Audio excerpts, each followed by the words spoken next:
fucking trolls, man. I just wanna chill. I rock back and forth on the X and Y axis. Tip me so I can catch up on back taxes. Making large stacks, refunding chargebacks in my lap. Sounds like 50-bit here, 50-bit there, 50-bit bitch. Raise your hands in the air.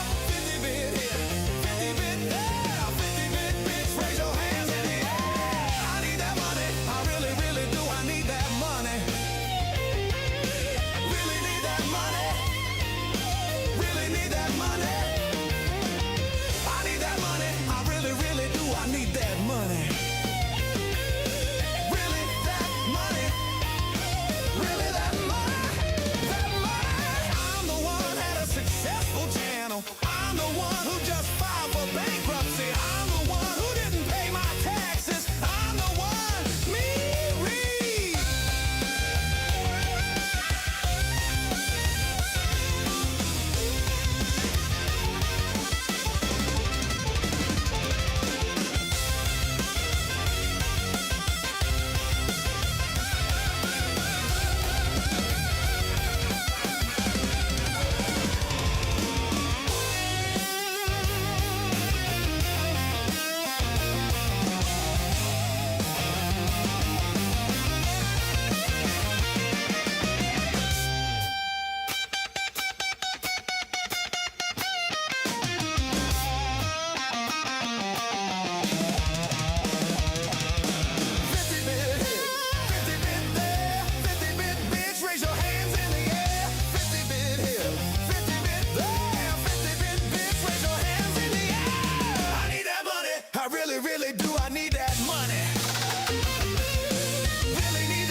Game Master 2035 has chosen to broke the law, unsubscribed.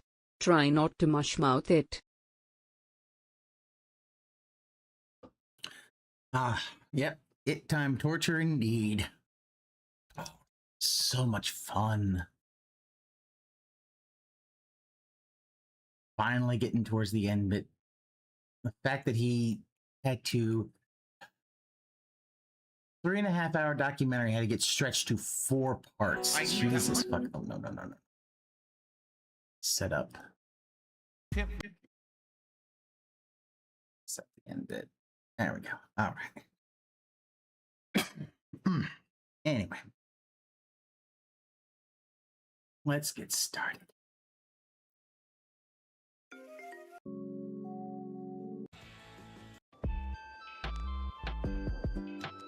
And we'll put the playback again at, let's see, what was that playback speed? All right, 1.5.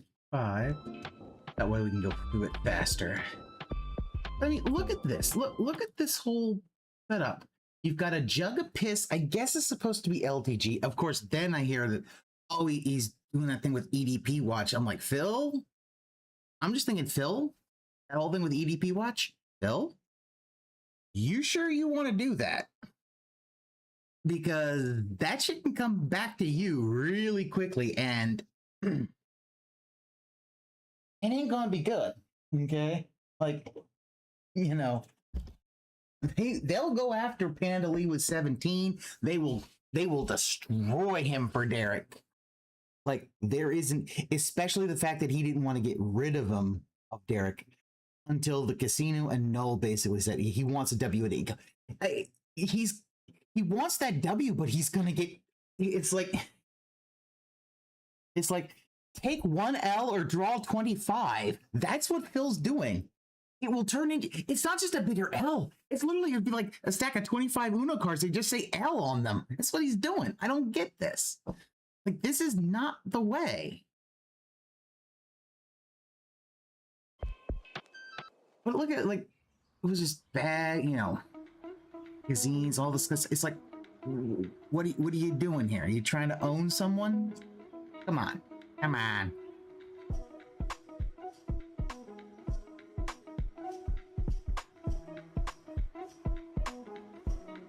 And again, like, look at this. King of Gaming. If he really wants to get away from the King moniker, anything that has King on it needs to be removed. Stuff like will only draw the bad actors to hunt down Panda and dunk on DSP harder, which, yeah, and Panda's been out of the vortex now for almost 10 years. Just let her be, unless she wants to say her piece. I'm gonna say it, I truly do think that they'll also, like, he wants to get rid of some of these things that have detractor things. I don't know, having that mug that looks like Duty Streams with this little tiny cup, like, dude, what the fuck? Yeah, like, because if Panda Lee confirms all that stuff, he's done. What else is he gonna do?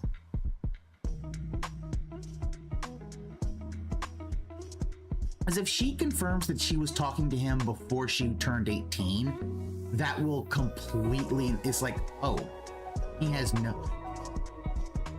And what was it? I think I remember listening to that being said, like, they brought up like the Mr. Wizard stuff, when it's like, dude, you were there. I'm sorry. You said all the people knew that Mr. Wizard was a pedophile. Well, that includes you. And you didn't say anything. So you don't get to dunk on the FGC because you didn't do a goddamn thing. Yeah. All the channels are, yeah. And this, what the fuck? That is, that whole thing with the girl on the tablet, like, dude, you are not beating the allegations on that one, buddy. Like, no, why would you even have that slide? Yeah, anything from the FGC past makes him look worse because he was the worst of the worst actors. Yeah, and there's no way that he can basically, well, they didn't do anything, you didn't either. Phil, you didn't do a thing. Yeah, he's the biggest pussy. Well, that's the thing. Because at that point, unfortunately, he still thought wrestling was real, in the fact of they really acted like that. And if I remember, he still has some of these things, like not understanding that, you know, Paul Orndorff and him and Hulk Hogan were feuding in the early 80s, in the early to mid 80s. Paul Orndorff wanted Hulk Hogan's merch to sell because that meant they were buying the feud.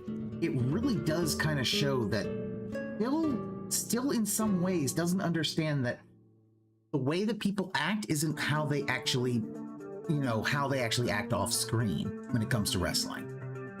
You know, I mean, fuck, I like with fucking Paul Orndorff, Everybody, hello. I know I'm a little early, but it's awesome to have some people here to chat with as we build up the stream tonight for the final part of my quartering react. Like, shave your chest. Nobody needs to see fucking chest hair. Come on now. Yeah, these old ass slides haven't mattered for 5 years now. Yeah. Well, the thing about it is he can't make new ones. Like, all of his new ones would have to be completely AI generated because he has no one else to do this. And if I recall, like, they're huge files. Like, they were crashing his PC. And they're not even uniform. Like, come on. Here on DSP Gaming. Oh, no, excuse me. Here on DSP Reacts. How dare I say on DSP Gaming? Unacceptable to get my own channel branding incorrect. How Are you a functional retard? I have to ask. I hope you're all pumped for the finale. I see some people are pumping it right now in chat. Look at these people pumping it. Oh, they're pumping all right. Look at all these people pumping. They can't stop pumping. He had to have a big ass terror in it because he So if you don't know what I'm talking about, for this finale stream of the quartering documentary react, we have new emotes both on the YouTube and the Kick side. All right, it is the flex emo. Oh, but I'm not gonna do it. Not gonna do it. I don't flex for free, no sir. I don't flex for free. I only flex if the animation of You Frog can't catch me, gay thoughts. They flex off with Frog. That's right. My shirt will not stay put tonight. Neither shirt that I'm wearing will stay put tonight. Actually, they're both kind of out of position. There we go. How y'all doing? Dude, they're shirts. Oh, did I not update? I did it again. Hold on. I did it again, everybody. He's something futzing around with the shirts. Like, if it's a button-up collar shirt, it isn't going to stay right unless you button it up.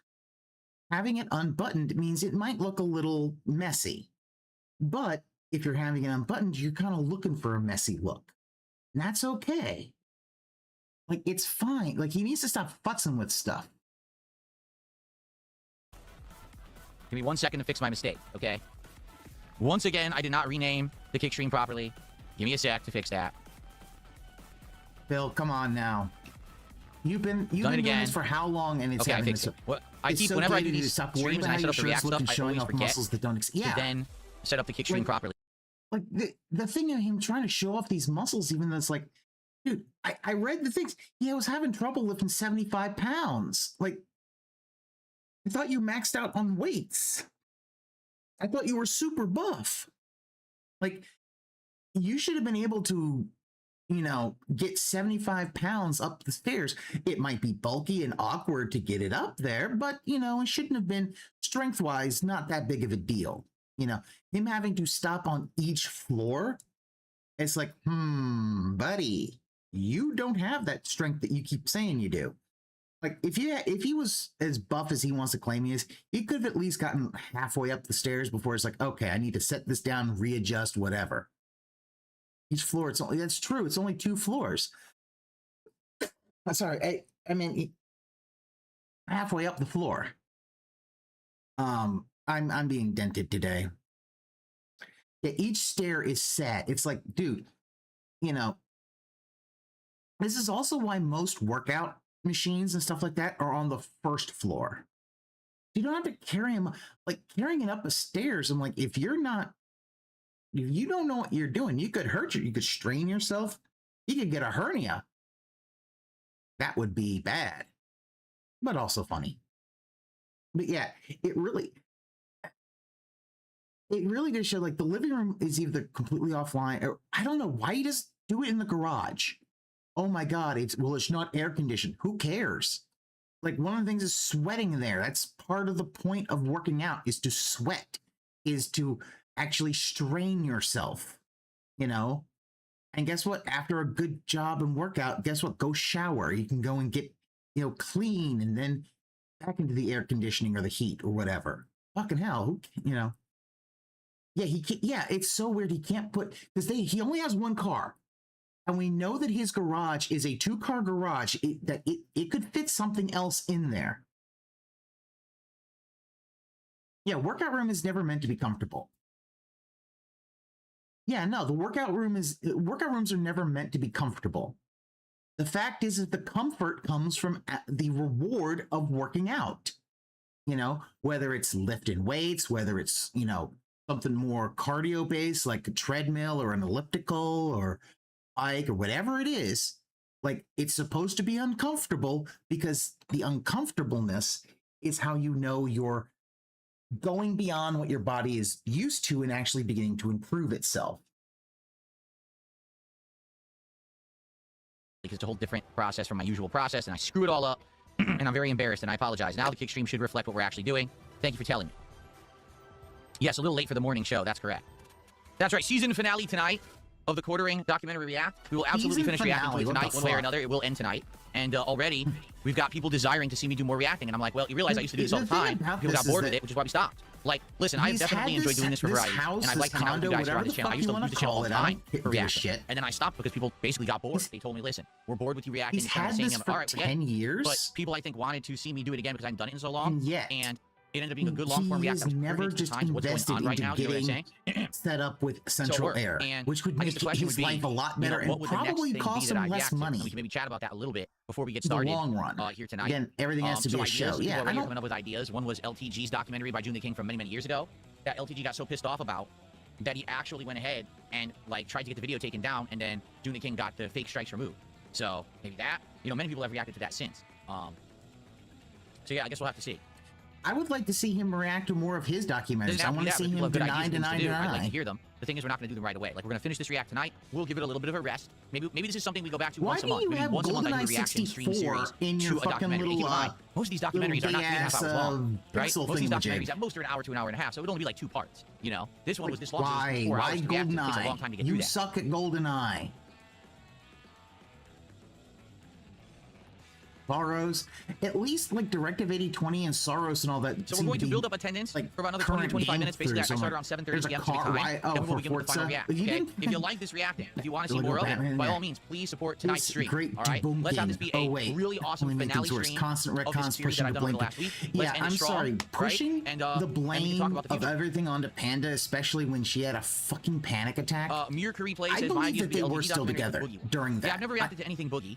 Then again, I don't really care. Like, to be honest with you, I will say this. I'll say this. I believe, my personal belief is, I do not believe anything that Phil says, oh, they were broken up at that point. No, they were still together, but she could see the writing on the wall and had a fucking panic attack.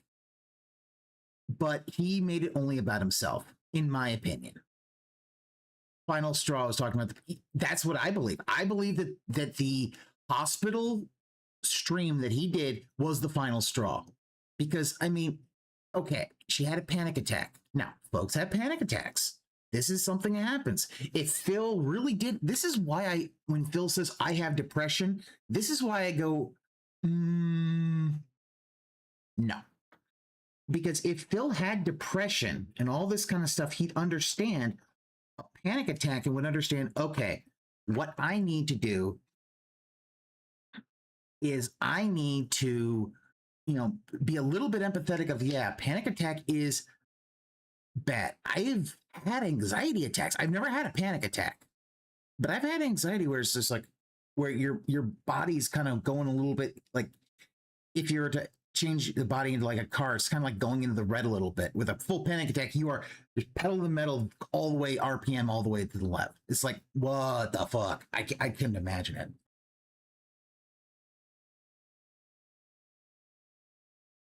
Yeah. If he said something happened to Panda and he had to go deal with it, people would have been like, whatever, but then it would have been like, okay. And all I could say is she had a panic attack. All of you say she had a panic attack. She's fine now and resting, but I had to deal with that. And, I had to go and deal with that. And people would be like, well, okay, you had to go deal with that. That's the thing. The complete dismissal of the pill comment, I guess, yeah.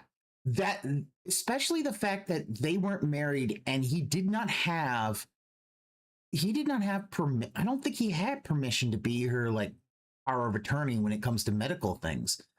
So yeah, give her a pill and put her on the side of, on the road. It's just like, it's such a dismissive thing and truly dismissing of what a panic attack really, because the panic attack, you feel like you're fucking dying. Your body's just going at 150% and you can't stop it.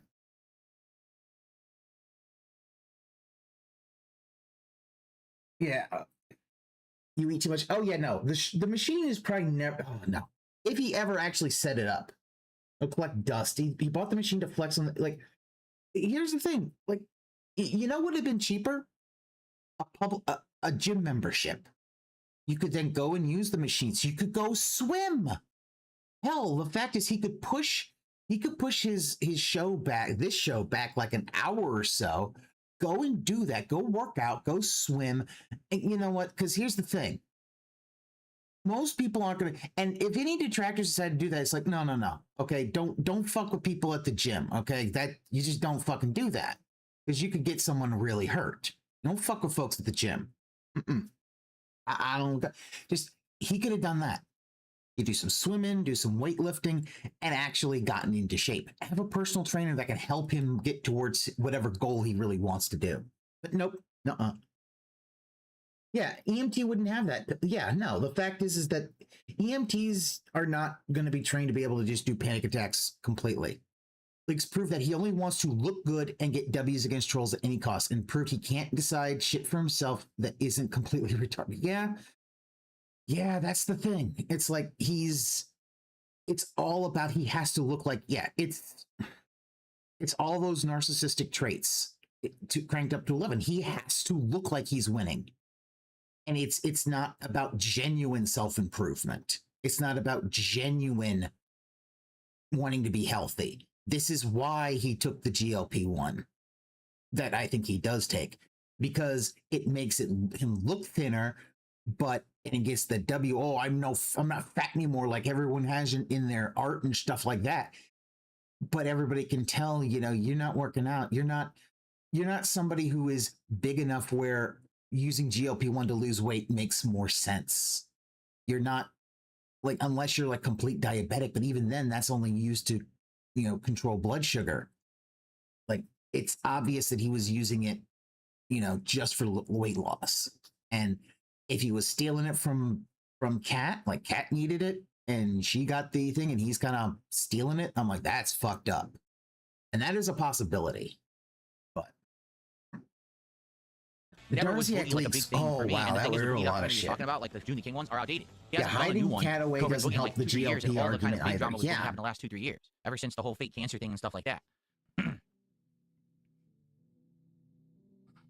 You would pay to see me react to the LTG documentary. She's not fat anymore. The other thing is, like, the LTG documentary that Joon the King did is also very outdated. It's like if years she and years lost and years all old. that weight, You know? here's the Like, thing. taking a look here. She would probably have a Let's lot see how of old it loose is. It's super skin old. that she would need to be eventually Like, good lord. surgically removed, because skin just doesn't bounce back when you gain that much oh my weight. God, it's almost 7 years old. It's almost 7 years old. What's insane is that it has 3.5 million views. Like, that's actually crazy. It surpassed the Wings of Redemption documentary that we reacted to many years ago. That was one of the first long-form reacts I ever did, and it far surpassed. I think it may be one of his most viewed videos of all time. Actually, can I order these by? Everything he does just has more evidence of they do not interact anymore with each other.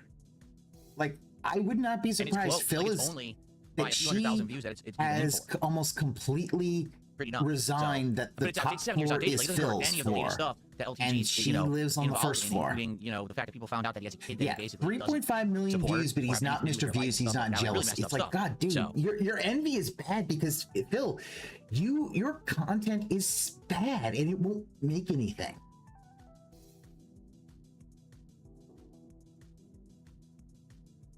The iDubbbz documentary, okay. How long is that one? Let's take a look at a few different ones. Oh my God! It's also 3.5 hours long. Oh, 3.5 hours. You're wanting to react to these documentaries. Like, you open the door with this Jared one. They're going to start giving you long ass documentaries. Oh, Jared, I didn't even click on it. I don't know why. Oh God, he's gonna fucking. No, it doesn't have to be that kind of thing either. Don't do pro Jared, because that's again, he's just gonna do that. Like, even his claim to fame with the Homefront video fell hard after he gloated. Yeah, because, well, part of the problem is that people look at his stuff once, they know what they see, at one point I was following a lot of the stuff and that they he was won't doing. come back. You know, kind of built up for a couple of years there. I watched some of his documentaries, and he did one on me, He and I reacted to the one about me, and I was like, know how to build any kind of sustainable this is the first audience. one that I've watched in a very long time. He can't B says, have a you should do the LG sustainable documentary, audience. so when a new one comes out, And I mean, I'm probably one to suck. I can't either. Yeah, pro Jared would make him look terrible for joining in on that brigade without seeing how that ended. Yeah. 6 Hybrid says, what about running a poll on the Little One podcast at the end of the month and decide to react video for the next month? See, I could do that, but I'll be honest, I don't think that my podcast audience is necessarily my audience for this. Like, I recognize some of you are here, but the audience in the morning is more of a very chill audience who come to hang out and talk games and stuff. They're really not into this stuff. She wasn't benefiting as much. It's like, this is the thing about opening up a relationship after it starts. I don't think it's a good idea. You want to start a relationship open? No, just whatever, you know, consenting adults, whatever. Opening it up almost always ends badly. Unless the fact is you're opening it up because, bring people in for threesomes and stuff What's up, like John? that. How are you? I mean, I guess it could work. I don't know.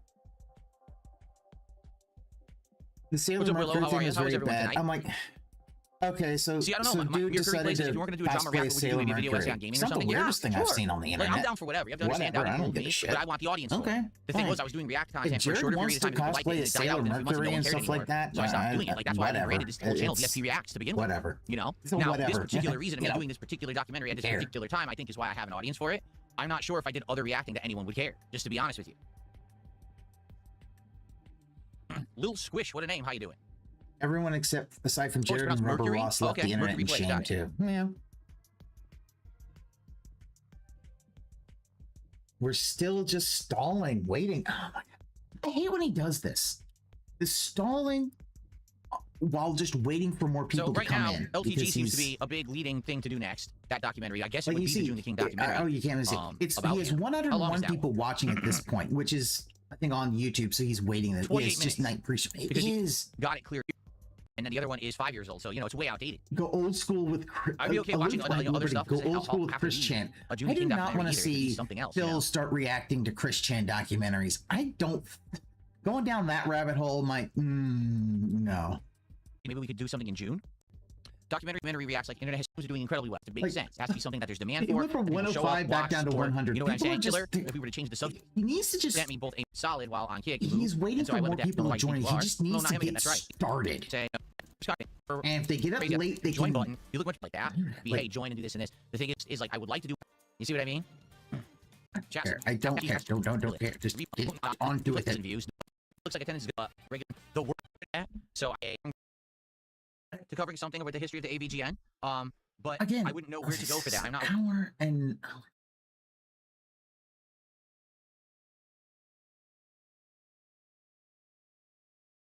Almost over 20 minutes, almost 30 minutes of stalling before actually starting off. Like moving the monitor. Well, you know what it is? It's the problem is because he still doesn't want to, and he is still incapable of understanding, he should have just sat at a desk. He has these two monitors and he has to move them because he needs to be able to see his chat, because he has this curved monitor for chat for some fucking reason. Instead of, because he bought these arms that are solo arms. Like, fucking hell, like when I got my newer desk, I decided, you know what, I'm going to do like a quad arm thing. And I still haven't, I need to get the last two monitors to really get this quad arm thing set up. But the idea is it's all right there. I can see like one has my OBS, one's got the chat, one's got, you know, one's spare and one's got the VLC that I'm watching this on. Yeah. Like the fact is that like they're supposed to be set to the point of, okay, here they are, we're in the position, and they go. But Phil can't do that because Phil refuses to actually,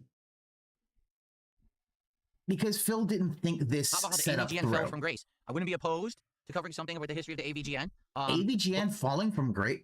Did AVGN really fall from grace? I mean, I know the Screenwave stuff when they were writing it wasn't that great, but he didn't really fall from grace. He's just, the content slowed down, you know? And his non-AVGN content's actually pretty good. I would recommend seeing the one where he goes to this Harryhausen exhibit. AVN just exists now. Yeah, it just exists. Some of the James stuff, like if you like movies, the Harryhausen exhibit video that he did is really good because it's his passion. Like when he talks about movies and stuff like that, that's his passion. And you're like, oh, because you could tell he's got like a spring in his step. Like it's like, oh, he feels like when you see the nerd, it's like, yeah, he's like aging 10 years. But James, when he's doing stuff about movies and stuff like that, you're like, oh no, he's got that passion in him. Yeah, he's been doing this for over a decade, knows nothing about it. Yeah. But I wouldn't know where to go for that. I'm not aware that there's like a he got shit from Twitter for stupid drama over documentary. Yeah, that's true. That. So I don't know. Ghostbusters thing was just, I'm not interested. Well, I would do, you know what I mean? I don't know what I would actually. Which is perfectly reasonable recommendations for a take for that. I'm not interested in seeing it. I love that Pollock's gay as fuck.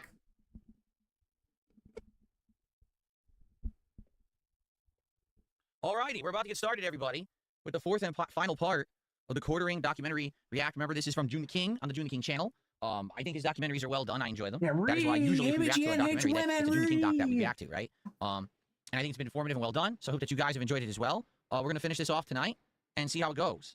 Like I said, if you're here and you chill and you're engaged and you support the stream, then I'll consider doing more of these in the future. If this ends up being the deadest stream of all four, then I probably will not do that. What happened? Okay? That movie lost a ton of money, and AVGN just is continuing going on. Okay. Are we ready? We're ready to start? All right, so here's the thing, and I think that we should go back a few frames. And the reason I say that, I forget how you go back frames on YouTube. Is it this here? No. Is that back or forward? That's forward. This is back. Here we go. The reason I think we should go back some frames, if you remember, going back some frames right here. Hit left, retard. Come on now.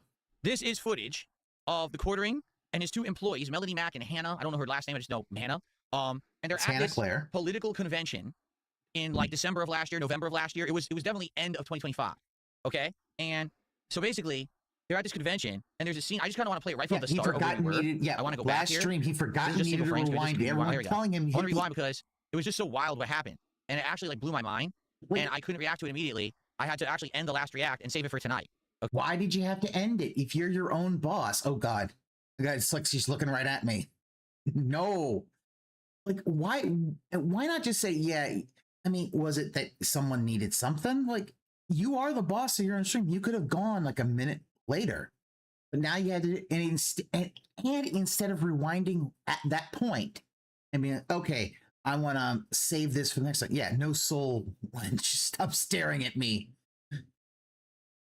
You performative Christian, stop staring at me. Okay. Just throwing out the F slurs.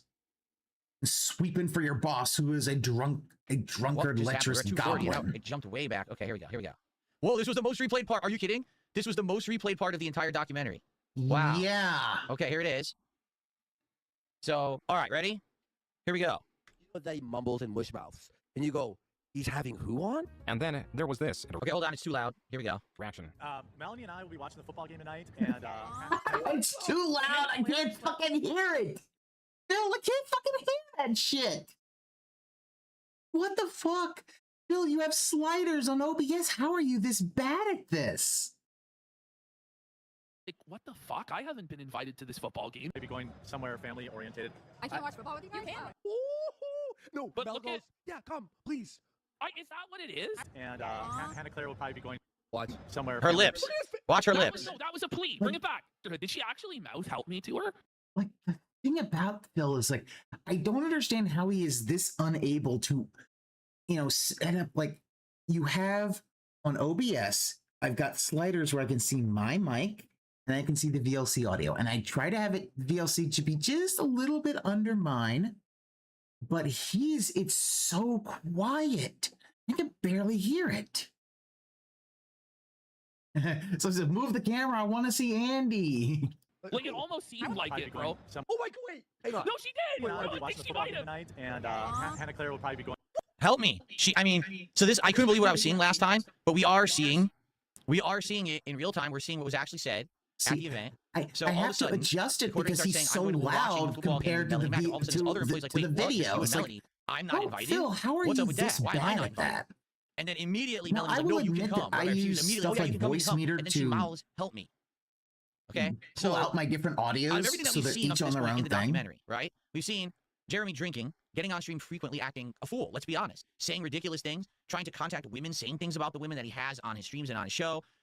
He's simping and or obsessing over certain women and creators on the internet, which we talked about how last time that was inappropriate because he's married, that he's publicly talking about this kind of thing. It's not like what a married dude should be doing, okay? And now he has these employees, and this is taking place live on his own live stream at this political event, where he says, well, I was just going to watch the game with one of my female employees, like just him and her together in the room. Because she the other was female employee's single like, oh, at why the wasn't I time. invited? And then she miles help me to her. Because So how exactly was this supposed to look? Like, really? And this is the problem is, Phil, just like you, Jeremy doesn't really look at how this looks for him. Like, if he did have any shred of self-awareness, then the whole Ren Fair thing would not have, he would have been like, I completely disavow what I did. That was awful. Because it is creepy as fuck to have this fucking ogre man walking around talking about, oh, that she's got kids, you know she's down to fuck. Like, what the fuck? There are families here. Like, this isn't, like, fucking hell. And it's not under his breath. He's like talking to the stream. Like, what the fuck? Also, fucking get the his stream. This isn't like someone edited this. This is his archived stream. Why is He's putting Phil's this out to the internet. People are seeing it live take place. cursor So how did pointing you right at think people Melanie were going to react Mac's to that? mouth? You know what I mean? Like, I'm lost. I really am lost at what's going on here. And again, it's none of anyone's business, but this is being publicly broadcast. People know that Jeremy is married. Why? Because he told everyone, right? So it's not like, oh, is this appropriate or not? It's like, we know it's not appropriate. You know what I'm saying? Because he's married. He's talking If about I'm this flexing for men, does that make me gay? GLP-1, because of how much he works and all the Eddie stress of it and everything. Munster And then this is hairline. taking place live. I mean, this is Ah, super nice. embarrassing. Okay, super duper embarrassing, I would say. Like, if you're talking about the most embarrassing moments, right? You can have an embarrassing moment where it's all on you, but when the embarrassing moment is involving other people and it's like take place live in front of people like this, like I would argue if I was looking through the entire documentary, it was my documentary, I would be like, this is my most embarrassing moment. That I would declare that. I'd be like, nah, this definitely is the most embarrassing thing. You know what I mean? So I don't know if he feels that way. And for what I'm to understand, because of course when we talked about this last time, people started talking about it in my streams over the last couple of days, and they were like, so these two vehemently 100% denied that this is what was taking place. No, it wasn't like that she actually was asking for help. They weren't uncomfortable. That's not what was taking place. But then it's obvious that she was uncomfortable. And it's obvious that Jeremy was going to have that. It was obvious that Jeremy wanted to have her in a place where he could try to hit on her in peace, because Hannah Claire was not going to deal with it, because I think she's married. I don't quite know. I'm not sure if I think she's married. But Melanie Mac at this point was not. So yeah, he's trying to get with her. But the thing for me is that Phil talking about all this stuff is kind of fucking I find it to be kind of rich that Phil's talking about all this kind of stuff, but oh, it's really bad. When Phil has a lot of issues with women. Let's just say that, because for me to kind of go into figuring out exactly like the whole thing with, the incel manifesto and the whole thing with Panda Lee, the way he treated her, all this kind of stuff. He's got issues with women. So like, Phil, you kind of don't have room to talk either. You and Jared both treat women like shit. All right. Hell, the fact is you broke that fucking exercise bike that Pat got from your parents because you're too stupid to put it together. And then when it's just like, I didn't want to return it, you had someone here to take it. Me. How do you deny the video evidence we're watching right now? Like, how do you deny? It's literally right here. This is what you broadcast. No one made this up. How can you say that's not what it was? I don't get it. How can you, Phil, you do that all the time. Like, you will, look, it comes in denim. Phil, it comes in denim. The whole thing about it comes in denim was just oh no, I didn't say that. I said, here comes the Nana. And it's like, what the fuck? That don't make no sense either. Like, it's the fact that he can't allow that to be a detractor meme, so he has to deny it. But the fact is, you've denied shit that existed. Like, for a long time, you denied it that you masturbated. You're saying you're scratching your leg. You wanted to you've always tried to throw shit under the bus and say that shit wasn't the same. This is what you do as well, Phil, because both you and Jeremy have no self-awareness. No, did she help me? Is that real? Yeah. She did. She did. I can't watch football with you guys. You can. I would. Now watch. First. I like how she immediately says, you can. The moment that she says, I can't watch football with you guys, she turns and says, you can. Like, so why was it not in the conversation that we're all employees together, we're going to watch football together? Why was it only those two and not the other one, right? You're welcome in female. It's Phil like having difficulty understanding that Jeremy wanted to hit on Melanie Mac. He wanted to get her a place where they were alone so he could hit on her. Which already is as far as that, oh, hey, that part, how you doing? Which I already find to be a very, very, that's some sexual harassment shit. No, especially, you just don't do that. And it seems Phil's having a little difficulty understanding that. It was so that he could hit on her and he could get her, to basically try to get what he wants for the most part. Speech. Watch this. Oh yeah. Whoa, wait a minute. Yeah, she fucking said some shit back. She's like, she mouthed it. And then last micro. I can't watch watch football this. with you guys. I would love that. Oh. Now watch his face here. Yeah, that would be. Wow, thanks, Melanie. Mm-hmm. So his plan has been thwarted, basically, whatever the plan was. And I was like, no. Well, I guess I just can't do what I wanted to do originally. At least, again, even if it's not, even let's say that's completely speculation, that's completely fabricated, what are we, as the viewing audience, all right, supposed to think for what we just saw happen, right? Like, what are we led to believe? Now, admittedly, I will say something, okay? If this actually was what was going on, if this guy was being a creeper, and it was a situation where these women felt uncomfortable, why are they working for him? And why do they, I guess up until this last week, they still worked with him? I don't know what the case is now, because I've been hearing rumors again. I'm not really following the active stuff going on. I heard that now he's podcasting by himself, and they're not on the show anymore. Like, they just disappeared. Okay, but that only took place, like, in this last week. So if this was happening... Oh, I turned the volume down too low? I'll up the volume a little bit then. My bad. Thank you for telling me. I turned the volume a little bit back up again. If this took place in November... And this is showing that he doesn't actually look at his OBS. When he's looking at his OBS, he's looking at his own reflection instead of looking at all the levels and things like that. Because you could have told immediately, oh shit, that's too low.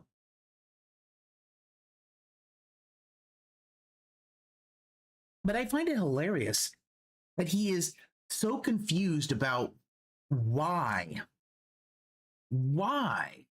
it's happening. Like, I tell you this, he's trying to fuck Melanie Mac. He basically is trying to get her together so he can fuck her. Like, come on now. It's not that hard. December of last year. It's May of 2026. So why were they still employed with him all of that time? If you really are uncomfortable with... Like, well, part of it is Melanie Mac gets paid $500 per stream that they do. 5 streams a week, I think they were doing. So, I mean, that's $2,500 a week. That's kind of a big incentive to not want to drop that off. And unfortunately, I'm doing this because that's all Phil knows. Of course, Phil would pay his folks like a ham sandwich and say that he'll pay them money, but then, have the taco shits. This guy, he's setting you up for weird situations and stuff. Why are you still with it? Why have you not said, forget it, this isn't worth it, this is crazy, and we're out of here? Now, of course, there's speculation. Now, let's just do this real quick. So, $500 a show times 5 shows a week times, let's go 52 weeks a year, 20 holidays. That's $130,000. That's a lot of money. That's a lot of money. Even though, yeah, you're going to have to take a huge chunk out of that for taxes and stuff. That's a lot of money. Ham sandwich knowing they were Jewish, then asked for money back. Or said sandwich money to get in their face. Yeah, the money was too good, right? I've also heard he's got stuff on them. Like, because they've worked with him for so long, he knows personal things about them that they don't want to be thrown on the internet, and they're afraid that if they were to cut ties with him, that he would dump all of their dirt on the internet to get back at them. I mean, I don't know how that would make him look if that were the case and that happened, but... But here's the thing. That's something that people have said that Sydney Watson has claimed, that she doesn't really go against, she doesn't really say what she knows against Jeremy because he's got dirt on her. She's not willing to deal with the fallout of that dirt because apparently the dirt's like, would be about like her family and stuff like that, which if that's the case, one, Jeremy then is like one of the biggest sleaze bags ever to do that shit. But, we've seen that he would do it. He'd do it and he would not feel bad about it at all. But that is a concern. It sounds like a Phil tactic, holding on to something to use against them when the time is right. Yes. Well, Phil would do that, of course. Of course Phil would do that. I wouldn't be surprised that eventually when he talks about Darziak, if he eventually ever actually talks about this whole Darziak stuff, he has something that he holds over and he just, says something in that kind of way, says something personal about Darziak just to kind of make everybody side with him, with Phil. It's like, fuck off. Well, that's what Phil does, yeah. Think about it. The whole Mr. Wizard thing. Him holding that stuff, oh, they were okay with Mr. Wizard, or that they knew that he was a predator, and using that to try to hold it over the FGC folks and try to take them down when it's like, but you were part of that, and if you knew and didn't say anything, you're just as bad. And him not being able to understand that shit, So, whoa. Oh, again, I fucked it up. I hit the wrong button. Who knows? Again, it's speculation. It's speculation that we have no evidence of anything. These two apparently have outright denied that anything was going on, and they still worked with him up at least until this week. And now I guess one of them, Hannah, is not on the show, and I guess Melanie Mac, again, wasn't on the show like for a day or two. I don't know if she's back. But it's just weird to me that this took place. We just saw it. It's not like it was made up, fabricated, edited. We just saw exactly what happened. Yet they still worked with him for all those months. I'm very confused about that. That's, weird. Okay. Interaction was exhaustively analyzed. The Kiwi Farms Twitter account even posted the interaction on Twitter, triggering a response from Jeremy. Jeremy calling it the gayest controversy ever, and tweeting at the owner of Kiwi Farms that this is normal behavior for adults in real life. Jeremy. No, he's right. Watching a football game together with your coworkers, with your friends, is normal behavior for adults in real life. But that's not what transpired on that stream. It looked like there was a pre-planned, only him and Melanie Mac viewing party of this game together. Then Hannah, the other employee, well, why not me? And then literally, No. The plan was Jeremy was going to get Melanie Mac. How I see it is the plan was to get Melanie Mac alone. Jared wanted to get her alone so he could hit on her, so he could probably proposition her for sexual favors and possibly use, her employment over her, which Phil also can't seem to understand. Why don't they just quit? I mean, as I said, I pulled it up. $500 a stream times 5 streams a week, that would equal $130,000 a year, which is that's a lot of money. And it's hard to say no, which means Jeremy doing this would also be kind of him holding that over folks. And people do that. They pay a lot of money, so they think they can kind of act real shitty towards people, But like this is the kind of shit, like if you work in a 9 to 5, you kind of know. That's why they have you every year. You gotta do fucking sexual harassment training. You gotta do it. You gotta understand. Okay.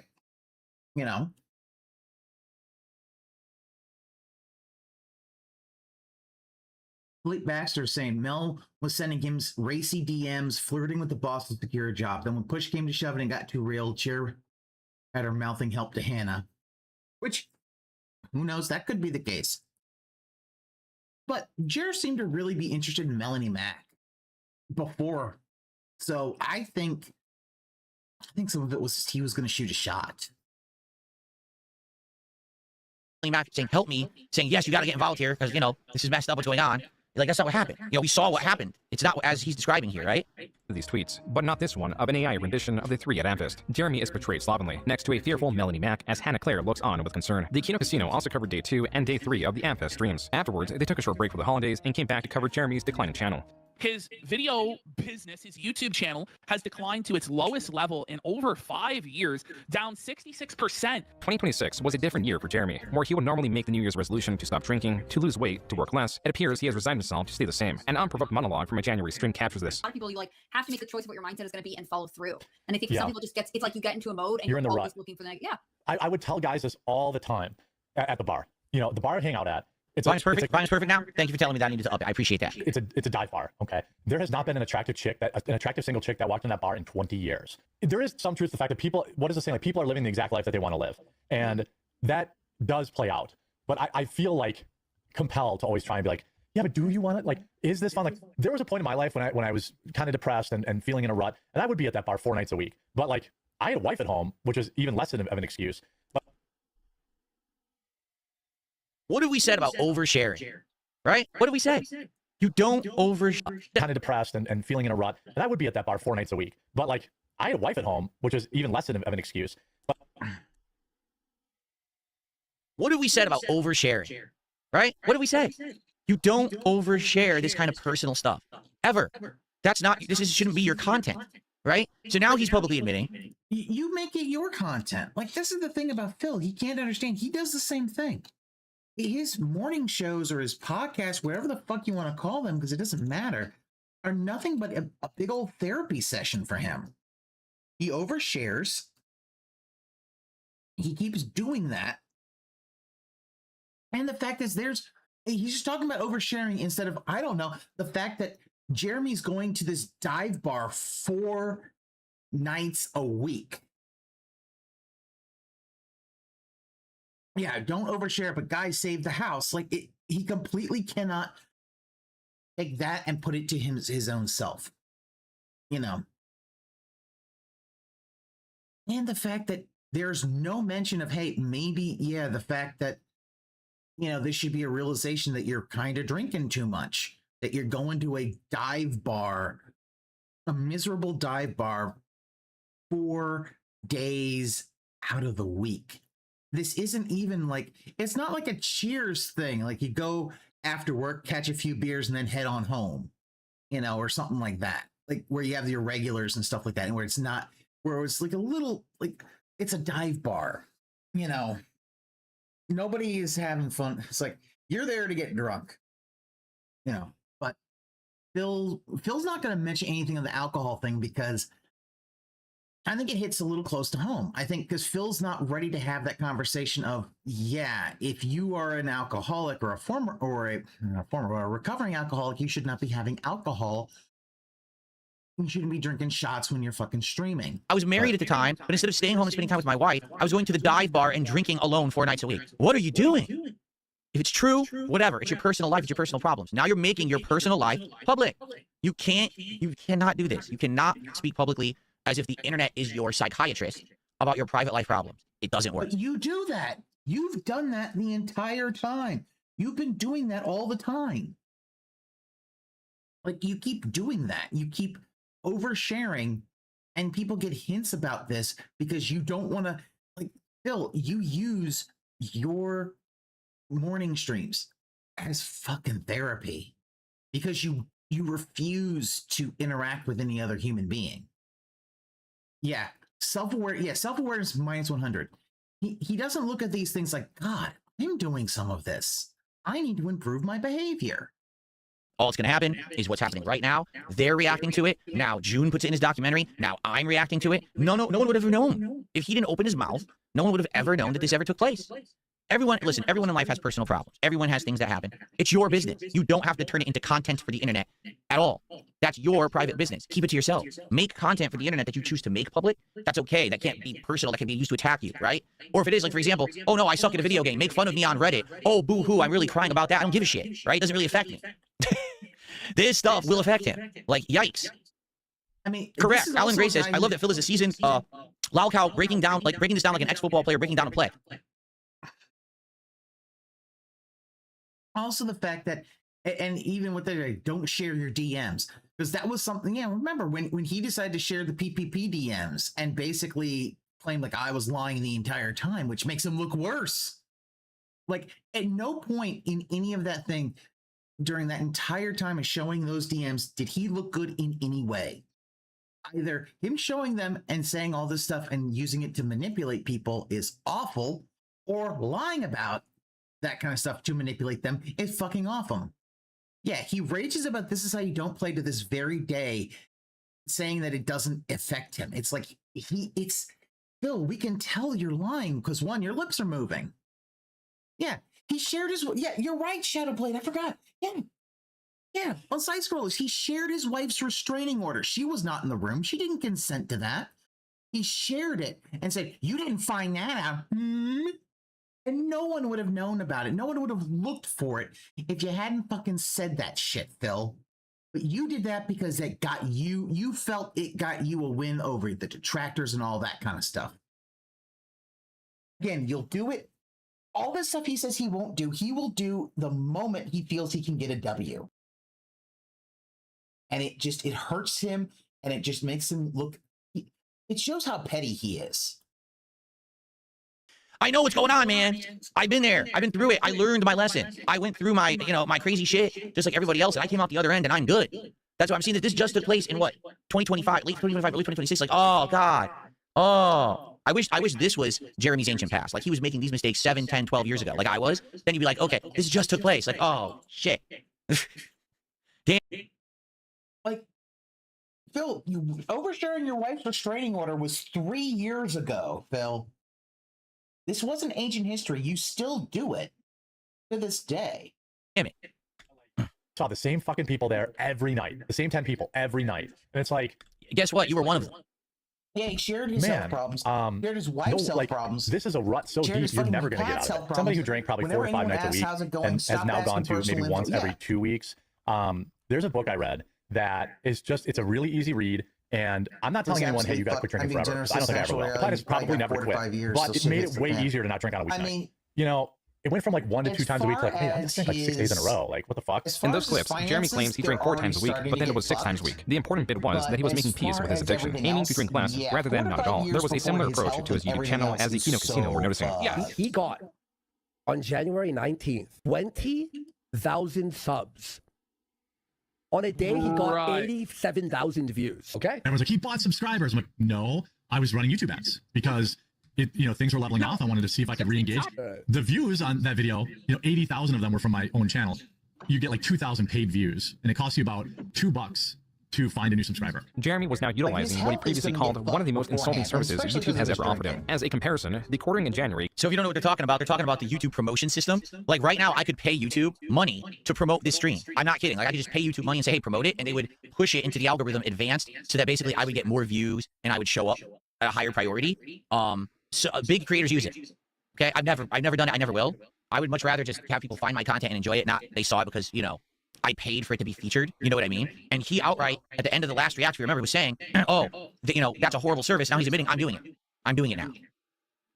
10 million views and gained 50,000 subscribers. His peak month in June 2024 was 74 million views and 60,000 subscribers. This is around 7 times the views, yet just 1/5 more subscribers. So obviously this doesn't make much sense at all. How on earth could he have gotten 50,000 subs for only 10 million views when previously he was only getting 60,000 subs for 71 million views in a month? It doesn't jive. It doesn't correlate, right? This is how inordinate Jeremy's subscriber growth was. If 40,000 of those subscribers were paid, then that means that Jeremy paid around $80,000 to YouTube in just January. Even stranger, Jeremy had long known how useless subscribers were through YouTube prioritizing their algorithm. But there is the possibility that this same learned behavior from 2008 is still present within him, where sub growth directly translates to dopamine, creating a strange loop where Jeremy is endlessly working to escape his life.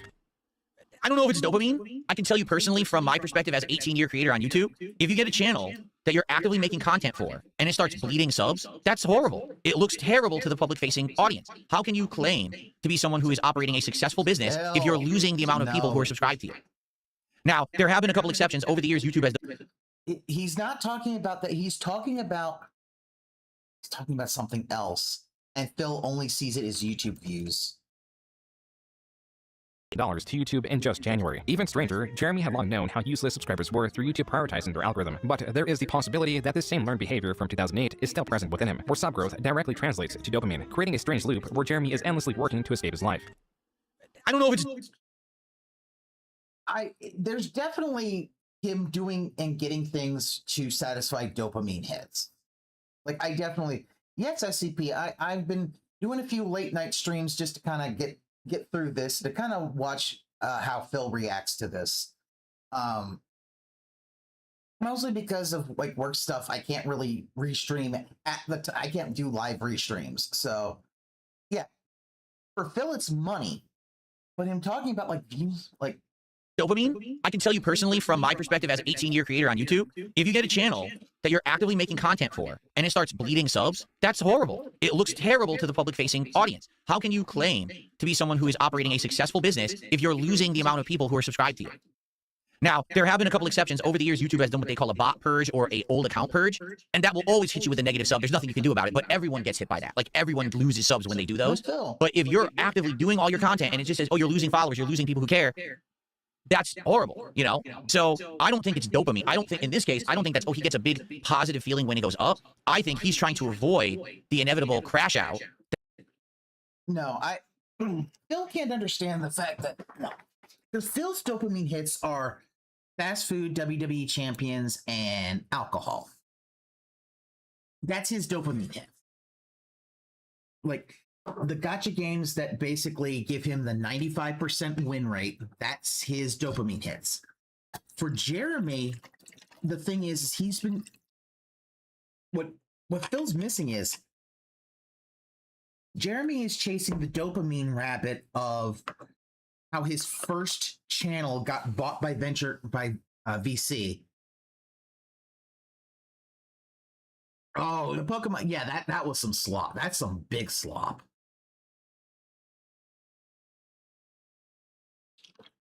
He's doing the exact same thing that Jeremy does. Opening them, see if anything value, but there's nothing before them.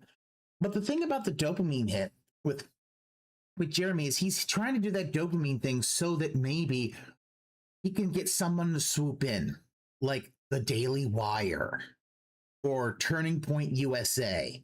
Get them to swoop in, buy the quartering for a huge chunk of change for 7 figures plus, maybe even 8 figures, and then he can go fuck off somewhere. That's what he wants. Phil's right here. All he does is stare at the camera and chat. He can't keep still and always has to move his body. Of course. He's a dumbass for buying from a reseller. All those cards of value are gone. Yeah.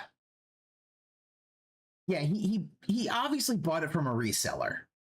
Like, oh, you got open Pokemon cards. So did you get them from a reseller or did you get them from the actual retailer? So if you didn't get them from retailer, that's a reseal, and you're fucked. You're gonna get nothing, because that's what the scalpers do. They buy these boxes, keep the rare ones. All the other ones get put into reseals. That would happen if he starts losing subs regularly, and you can see less people care about this guy, and then he has to answer for it. People start asking, why are you losing subs? What happened? What's wrong with your content? Now he has to answer. And what's he going to say? It's the algorithm? No, people are actively unsubscribing. It's not that people aren't seeing the videos. The people who used to watch decided actively to say, no thanks. He's talking about bleeding subs, but the fact is that, Phil, look at your view count. You've been bleeding viewers for a dozen fucking years. I think I said it last time, but when he started streaming, he had over 1,000 viewers per stream at a time. So now he bled off almost 90% of that.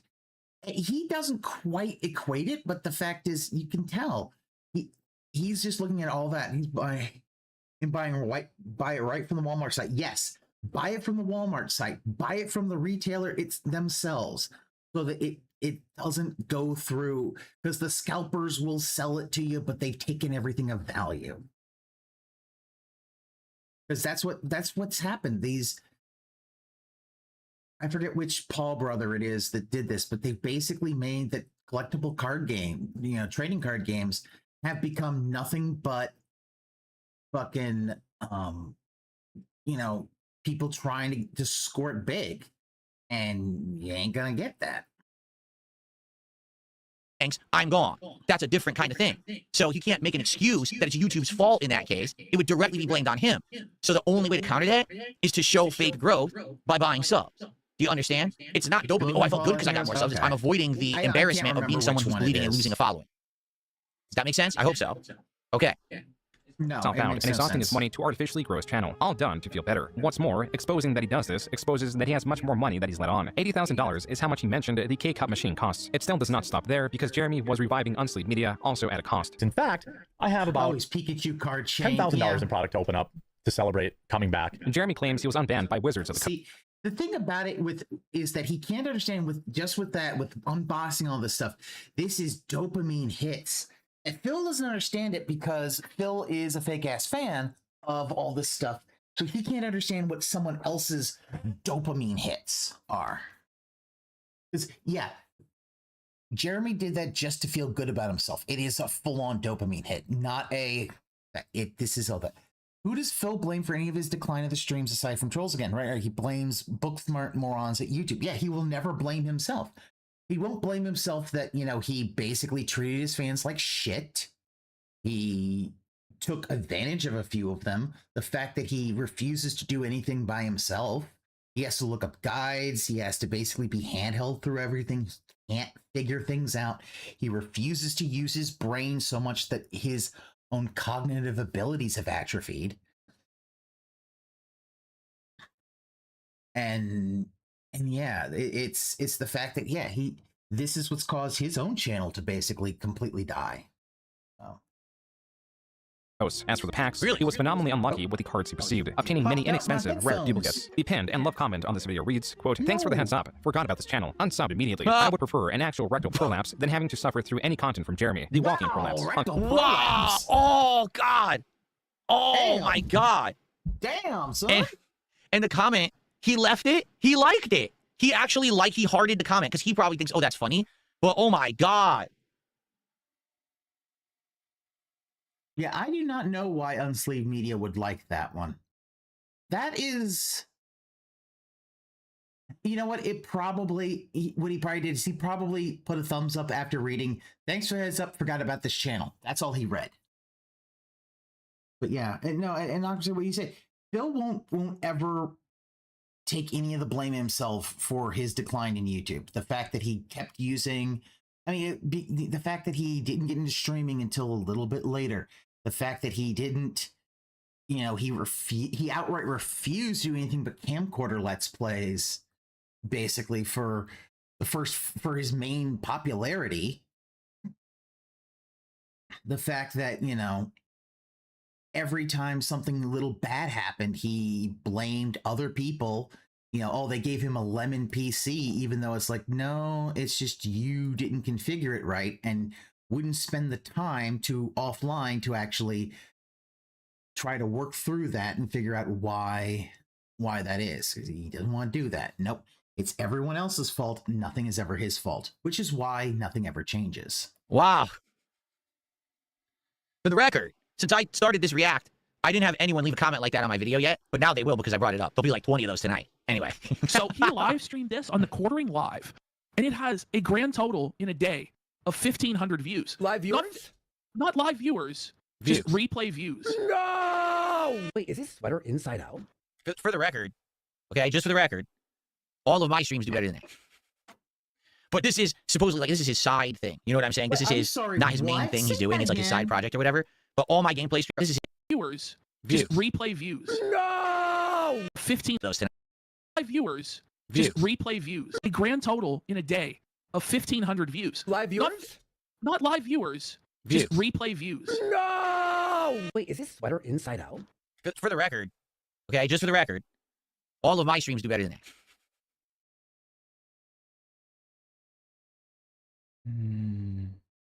Why the fuck you lying? No, they don't, Phil. Like, you are lucky to get streams that hit 1,000 views. And you're doing 3 streams a day. Like, this is just him completely being unable to accept that, yeah, this is where he is. He knows he's bullshitting everyone. He knows his views are in the toilet. He's not successful. But he wants to act like he's successful. It's like, no, you're not. But this is supposedly, like, this is his side thing. You know what I'm saying? This is not his main thing he's doing. It's like his side project or whatever. But all my gameplay streams, these streams that I've done here of this react have all done better than that. It might be inside out, but it looks like it's like a poop thing. That's a fucking lie right there. That is a fucking lie. His gameplay streams do not do that. We know his gameplay streams are now sitting in the 3-figure range. Maybe he can get 4 on a good day, but he can't get 1,500 plus views in a day. He never does. That is, no, he doesn't. And you see, you're saying he knows he's bullshitting everyone. I think it's delusion. I think it's delusion, and I think it's, he wants to dunk on Jer, but Jer's off-brand shit does better than Phil's. Think about that. I don't know, maybe it's just a style. Also, Jer's staring daggers at that camera. The Kino Casino reacted to this lengthy stream, in where Jeremy admits to forgetting to go live at the very beginning, which means he was opening packs to no one, and is wearing his sweater inside out. The most shocking event did not even happen in the stream, but a different one. Ash, emergency. What's going on? Just got caught looking at cock porn? No! It's on Kiwi Farms! That's why I can't scroll Twitter. That's why I'm out. Like, if I'm ever hosting, I'm not logged in because that way it won't. It limits what you can see. Because I don't. There we go. Sensitivity. Well, yeah, I guess I could probably do. On Twitter, Jeremy claims that tweet suddenly popped up, furious that it did so, even tagging Elon Musk in the process. This tweet received a community note, explaining that Jeremy has in the past been exposed for searching Reddit for force cream pie, going as You got community noted, everybody.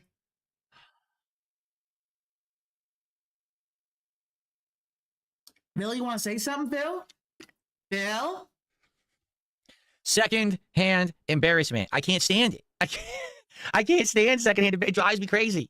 Thank you, Flatman, for a $2 super chat. He says, Jared can't decipher comments from troll comments. No, I think what it is he believes that rolling with it, laughing at it, okay, is going to basically protect him from it. Like, if he says, hey, look, if all I do is laugh at the troll comments, then they don't have any effect on me because I'm laughing at them, right? So I'll even like them and I'll But that makes no sense because of what's happening later shows that he can't laugh at himself. Like, this is showing, like, no, this is obviously, yeah, something related to porn. Phil's brain short circuits. Yeah, this is so weird with him. Like, I'm thinking, you got caught with cuck porn? Because my initial reaction is, do you not have, like, a fake account? Like, not a fake account, but a secondary account? You don't be horny on main. Come on now.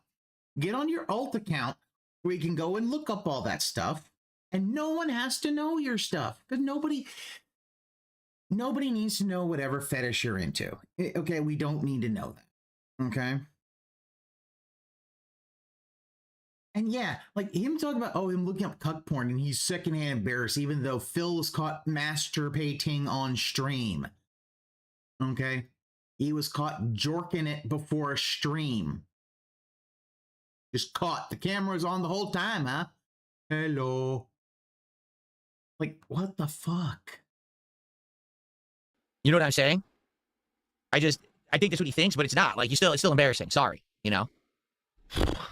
Or to assume, quote, it is easy to assume they search porn frequently and get recommended porn in their feed, unquote. Jeremy deleted this tweet. The antagonization of Jeremy had increased sharply. His antagonist now not only utilizing his sexual blunders to expose previous sexual blunders, but also now commenting on his finances and failing channel. Previously, Jeremy spoke about his watches, RC track, and saltwater fish tank. This time, he leaked his Rumble dashboard, presumably on purpose, showing a balance of $904,000. Presumably on purpose, huh? Much of this dashboard does not make sense, and work. Is he doubting what Joon says? $104,000. Presumably on purpose, huh?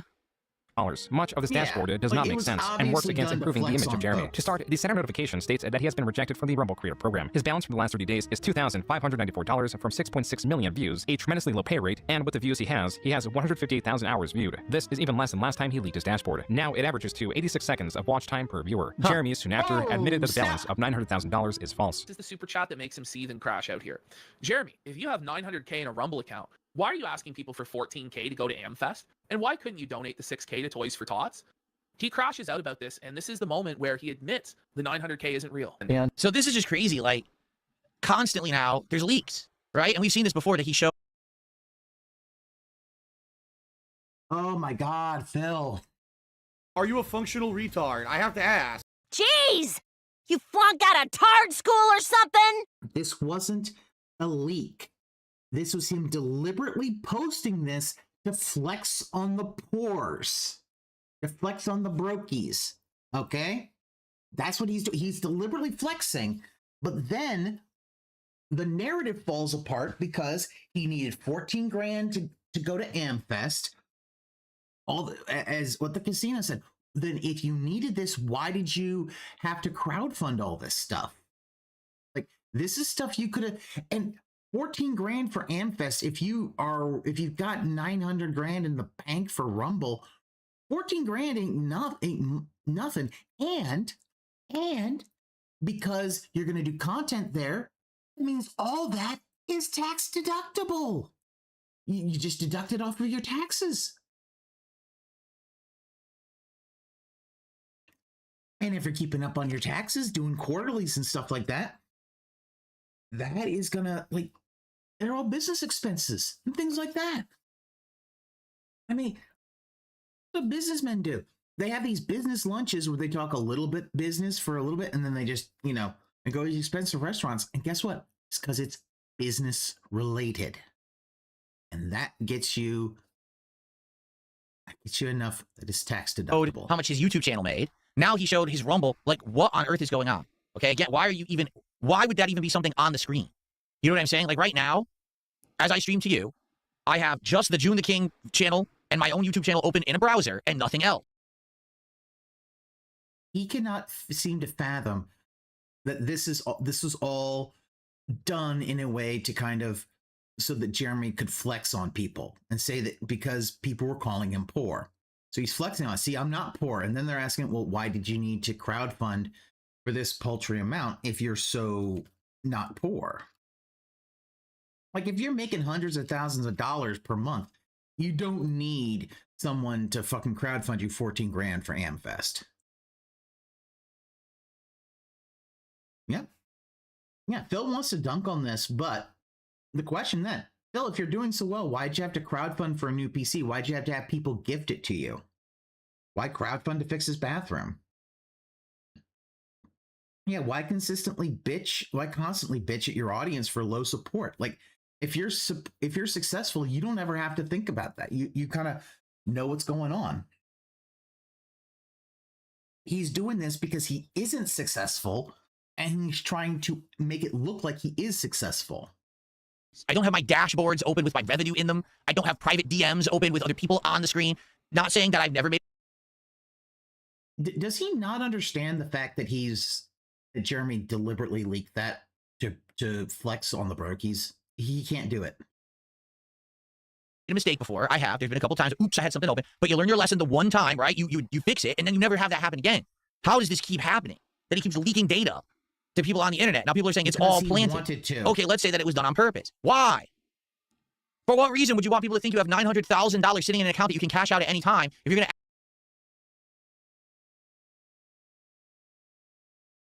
Because it's a flex.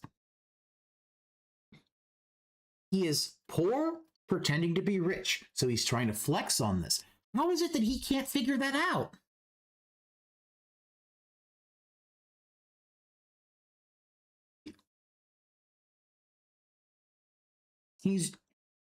Jeremy is doing this so that he can flex his wealth and flex it on people who want to claim that he's poor. That's why he did it.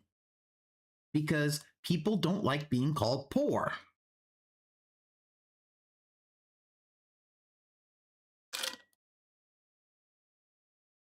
Ask the internet for money. Make it hard. What is happening? What is the rationale? What is the reasoning? Is there none? At this point, is it all mania? Has it become mania? Just plain mania. Craziness. You know, he thinks he's rationalizing what he's doing, but really it just doesn't make any sense. Because I'm so confused. I recommend, as a man... I don't understand how you're confused about this, Phil. It's obvious that Jeremy is trying to flex it so that people will stop calling him a broke boy. But the fact is that he can't just take that $900,000 Rumble thing out right now. And you're seeing like what he's actually getting paid for the month. You're seeing everything's down. It's obvious that he's broke boy. It's Schrodinger's wealth. He wants to crowdfund and beg and plead like he's a broke boy, but the fact is that he also wants to flex that he's successful, and he can't have it both ways. Psychoside Phil, looking at the corner demon all the time for assurance he's doing everything right. Oh, and he's doing that because the fact is Phil is completely and utterly just, Phil's like got a lot of anxiety about everything. That's the thing. The corner demons, I think, are a manifestation of his anxiety about money and things like that. And as I'm sure you are, you don't worry about other men's money. The idea that I'm not sure what you're talking about with the Rumble money, but I get paid from Rumble monthly. You would rather be someone who looks poor but worth millions over someone. Okay. It's not like you're what worth people millions think. but have no actual it shows a bunch of money in there, but that money doesn't really exist. So there it is. That's him admitting that the 900K is real. There was a new revelation. It turns out Jeremy did not sell his Neo Geo or even Nintendo collection. Even if you're worth millions, you're selling them off. No, you look like you're almost a vagrant. Also, he's denying he ever sold them off. She's like, I don't like sold my Neo Geo stuff a long time ago. But my NES stuff is still around. I still have a good amount of Neo Geo stuff. If you're this is a fucking lie. Jeremy on 2 occasions claimed that he sold his Neo Geo collection. Once in this tweet to focus on his Nintendo collection, and again when he was pleading to his audience to assist him with the purchase of an $80,000 K-Cup machine. I forgot about that. That's right. He specifically said he was going to start selling his stuff off to finance that K-Cup machine because the people who were making the K-Cups for his coffee decided to not work with him anymore for political reasons, he thought. So he did the fundraiser to buy the K-Cup machine. And he said outright, I'm selling off my personal collections. Now he's saying, I never sold off my personal collections. Like that. Okay, Jeremy in the stream also touched on him promoting his videos, claiming he was spending around $20,000 a month, a large difference from the presumed $80,000. He arrived at the $20,000 figure because he doesn't find it strange to reinvest 20% of his earnings back into his channel, alluding to now earning $100,000 a month. Lastly, he clarifies that he has $20,000 to throw away each month. If I didn't have 20 to 30 grand a month to advertise my own videos, do you think I would be doing it? With this revelation, Jeremy's fundraising for events like AmFest seemed even less necessary than before. Regardless, Jeremy in March claimed he is not wealthy. Isn't Jeremy rich? Why'd be concerned about finances? Well, I'm not rich. Only the rich can own a shipping container, according to fat retards from Canada. Yeah, if only fat retards from Canada were actual people. On Rumble, I've never paid for bots. I don't give a fuck. I have a contract with Rumble that does not care about my minimum viewership, does not care about any of that. None of that. Multi-million-dollar contract with Rumble. Multi-million. And they have never. And we find out that is no longer the case. Yeah, he don't have a multi-million-dollar deal with Rumble. Maybe he had one, but he don't have one now. And my thing, even if he was, what Jared's basically saying is it doesn't matter if he's shit. I have this multi-year deal with Rumble. Like, oh, yeah, Phil's trying to live champagne lifestyle on dent money. Even the rich will say, wow, what a way. Yeah. Yeah, flaunting wealth leads to animosity over waste of said wealth by common folk. Yeah. Like, it used to be that that a lot of wealthy folks, one of the things they would do is they commission artwork, works of art. And you know what? Then you put that in a museum so everybody can see the pretty art. Oh, look at the pretty art. And everybody can have it, you know? You know, but that was the thing. Like, that was one of the things people would do with, you know, when you had obscene amounts of wealth. It's like, okay, you know, it's one thing if like, okay, you're going to collect art and then, oh, hey, I have this, and go to a museum and say, hey, you want to just exhibit all this stuff for a little slice? But no, you'll have folks who will buy art, but then they want to hide it somewhere and hoard it like a fucking dragon because, well, there's taxes on art. And it's like, art should be looked at. That's why you make art. Art should be enjoyed. Whether it's music, you enjoy it with your ears, or, you know, painting, sculptures, all that. Like, it's supposed to be admired, not hidden in where no one's ever going to see it. But that's just me. The owner of business listens to workers for higher wage, but also weigh against business collapse, which leads to no wage at all. I mean, and that's the thing about the business. It's why, I mean, yeah, the idea of it is that the business owner should always, you know, I believe you should invest in the employees that you have, because then you don't have to spend money training new folks, build them up. But yes, there is to be a business where it's like you can't pay too much or else it will start hurting profits and cause the company to fall under. You kind of have to play that balancing game. Smart rich people have built the foundation that generates passive income. Wet Floor, you are completely correct. That most smart rich people, their money is doing work for them. They don't have to touch it. You know, it's generating. It's in, you know, let's say it's in the S&P 500 or something like that. And it's generating, let's say, a 7% return. Well, if they're, and therefore, well, of all that money, let's say all their money is in that 7% return. Well, let's say they only use 3% or less, maybe 2% of that money. Like they only spend 2% of the money in a year. Well, there you go. There's 5% that goes back in and gets compounded. You know, you build, yeah. And that's the thing, the foundation that generates passive income is the thing. And that's the thing that's always the hardest thing for folks who aren't rich. It's like to get to that hurdle where you can generate that passive income. It's always difficult. And yeah. Had minimum viewerships or anything like that. You just said you're not rich. Then you said you have a multi-million-dollar contract with Rumble. None of it makes any sense. Like none of it to an outsider makes any sense. Maybe from his perspective, it makes sense because he's thinking I'm not rich because he knows people who are filthy rich, like filthy rich versus just rich. Newsflash to everyone out there on the planet: anyone who has a multi-million-dollar contract with Rumble is rich. Period. Like that's it. They're rich. The moment you have a contract where you're going to get paid millions of dollars for something, you are rich. If you can afford to build a racetrack in your yard, if you can afford to have a plane for your wife, if you can afford to have $10,000 of magic cards to unbox because you're relaunching your Unsleeved Media channel, you are rich. You know what I'm saying? Like, am I rich?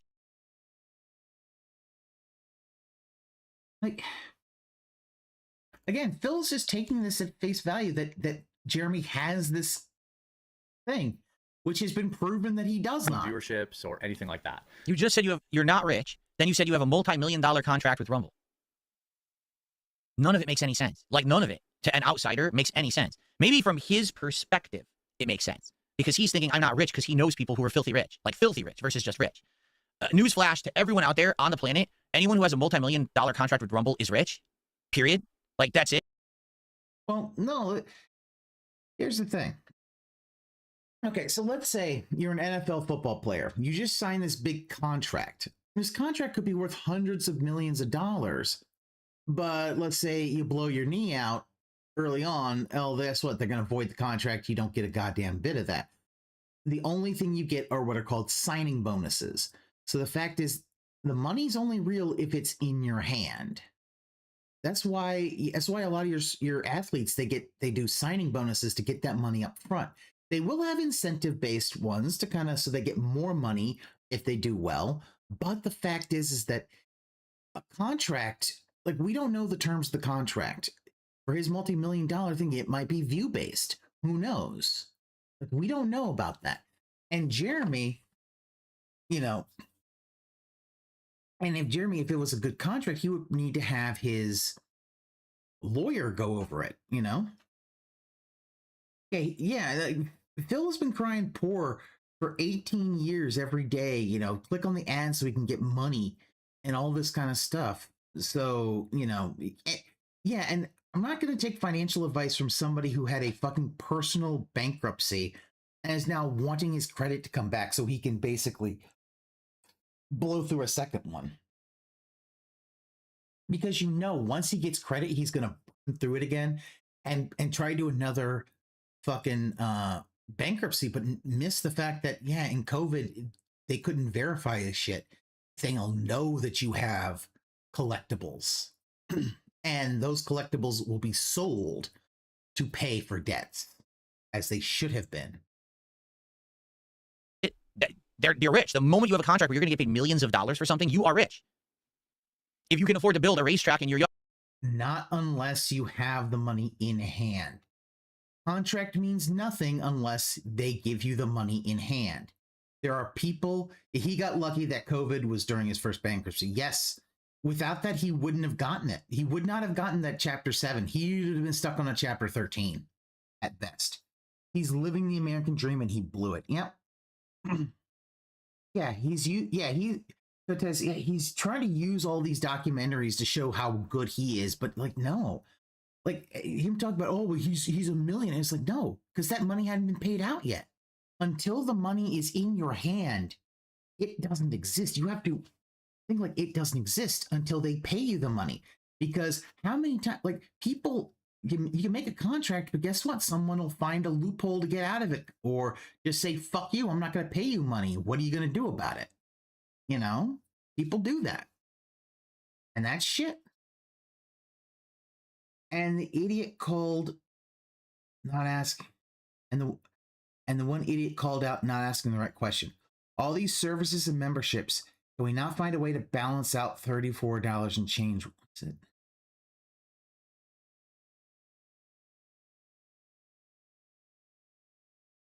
We don't need to go to Hogan's Bar where we're there, Philomania, brother. But yeah, if he was so rich, why is he asking for people's money on the internet? Yeah. And that's the thing. It doesn't make any sense. Yeah. Oh, that's right. Oh, God, that's right. It's been a minute. Yeah. He was only $34 out. So he was in the red $34 a month. That's nothing. You're telling me you couldn't have somebody find a way to cut at least $34 out of it. It's obvious the fact, well, and when you look at it, it was obvious he padded everything. Consoles every month? No. And this is somebody who didn't understand gaming. See, you don't buy consoles every month. So his expenditures were nowhere near that. He wanted to get out of his unsecured debt. That was the question any creditor could have asked and blown him out for it. Yeah, $34. But the fact is that, yeah, 5K monthly expenses. Obvious it was Champions Pulls. And most of it was Champions Pulls. But then when you saw what he was actually saying, like gaming consoles were over, like $1,000 a month. It's like, you're not buying new consoles every month. Like it was obvious that this was, yeah, it was his Champions. He was in the middle of his addiction. He couldn't stop. That's why he wanted to refinance his home so that he could get out of the debt and unlock those minimum payments as more thing to pull for champions. Because that's all he wants to do is pull champions, because that's a game where he can almost always win. And if he doesn't, he acts out like a whiny little bitch. 3K, which ballooned to 5 to 6K, only to go back to 3K. He admits Hogan's. If he admitted the Hogans, he could have written all that off and saved a bunch of money. He still would have been in bad financial shape because he's an addict, but he can't admit. Like, that's the thing about it. Like, this whole former alcoholic, he can't admit that he still drinks way too much. You know, he can't do it. Well, okay, Wet Floor, that wasn't quite right. It wasn't $500 in credit card debt.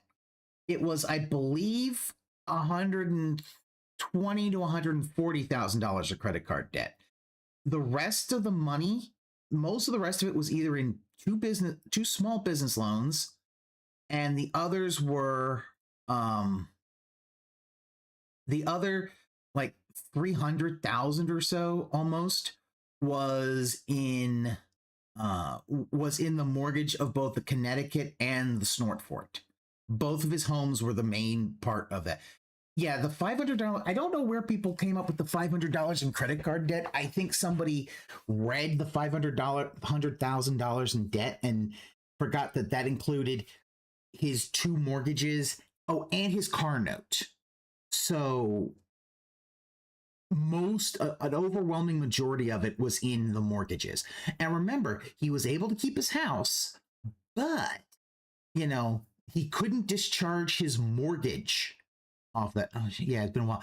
Yeah, so, and that's why, like, he eventually had to foreclose on his Connecticut condo, because they were like, because they had gone into, like, the foreclosure things beforehand, so he couldn't, because that was also something you couldn't just discharge from it, because instead it was, okay, we have to force sell it at a loss, and I don't know if he still owes that bank any money. Like, I don't know if he still owes that bank any money, and he just like, well, fucking get bent, I'm not going to pay it, or what. If you can afford to have a plane for your wife, if you can afford to have $10,000 of magic cards to unbox because you're relaunching your Unsleeved Media channel, you are rich. You know what I'm saying?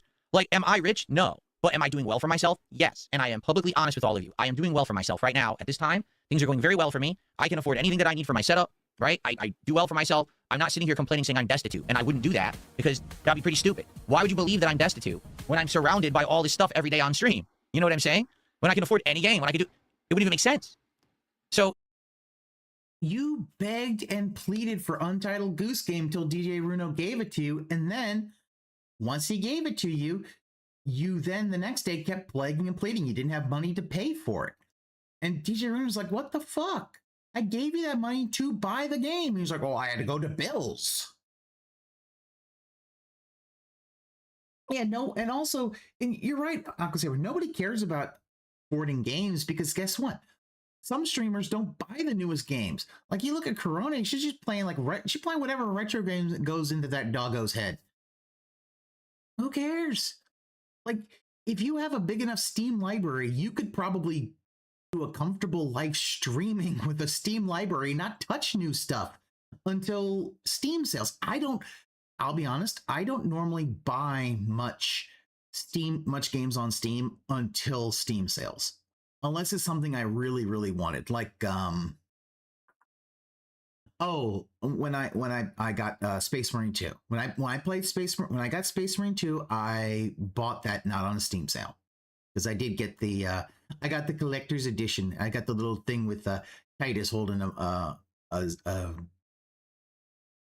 Tyranny. I can't remember. I think it was just a regular. It might just be a regular Hormagot. It might be. I don't think it's a warrior. I think it's just a regular Hormagot. Holding it by the neck. Publisher sales and seasonal Steam sales. Yes, those are great, dude. Yeah, regular seasonal Steam sales, publisher sales, because you get good deals. And then I put anything I want, I put on my wish list, and I'll get a thing. Oh, hey, this thing's, and I look at it, it's like 10%. I'm not getting up for 10%. You don't touch it till it's at least 50 off, if not more. Like, the thing, yeah, he's asking, yeah, Well, not only asking for money, remember, for a $20 Pokemon game, Pokemon Fire Red, he was initially wanting $20 to name a Pokemon, which was way too much money. What a line. Yeah, he is. He's trying to he's using these documentaries to try to retcon his past and to make himself seem better than he really is. Persona 5, Final Fantasy 7 Rebirth, and Persona 3 Portable for under $20. Thanks, Golden Week. Oh yeah, that's the thing. Golden Week. You know, your Christmas and your summer Steam sales. I think even Steam does Golden Week sales as well. Like, but those sales, that's where you can get your nice games.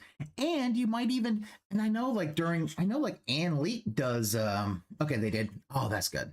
I know Ann Leak does that also. Will go through the sales and go through everything and sometimes we'll buy stuff. And I'm like, okay, maybe that's a good stream. Maybe not, you know? Hey,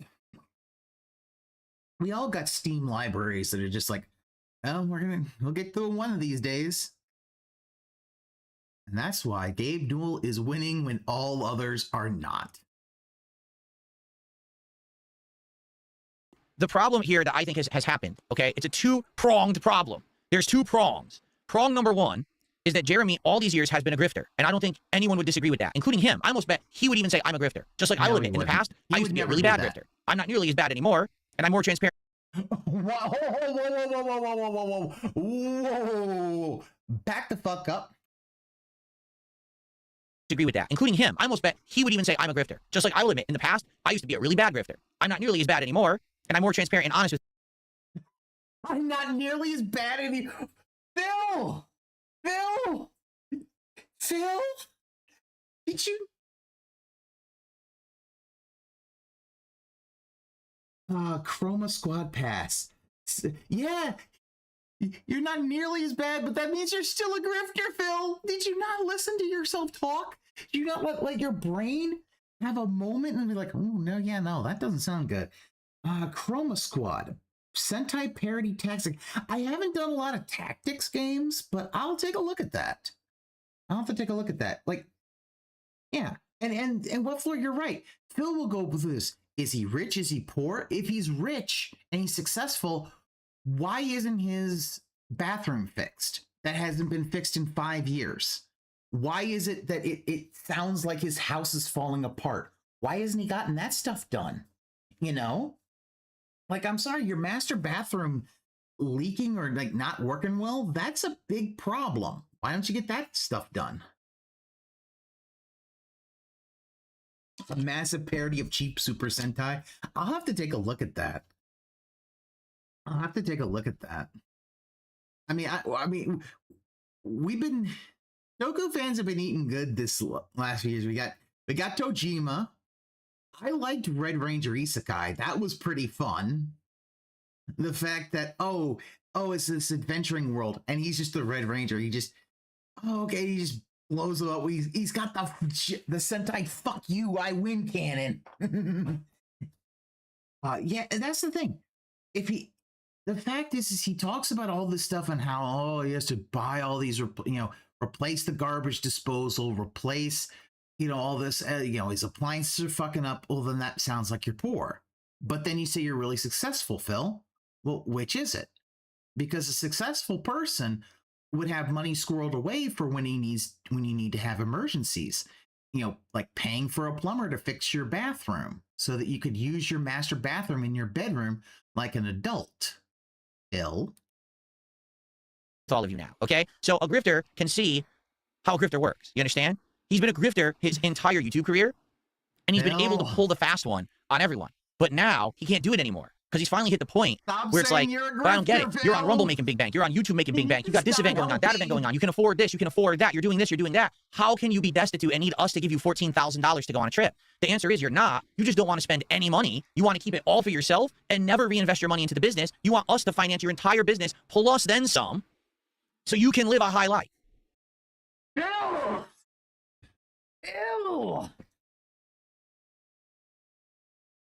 Phil! Where is your self-awareness, Phil?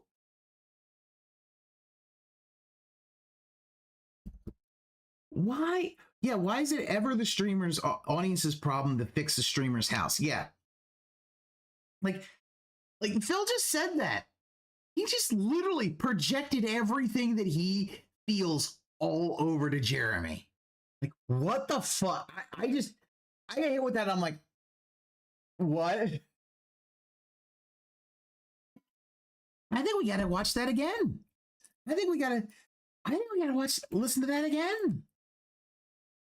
And honest with all of you now, okay? So a grifter can see how a grifter works. You understand? He's been a grifter his entire YouTube career, and he's been able to pull the fast one on everyone. But now he can't do it anymore because he's finally hit the point where it's like, but I don't get it. You're on Rumble making big bank. You're on YouTube making big bank. You've got this event going on, that event going on. You can afford this. You can afford that. You're doing this. You're doing that. How can you be destitute and need us to give you $14,000 to go on a trip? The answer is you're not. You just don't want to spend any money. You want to keep it all for yourself and never reinvest your money into the business. You want us to finance your entire business plus then some so you can live a high life.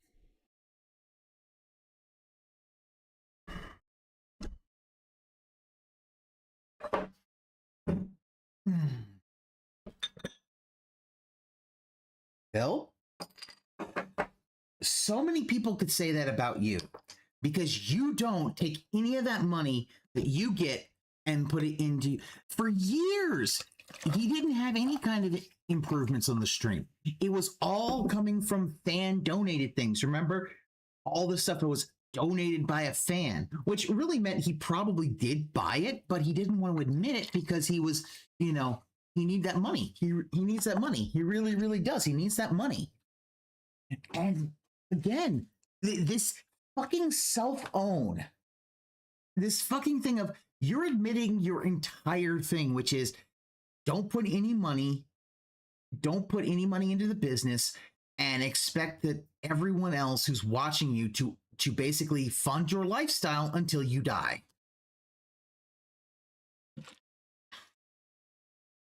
Yeah. And Darziak disproved the fan donated things. But even then, he didn't want to buy these big things. Like, he wanted people to give him money. Remember, OIC for years had a PC fund ready for Phil to give to Phil so he could get a new PC. It was like $1,500.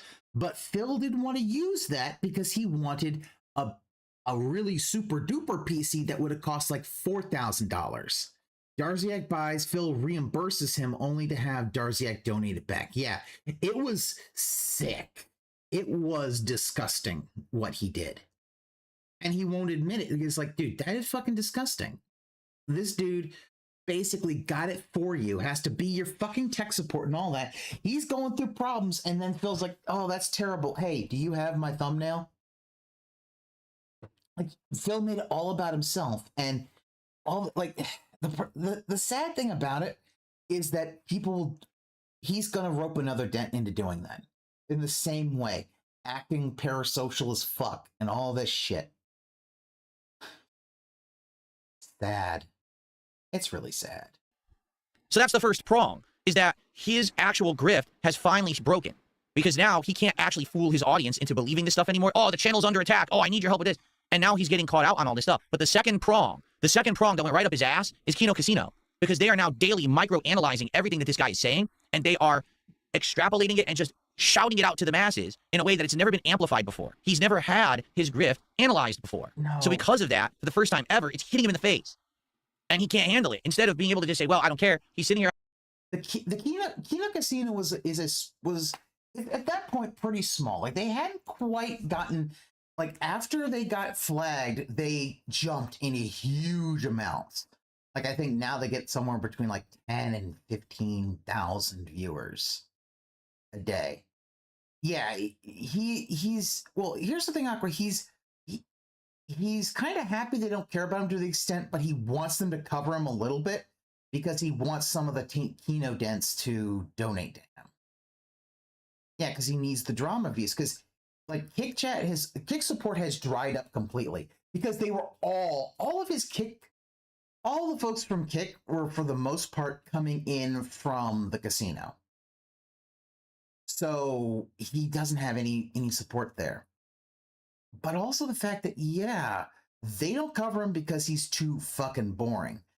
But like this shit, you're just like, oh, you're just gonna admit it. Okay. On a stream saying, oh, those two fat guys from Canada or whatever. He's giving them exactly what they want. The moment that he name drops or even mentions or any of that, that is too fat.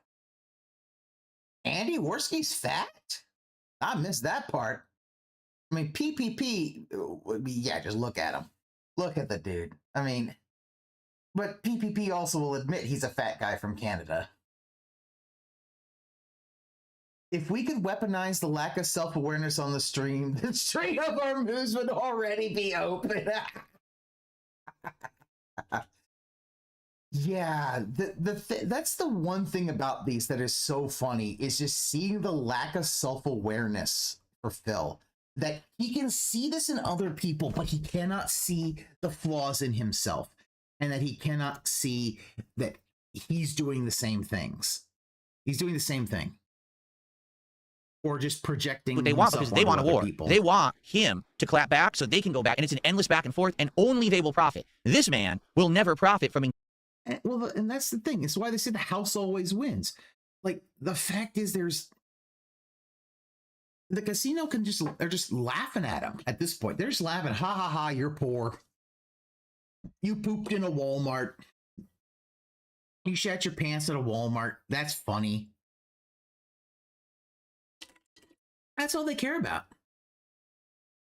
But yeah, in Phil's eyes, he could do nothing wrong. Yeah. Phil has basically convinced himself that he's different than all these folks. It's why I said this before, and I still believe it. The most pignatized person in the vortex, in Phil's vortex, is Phil. He's pignatized himself. And buys into his own hype. Engaging. But they will massively profit from having him engage. Does that make sense? So his grift has broken, and on top of the grift breaking, people have called him out on it and just completely amplified it to the point where everyone knows it, and now he's losing it. There you go. Okay, that's what's going on, in my opinion, that I'm seeing right now from this situation on the documentary. I think that's exactly what's going on. Guitar Player 1939 has just contributed a $25 tip. Thank you, Guitar Player. Hold on a second here. Here we go. That's our first tip of the night.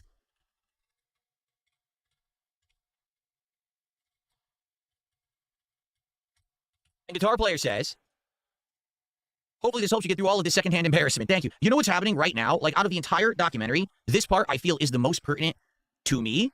Because this is stuff that I've already been through. This is stuff years ago this affected me. You know what I'm saying? Like years ago. Again, he needs to... my basically grifting, talking bullshit, etc. Right? Again, it has to be about him for him to really be interested. But also, again, saying that you were a grifter does not help. Today, people are going to say, well, you once a grifter, always a grifter. Was getting called out on. People were analyzing it. You know what I'm saying? So. And not only that, he's never, ever apologized. If he is a grifter, why haven't you apologized for your grifts? Oh, that's right. It's past Phil. So everyone should move past it. Sure there, buddy. And this is something that the folks with narcissistic traits will do. They will admit some mistakes in the past to get you to forget about the mistakes in the present. You can't wait for the day when it all collapses on him. I mean, either the fact is everybody's gonna vanish and all of his whales are gonna dry up, or the fact is he's gonna have a heart attack or a stroke on stream and die. And at that point, either Tevin or Ann is gonna have to call the authorities to basically, try to save them. But if with a stroke, I wouldn't be surprised that's permanent damage. Mostly because I don't see, if Phil gets a stroke, I don't see Phil putting in the intense amount of work it's going to take to possibly recover. Because every stroke is different. I mean, you look at like Cooking with Jack and the strokes he has. He can no longer use one of his arms. But you know, someone like a minor stroke, sometimes, okay, it takes a little bit, but then you can rework the pathways and you get back to full functionality. It just depends. But Phil's not going to to get that pathways back is a lot of work. Phil isn't going to put that work in. And I'm going to say this, Cat will leave him if he has to be disabled. Cat will leave his ass. This Cat's not going to, you know, be a fucking, you know, have to basically be 24/7 caregiver. He admits he's going to do it till his deathbed. Not a situation anyone really wants. Yeah, nobody wants to work until the day they die. They want to have some kind of retirement. You know. I know what's happening. I can see it. Maybe other people can't understand it, but I'm seeing, like, I know exactly what's happened to this guy. He fell for the trap. 1,000,000%. Hook, line, and sinker. He's just like engaging, and now he's engaging. Now he's going to get sucked into that vortex that you can't get out of, like a swirling toilet that's pulling you down. And no matter how much you're trying to save yourself from getting sucked down, you're turning and you're swirling with all the other turds, and you're going to get sucked down, baby. And there's nothing you can do. Nice analogy, huh? That's a good one. You know, guys, I like toilet humor, right? Okay. Thank you, Guitar Player, for the tip. Now would be a great time to grip some and say, hey, everyone, if you like my React content, please support it. Yeah. She'll take half his shit. He'll be forced to sell the snort for it. Yeah, he turns it into shit humor and the scat man. But yeah. Yeah, Cat's gone. Oh, yeah, I believe Cat's gone at Phil Soros. He's disabled because she will not. She's not going to be a 24/7 caregiver. Like, she does not love him in that kind of way, or someone might actually do that. Also, if he's disabled with that, he won't, as I said, he won't put the work in to possibly recover. So instead, he will basically just require 24/7 care. He's not going to be able to afford it. She's going to leave his ass. And at this point, could probably get alimony from him.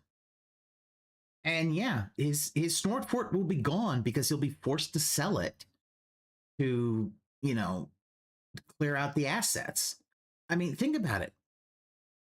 At this point, he won't have a car because Kat could argue that she uses the car more than he does. I mean, because she does. She uses the car for work.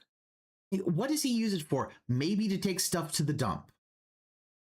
That's it. He gets his groceries delivered nowadays. So nothing else. Yeah. The alimony would kill him. Well, the thing about the alimony, though, is that if he's disabled, there's nothing he can do. There's nothing he can do at that point because, you know, he's not going to be able to stream anymore. Oh, yeah. Yeah, if he has a stroke, he's fucked. Because at that point, basically, he goes into a nursing home.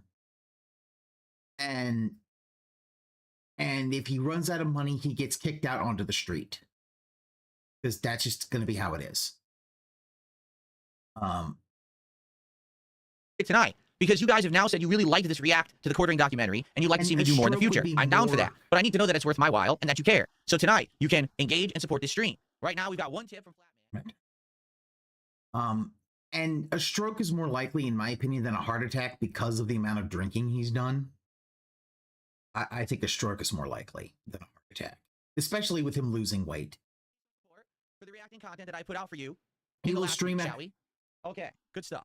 He will stream after having a stroke. I don't know how. One, he's not like, he might not be able to get up the stairs. He might not be able to talk. Sometimes strokes can completely rob someone of their motor skills. Boss man in rehab. Shut the fuck up and stop recording other residents. Him trying to stream from a home would be boss man in rehab. Wait, is boss man streaming from rehab? Oh boy. Let's continue. So again, wait, so you aren't rich by willing to risk 100K? Yep, I am.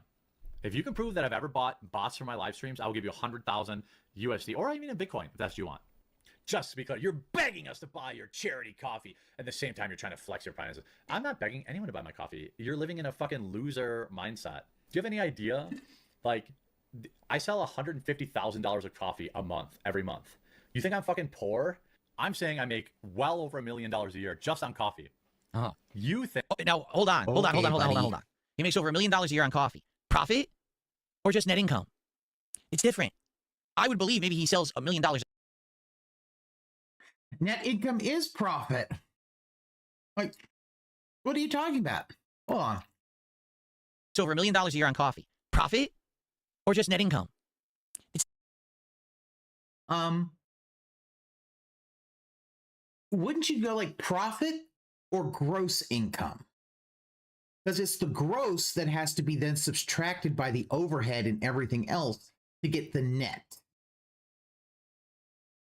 Like, the net income then becomes profit after paying out, you know, whatever other, you know, stuff. Like, I don't know. I will admit I'm not a businessman, but neither is Phil. Phil don't know business either. I know how hard it is after a stroke. My dad did have a stroke several years ago. Hell, he survived a second stroke. Damn. That's rough, wet floor. different. I would believe maybe he sells $1 million of coffee a year. What's your cost on that? How much does it cost to make that coffee? How much does it cost to ship that coffee? How much do you spend on advertisement for that coffee? Is it actually profitable? That's the But then, instead of net income, you should have said gross income.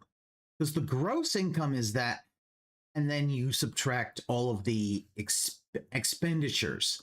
So that's what you get, is the revenue minus the overhead and all expenditures, then becomes profit. That's how it works. It said DSP tries it was bad originally because it only gave him $20 profit. Profit means you get back all costs and then some. Yeah. Like, yeah, that's the thing. It's like, and I don't know that I believe that Jeremy sells $1 million of coffee a year either, or makes $1 million in coffee sales a year. Real question. But in his head, I sell over $1 million of coffee a year, so that's success. No, it's not. It could be a loser. It could be a loss for him. He might lose money selling coffee. If he had to spend $80,000 for a Keurig machine to sell the Keurig cups, that's a big detriment to his profits. You know what I'm saying?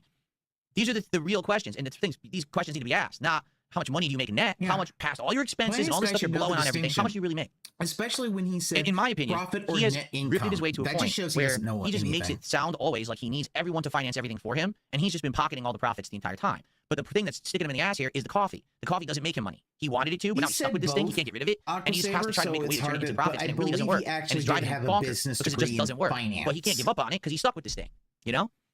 But I could be wrong. Maybe he isn't saying profitable, but that's not what he's saying here. He's just saying, oh, he sold $1 million of coffee. That doesn't mean anything. What's the profits on it?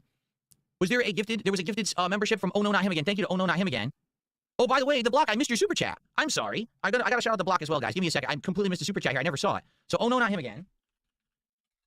I'm sorry. I'm so immersed in the documentary. I forgot to shout out contributions. What's wrong with me? I lost my way. Why would you do any of that? We all know what I'm really here for. I can't believe that I didn't shout out a contribution. Hold on. The block did a $10 super chat. Let's replay it animation. He says all the crap this man threw at other people, and he doesn't have the thick skin to take it.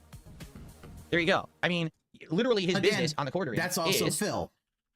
He can dish it out, but when culture it comes wars back and talking to him, shit and starting fights and, you know, basically being toxic to people. Let's be honest, that's what it looks like to me anyway. I don't watch his content, but for what we've seen in this documentary, that's what it looks like, right? So now people are doing the exact same thing to him, and he's crumbling. Yes, it's a because he never looked in the mirror to realize, oh crap, I live in a glass house. I'm throwing stones from a glass house the whole time, and God forbid if someone ever throws a stone at me, what's going to happen? Thank you to Stepdad. Stepdad has gifted a sub, so we have our first sub of the night now over on Kick. Thank you, Stepdad. Most folks who have a finance degree, it's like, okay, you know a little bit. You know, kind of like thank you for the support, everybody. Percentages to try to keep. Let's keep it moving because I do want to finish this tonight, and we have about an hour and a half left. Let's go. Poor.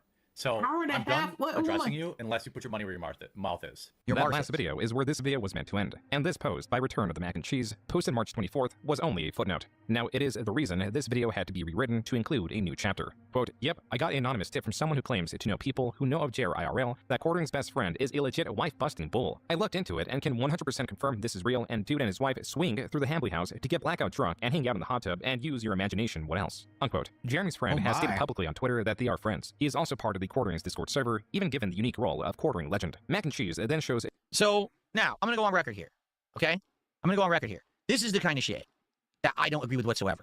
All right?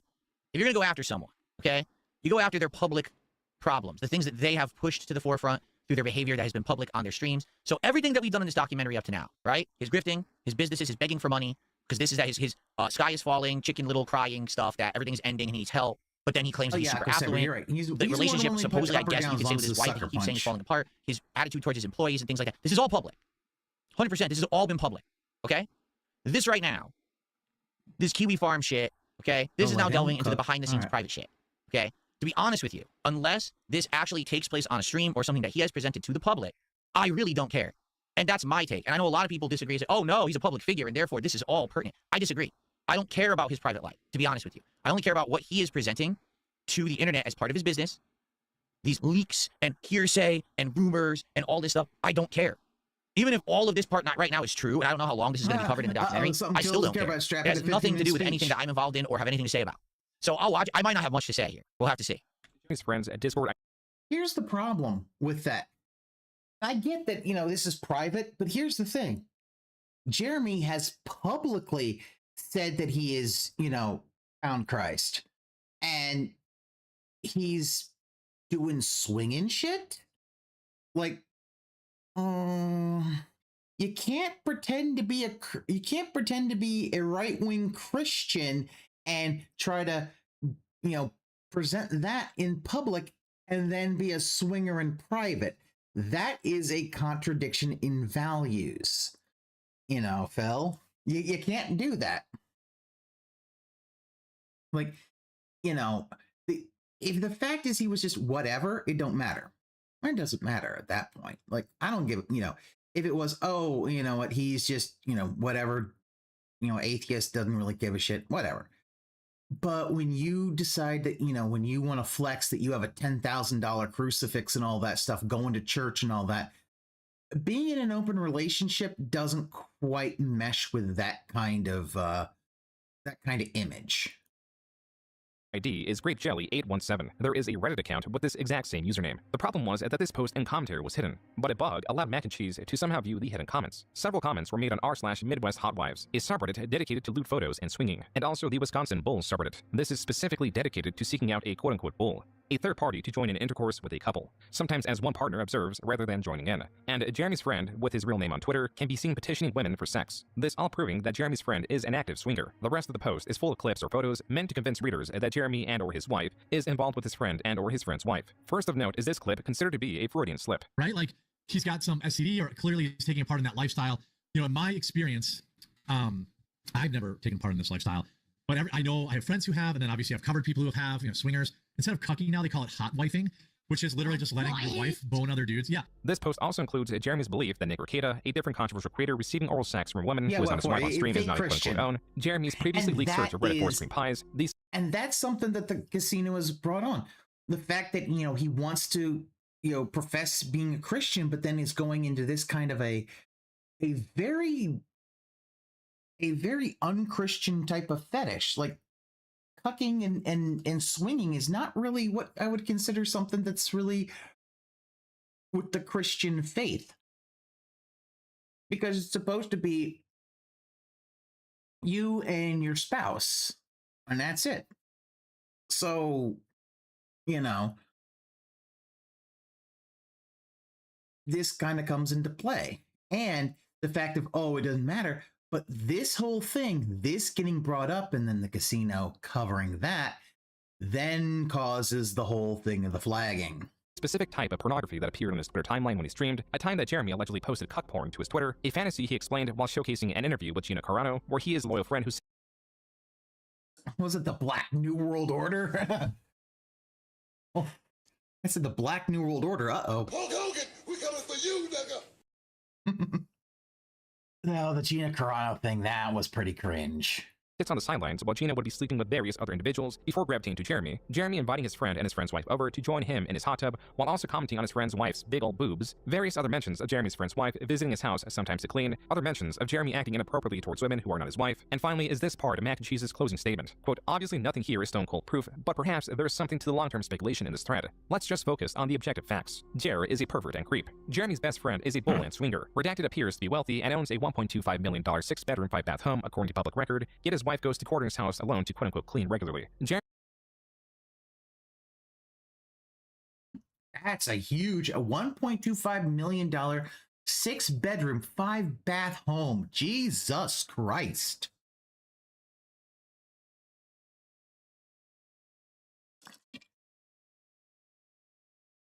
Jeremy makes comments about his friend's wife's fat tits and how Dad wants her in his hot tub while drunk on stream. Jeremy has cuckold and cuckold-adjacent fetishes, which he publicly exposed. Jeremy openly talks about having sex with women who are not his wife or simps for women and All right, when does he stop reading off this laundry list? This is ridiculous. Again, it's Phil. Dude, again, Phil is so uncomfortable with sex. It's like, no, this is just, he is listing off the objective facts. Like, okay, so here's the objective. Okay, so you got Jeremy openly talking about sex with women who are not his wife, simping for women and spending massive amount of money on them with seemingly no fear of being exposed despite having many enemies online and admitting his family and friends follow his online presence. Yeah. And if he was Christian, that would be a huge thing. Like, you don't do that, you know? Like, you know, the idea is if you're a good Christian, you only have eyes for your spouse. You know, you have friends and all that. And if you're gonna be this right-wing kind of guy, having a good friend who is a bull and in the swinging lifestyle is not gonna look good to them. It's gonna come off as being somewhat fake in your values. Because they're gonna be like, are you part of that? Yeah, he can't take any idea of sexual perversion. And this is the thing, 7, this is the, until recently, Jer and his wife were admitted atheists, and Jer's very obvious hedonistic lifestyle, and then we're missing something here, was tolerated. So what's going on here? Polyamory, cuckoldry, swinging, nothing at all, nothing at all, nothing at all. The smirk is priceless because it's obvious he doesn't have sex with his own wife. Yeah, like, that's the thing. Like, okay, if Jared and his wife are admitted atheists and they're just into polyamory and maybe cuckolding and swinging, it'd be like, okay, that's odd, but you know what? Whatever. You know, different strokes for different folks. If everybody consents and no one's getting hurt, everybody, you know, you're consenting. Everyone's, consenting adults. So I'm like, okay, whatever. But you can't then act like, oh, you found Christ and all that and still have those kinds of things. That doesn't really work. It's a complete and obvious disconnection of values and stuff. Periodically mentioning that this is speculation and their opinion. All right, when does he stop reading off this laundry list? This is ridiculous. His best friend, Jeremy! This is ridiculous. Look at that. He just skips Periodically over mentioning it that this is because he is so uncomfortable with sex. Like, how you have been married for what? It's 2019. I mean, you're talking about 7 years and sex is still uncomfortable? Like, how? I know you can tell this is the reason he's so uncomfortable with sex. I'm going to say, I feel like it's just proof that he's deeply, deeply closeted. That I think he's gay, or he is very gay leaning bi. And he's just so uncomfortable talking about sex because he's uncomfortable with sex. She has earmuffs because he snores too fucking loud. Yeah. And the fact that he snores too fucking loud, he never thought to, I don't know, go get a sleep test, get a sleep apnea machine. Fuck, man, I snored bad until I got my my CPAP machine because I had sleep apnea. Guess what? I don't snore as much anymore now. I sleep better. Phil could do that, but for Phil, a lot of it is he probably has some kind of sleep apnea, but also he kind of drinks himself into a stupor sleep. He's not getting good restful sleep and that kind of stuff. Like, okay. Speculation and their opinion. Jeremy Hambley is a cock! Jeremy Hambley is a cuckold confirmed! His best friend Adam is a fucking bull that comes over to his house every fucking week and is plowing his wife. It turns out that Sky Roan was a vanilla gorilla all along. Over the coming days, the coverage of Mac and Cheese's post was reaching Jeremy and bringing even more interest towards him and his shortcomings. Mac and Cheese and the casino were celebrating with a victory lap. Jeremy was none too pleased with what was going on, nor with towards him and his shortcomings. Mac and Cheese and the casino were celebrating with a victory. The myth. I consent. I don't. Is there somebody you forgot to ask? He married Cat out of shame for being gay. His parents are hardcore Catholics. You know, you get. I think I personally believe that he is very, very. He's so closeted. He doesn't quite know himself. He's repressed all that, and I think because I feel like he's repressed all that because yeah. I mean, if I remember, he didn't really even sleep that much with Panda Lee. Like. If I remember, yeah. Fuckery isn't legit. Hey, especially when you're saying that you're a Christian. All right. If you're saying you're a Christian, cuckoldery doesn't quite work there. It doesn't quite work. That don't make no damn sense. Victory lap. Jeremy was none too pleased with what was going on, nor with the Kino Casino. PPP or Andy Worski, either one of you guys are welcome on my show anytime. Anytime. They'd rather... I look horrified. How do you think I feel? I want to know about this stuff. I don't care. Again, this is... Ugh. It's just, you know, it's vile stuff. It's the deepest and darkest corner of someone's closet that's full of rotting corpses. You know what I'm saying? Like, I don't want you to know anything about this. I don't care. Like... He is so fucking disgusted. Even the talk of some kind of sexual... non-normalcy is freaking him the fuck. He's freaking out about this. Letting someone else fuck your wife while you pay the bills and get sloppy seconds. Yeah, I'll say it's one thing if you're swinging. If you've got you've got another couple and you guys swing. So sometimes the ladies change partners, you know. Then it's like, yeah, okay.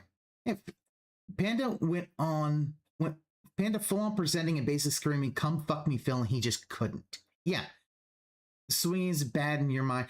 I mean, and that's fine. I'm not a swinger. I don't care for it. Now, I think, you know, if everyone's a consenting adult, it's not my place to tell someone, you know, that. They have their own values and stuff like that. If they don't want to do it, that's fine. If they want to do it, listen. That's all, you know, you do you. You know, I very much hold to the idea that, you know, it's not my business. It ruins relationships even when fully consented, though. Seen many such divorces. And, you know, and Methbear, you have a very different feeling on that. And that is completely fine. And I understand that. And you've seen from other sides on that.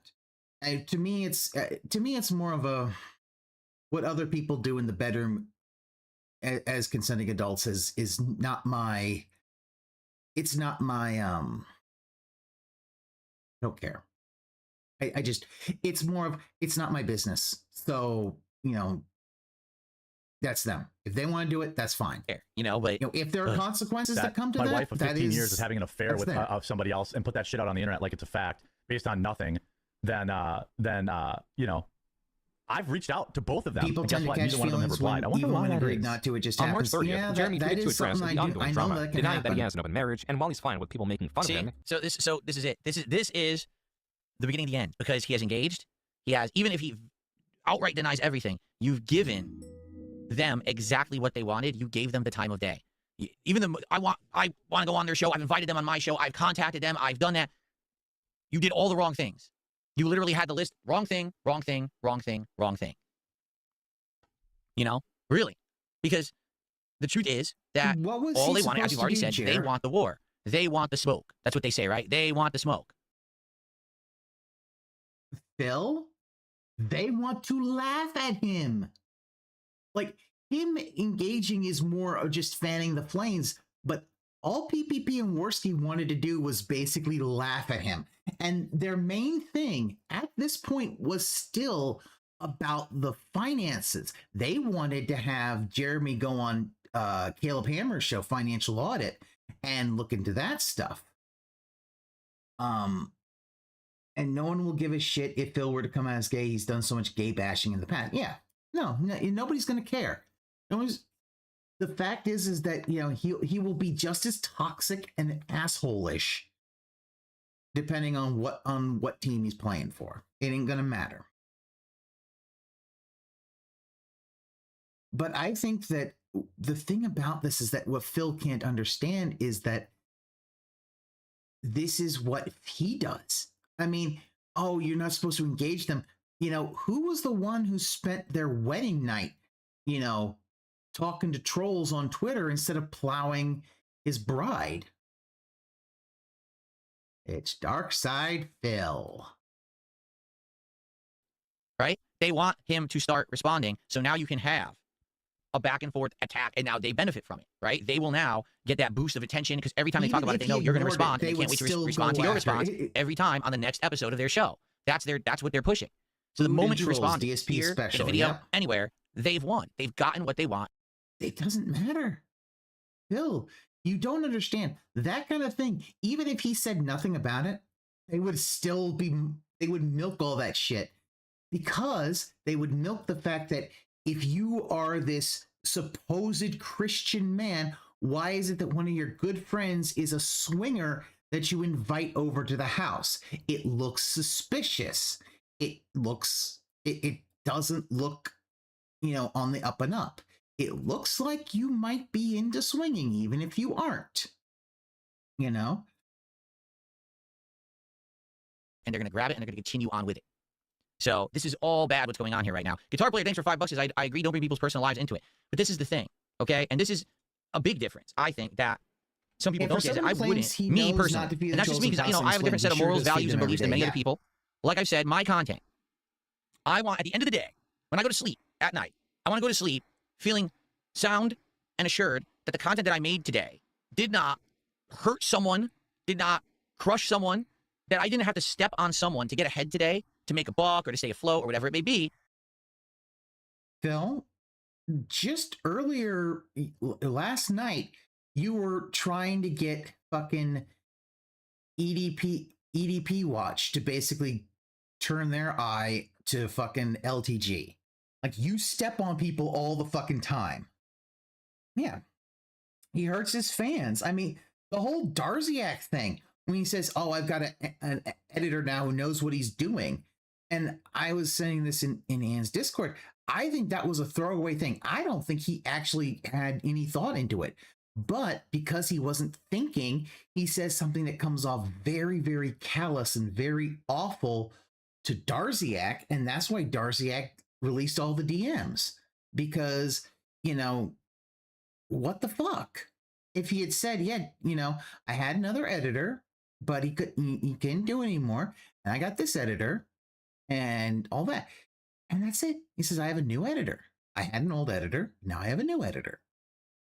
If he hadn't decided to say all that, you know, and say that in a tone that really made Darziak feel like his work was not appreciated, Darziak never would have released those DMs. And at that point, then you're just like, okay, well, you know. But now, guess what? Phil did that. Phil burned someone for no reason other than he wasn't thinking. And now all this shit came out. Again, Phil keeps fucking himself up.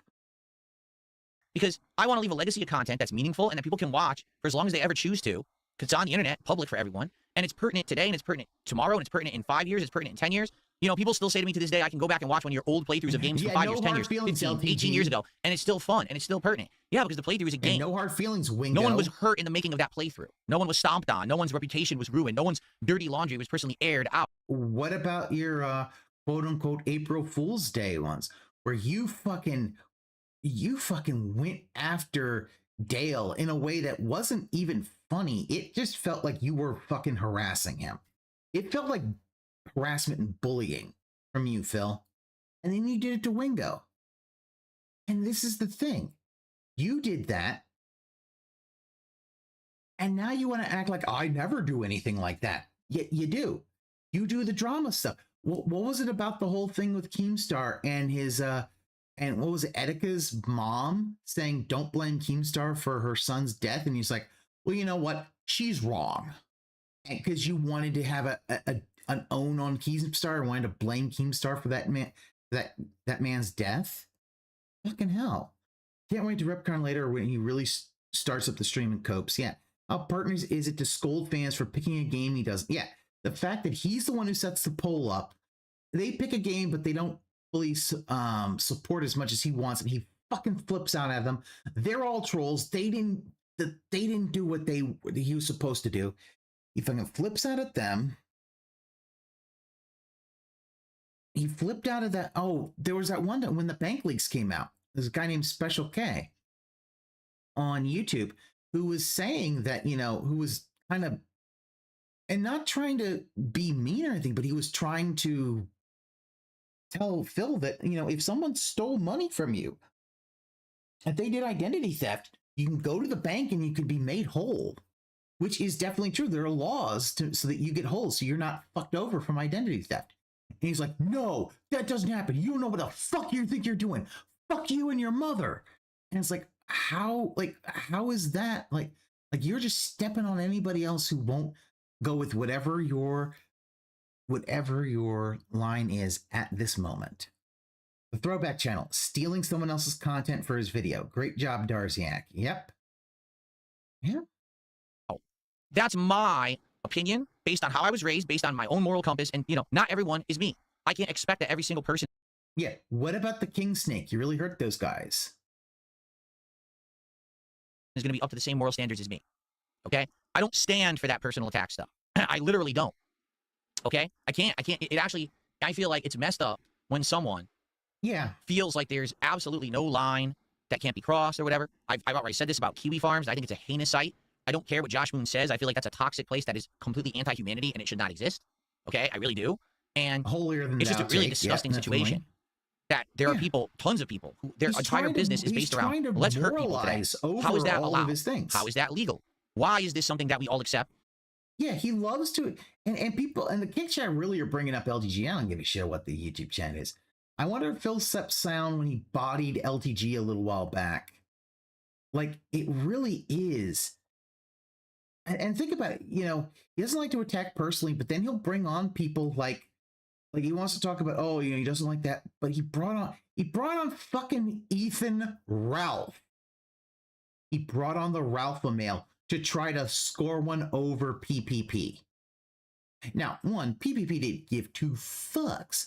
See, this is the problem, is that Warski, the casino, Warski and PPP, they know what kind of content they're making. They're making fun of folks. They know what they're doing. Okay? They know at the end of the day what kind of content they're making. Phil honestly thinks that his content is meaningful to his fans and all this kind of stuff, and he'll be remembered fondly when he's gone. He won't. Certain people on the internet will be remembered fondly when they're gone, but not Phil. Phil will be forgotten in a day and a half. He wanted to dunk on Craig, but Craig didn't care about his moralizing and explained everything. Yeah, because Phil wants to moralize why these people can't go after him, but yeah, Craig did what a streamer does. He read out donos and kept on pushing. Yep. This is the thing. This is the thing I really, really dislike about Phil's, when he starts trying to morally grandstand, when he does the same thing. Or when the fact is that he tries to morally grandstand, but he never apologizes to anybody when he fails to hold himself up to those standards. Why do you think it's good to get a laugh at the expense of someone else and stomping on them? I just don't understand it. You know, I don't. Especially because I have found a way tougher than if I go on the drama route, but I have found a way to be successful that doesn't harm others. So why? You have danced on the grave of so many other people.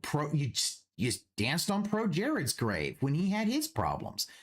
This whole thing, this react to Jeremy is in every way him dancing on and saying that he is better than Jer. And the thing is, his own brain cannot seem to rationalize that he's doing the exact same thing, and that's why nobody should give him in any way any kind of cover for this. No. Anytime he reacts to a doc, it's to crush the subject. That's always what it is. Is it okay for people to literally just harm others to get ahead?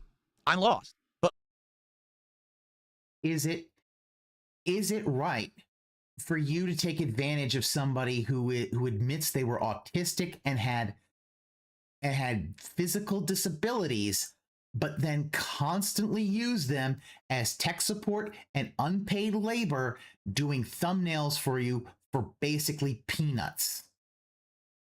Is that okay, Phil? Oh, yes. If Kino got a documentary, he'd be quick to react and dunk onto them. Oh, yeah. He would definitely do that. Or if any of us had a documentary on us, he'd do that too.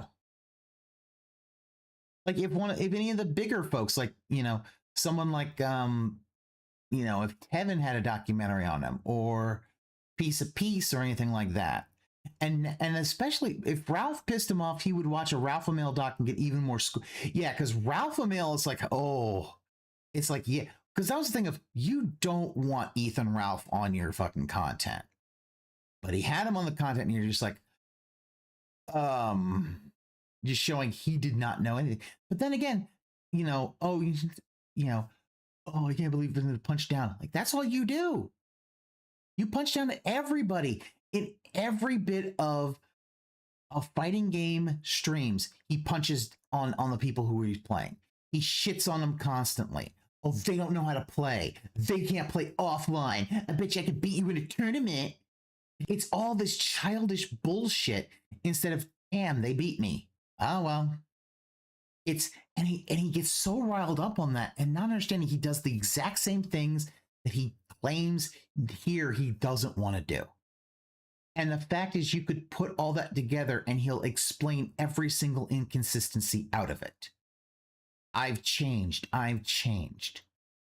That's all you say, Phil.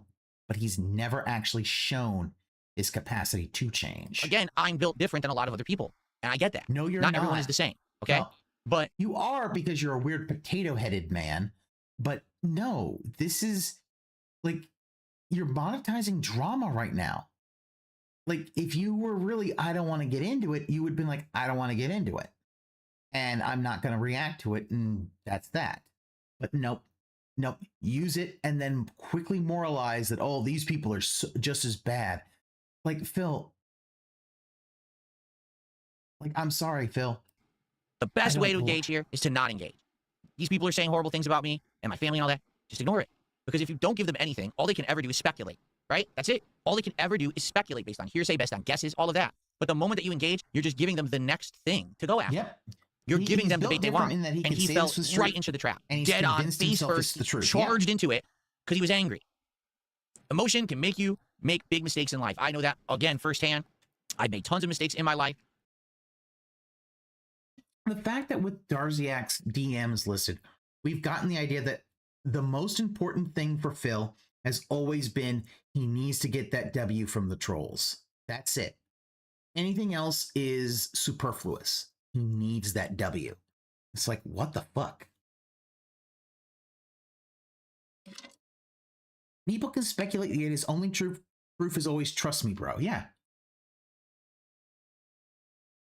And he can never understand that because he's lied in the past, he is not trustworthy and no one's going to take him. He's like, why would anybody give me the benefit of the doubt? People have given you the benefit of the doubt. You've shown that you're not worthy of it. Because of emotions. And I think that's what happened here is that Jeremy got overcome with emotion. Now they're coming after his personal stuff that he does not regularly talk about, right, in his content. Maybe something slips here or there. And yes, you can insinuate something from what you've seen in his content, but that's not the focus of his content. And yet this is now what people are going to come after him for. You know what I'm saying? And the whole thing of skipping over the whole thing about, you know, the fact that he's supposed to be Christian and all this really does show that Phil doesn't really understand anything about religion. Like, I mean, we know this. Phil always uses his religion as a crutch. Oh, he's like, oh, I was raised Roman Catholic. Okay, well, what does that mean? Okay, you were raised Roman Catholic, but the fact is that that doesn't mean shit when, you know, oh, you're raised Roman Catholic, but then, you know, you're doing just depraved fucking shit. Admitted liar wanting trust from anyone who will give them the time of day. Yeah. He got it from Asmongold because Asmongold decided not to actually do any research. And to be honest, then, you know, kind of be like, oh, well, you know, guys, I didn't know any of this stuff. I mean, honestly, it's the reason I don't I have no respect for Asmongold. It's like, you bring someone onto your thing, you might want to know what they are. You might want to actually take time to do this shit. You know, you're a streamer. You have all the time in the world to research a guest you're going to bring on. Instead of, and then listening to some of the most tepid takes like Dan Clancy should step down as CEO of Twitch and be like, that's a base take. Like, I'm sorry, that's a fucking cold ass, that's like a fucking lukewarm at best take. I think a lot of people would say, yeah, the CEO should probably step down, even if it isn't about the Hassan Piker thing, but especially the double standards towards folks, especially when it comes to fucking some of the sex stuff on there. I'm sorry. But the fact is that if a woman's getting railed in her ass, it shouldn't just be a 1-week ban. Ban her, ban completely. You want to go do that? Go do that on fucking OnlyFans. Like, this is not a fucking, oh, no. Oh, no, wet floor. I'm not saying Phil do research. I was talking about Asmongold not doing his research. I'm talking about Asmongold not doing his research and letting Phil come on and basically try to grift a whole new audience. I was talking about Asmongold because Asmongold basically kind of tried to skirt responsibility on that one. And, you know, he's like, oh, you know. Oh, yeah, because basically folks who are fans of his went to Phil's streams and reported back. And he's like, I didn't know this guy was going to be like that. When everyone could have told him if he actually did a modicum of research. So I'm like, yeah, Asmongold don't get any, he don't get any fucking grace from that. Claims the harassment has people mailing things to his house and making his wife feel unsafe. Mac and Cheese was twisting the knife, noting how March was Jeremy's worst month ever, yet it has 18 million views. However, this is explained by Jeremy's strategy of uploading YouTube Shorts, short-form videos that get hundreds of thousands of views, yet pay very little. His regular videos this month amounted to around 7.5 million views. Yeah, for the record, just so everyone knows, YouTube Shorts pay almost nothing. Like, you can have a short that has 1 million views and you'll make like $100. I'm not kidding. It depends on the ad, but the ad revenue on a short is abysmally low compared to a regular video. So if half of his views are shorts, it really doesn't make sense. Jeremy's channel, at least for his regular content, is declining steeply. To make matters worse for Jeremy and those around him, a detailed dox of Jeremy's friend was posted on QB Farms, alongside a separate post detailing Jeremy's friend's criminal history that includes domestic abuse. On April 3rd, Jeremy again tweeted at the Kino Casino, requesting to have it. You know, now that, as I said, I don't care what someone does in their private life, but, you know, someone who's a bull who then has charges was that convictions? Hold on, let me go back. Detailing Jeremy's friend's criminal history that includes domestic abuse. On April 3rd, Jeremy again tweeted at the Kino Casino. So I'm guessing that might be conviction. Having criminal history that includes domestic abuse and them still, you know, and being in the bull world, like, yeah, that's no, Jeremy, no. Like, I mean, give your wife a fucking shiner. Yeah, that's, you might not want to. That's someone who, especially if you're born again Christian, you're like, you know what, we're gonna not have you, or at least not tell anyone that you're gonna come over. No, requesting to have a debate/conversation. He also posted the messages he sent to PP. See, the problem is that Jeremy's trying to act like they're gonna debate him. And the thing about the casino is they just point and laugh at people. Why are they going to want to debate him? Why are they going to want to debate him on this stuff? He's just, you know, they point and laugh. I don't get what Jeremy thinks he's going to get out of that.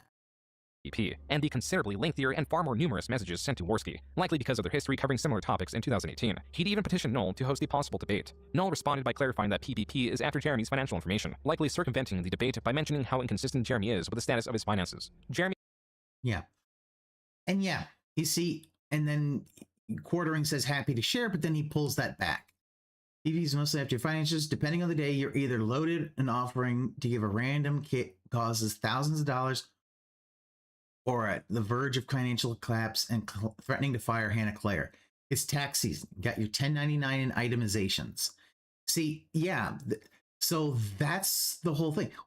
That's the thing that quartering, like, they really wanted to have the financials. Are you poor or are you Clarifying rich? that PPP is after Jeremy's financial information, likely circumventing the debate by mentioning how inconsistent Jeremy is with the status of his finances. Jeremy goes on to claim that he is willing to go on Caleb Hammer's financial audit podcast, a request previously made by the Kino Casino. This is all, again, he is giving them everything they want. He's just handing it to them. Here you go, here you go, here you go, here you go, here you go, here you go, here you go, here you go. Why do you think they didn't respond to the million DMs that he sent them about, hey, what about this? I saw you accuse me about this. I saw you. They're not responding because they don't want to engage you. And this is a guy who, remember, after we've seen the Darziak thing, if Darziak didn't reply after like a day after Phil said something, Phil was like, hey, why haven't you responded? Why haven't you responded? Tell me, talk to me. Like, Phil, this is like, it comes off very much the same kind of thing. Like, Phil, what are you doing here? Like, the thing about it is that the financials were a thing. You can't claim to be rich and poor at the same. You can't be there isn't Schrodinger's wealth. You're either super loaded or you're super poor. But the problem is, in that Phil's missing the thing is, he's like, oh, he's just giving them what they want. Here's the thing: PPP and Worski won either way, because if Jeremy agrees to it, then he's stuck in either one or the other. Either he's super rich or he is on the verge of collapse. You've crushed the waveform down, so we know what he is. If he doesn't, you can still clown him. That's why the house always wins. You always pick a thing where it's like tic-tac-toe. You always get to the point where, oh, they have one move, but there are two moves that you can do that win the game. That's why you always do it that way. Just want more content. They're content farmers. That's literally what they are. A lot of people say, oh, they're trolls. No. They're not trolls. They're content farmers. And they're probably too. They are trolls. They're trolls. PPP trolls everyone. The best in the business. They know how to get content and to keep going with it. They know how to game the system. They know how to work right. They know how to poke people just the right way. I mean, part of this is they don't even have to poke people.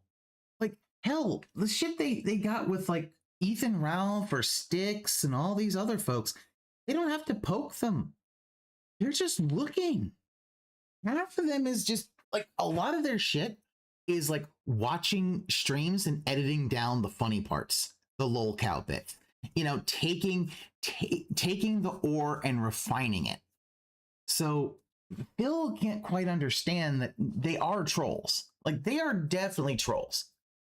But they also, what their whole content is, point at trolls, point at lolcows, and laugh with them, and just kind of be jesters on the internet. They're experts at content farming. Forget all these dumb outfits they wear on their streams. They should both be wearing farmer outfits. Seriously, that's to be the best outfit, the most accurate one possible. They both are fucking farmers, and they're just working there. You know what I'm saying? And then I'll say this, Phil, like, PPP's like Easter Bunny outfit looks better than almost every single one of your, actually probably better than every single one of your Halloween outfits. Like, this shit, actually, you put more effort into this than you've ever done for Halloween, you know? Fuck. Boom. Tons of money. That's just it. I mean, it all culminates in what's going on today, and I think that this documentary at the very end will get to what's going on today, because this has been their biggest payday yet. Everything that's going on right now has made these two guys more money than anything before. Thank you to this and that. This and that just did a $20 super chat. The reason it's making more money is because the fact that it exploded from a bunch of, and he says, doesn't matter what content you do, I enjoy it. Creators. Mouse PI was awesome. Thanks. In regards to Jeremy, he was crying that he was a freedom of speech guy. He talks so much shit. As soon as someone says something about him, he cries and goes to his audience. Thank you for the $20. I appreciate that. This and that. Okay. Not going to say anything? Hold on. In regards to Jeremy, he was crying that he was a freedom of speech guy. He talks so much shit. As soon as someone says something about him, he cries and goes to his audience. Thank you for the $20. Think about that. The guy is basically showing that Jeremy talks about free speech all the time, but when someone says something shit about him, he gets all thin and, oh, woe is me, and all they're being attacked and all that. And Phil said nothing about it. Not a thing. So I appreciate that. This and that. Okay. Nothing. Not a thing about that. when that is one of the biggest issues I have with Jeremy. Like, he's always like, oh, you know, he's free speech and all this other kind of stuff. And he said shit about other people. And then when people say shit about him, they throw it back at him. Oh, no, no, no, no, no. Like, that's the whole thing. You can't have it both ways on that. Okay. They celebrated this development, perhaps too soon. He's scared of what's being revealed about the bull. He doesn't want anyone digging any How the hell is he talking with that shit on his face? How does he talk perfectly with the rabbit outfit on? deeper into the situation with his bull, into the next scene. How can he breathe with that on? Him cult and all of this. So he's prepared With the rabbit outfit on. deeper. He doesn't want anyone digging any How the hell is he talking with that shit on his face? How does he talk perfectly with the rabbit outfit on? deeper into the situation with his bull. Because he probably, once he put it on, he practiced and listened to himself to make sure that he knows exactly how to speak regularly, and he just pushed through it. Into the next scene. How can he breathe with that on? Him cult and all of this. So he's prepared to agree to Look at fucking that. everything. And like, honestly, He's and easily we could probably distracted. get a lot more out of Jeremy because we hold all the cards. See? He's publicly admitting it. He's literally publicly admitting it. We have all the Literally. leverage in this situation. We're a I told you guys, the house always wins. Just one day later, TPP on Twitter shared a screenshot of a community strike, the Kino Cathedral promo. Yeah, and this is the thing that Phil can't understand. You know, they put, you know, sometimes when you go after folks, you put them in a bind that they can't, that it's like, oh, until it's too late. Oh, they win either way. That was the whole point. And Kirby Soul's Racing, and he says, PPP puts effort into things, and he knows for Phil it's a foreign concept. And that's true. Phil, when it comes to his Halloween, it's so low effort. He doesn't, like, what the fuck? Channel received, not to be confused with their main channel, Kino Casino Clips. So, this is all going to be confusing for those who don't know. So, the Kino Cathedral channel is Ashton's, or PPP's. He doesn't use it a lot, but he puts out promo clips and stuff like that. Then there's an official clips channel called Kino Casino Clips. That channel is owned by their editor, not them. And that's the one that was putting out highlight clips every single day when they streamed on YouTube. How did you know about this, Phil? I thought you didn't know about all this part. They haven't quite gotten to that part yet. Okay, so there's a lot of channels involved. It's going to get a little bit confusing here. The Kino Cathedral received a strike for harassment and bullying. TPP claiming it was Jeremy who reported the video and is responsible for the strike. Jeremy on Twitter stated, quote, PPP, a random Canadian, only considered stop spreading slanderous lies about my wife, my friend, and family if I gave him 7 years worth of tax forms. Again, a random fucking nobody demanded my tax forms in order to even consider stopping harassing my family and friends. Fuck him. Unquote. Jeremy was not going forward. The problem is with Jeremy is that he constantly deletes tweets. He'll say something in a drunken stupor, then delete it and claim that it never happened. And Phil's not going to say anything but that because he said he agreed with him. And this is the thing that Null says. You rejected everything PPP is asking for. He's not willing to talk without the financial audit, which you reversed on since last night for some reason. The only reason I'm responding to this is that you said last night you would do it.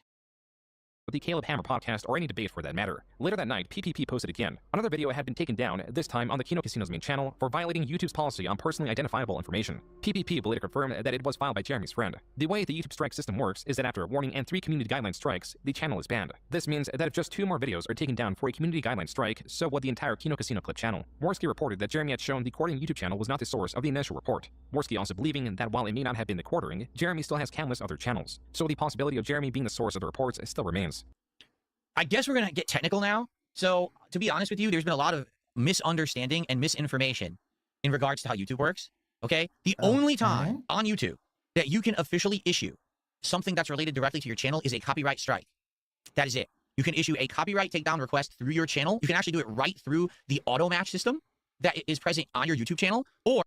And this is why they believe that that clip was flagged from the bull, because it was regarding his name, getting that taken down. So the bull's taking that, which is what one of the popular theories is, that the bull did not want his shit being out there and basically told Jeremy, you know, you need to get this,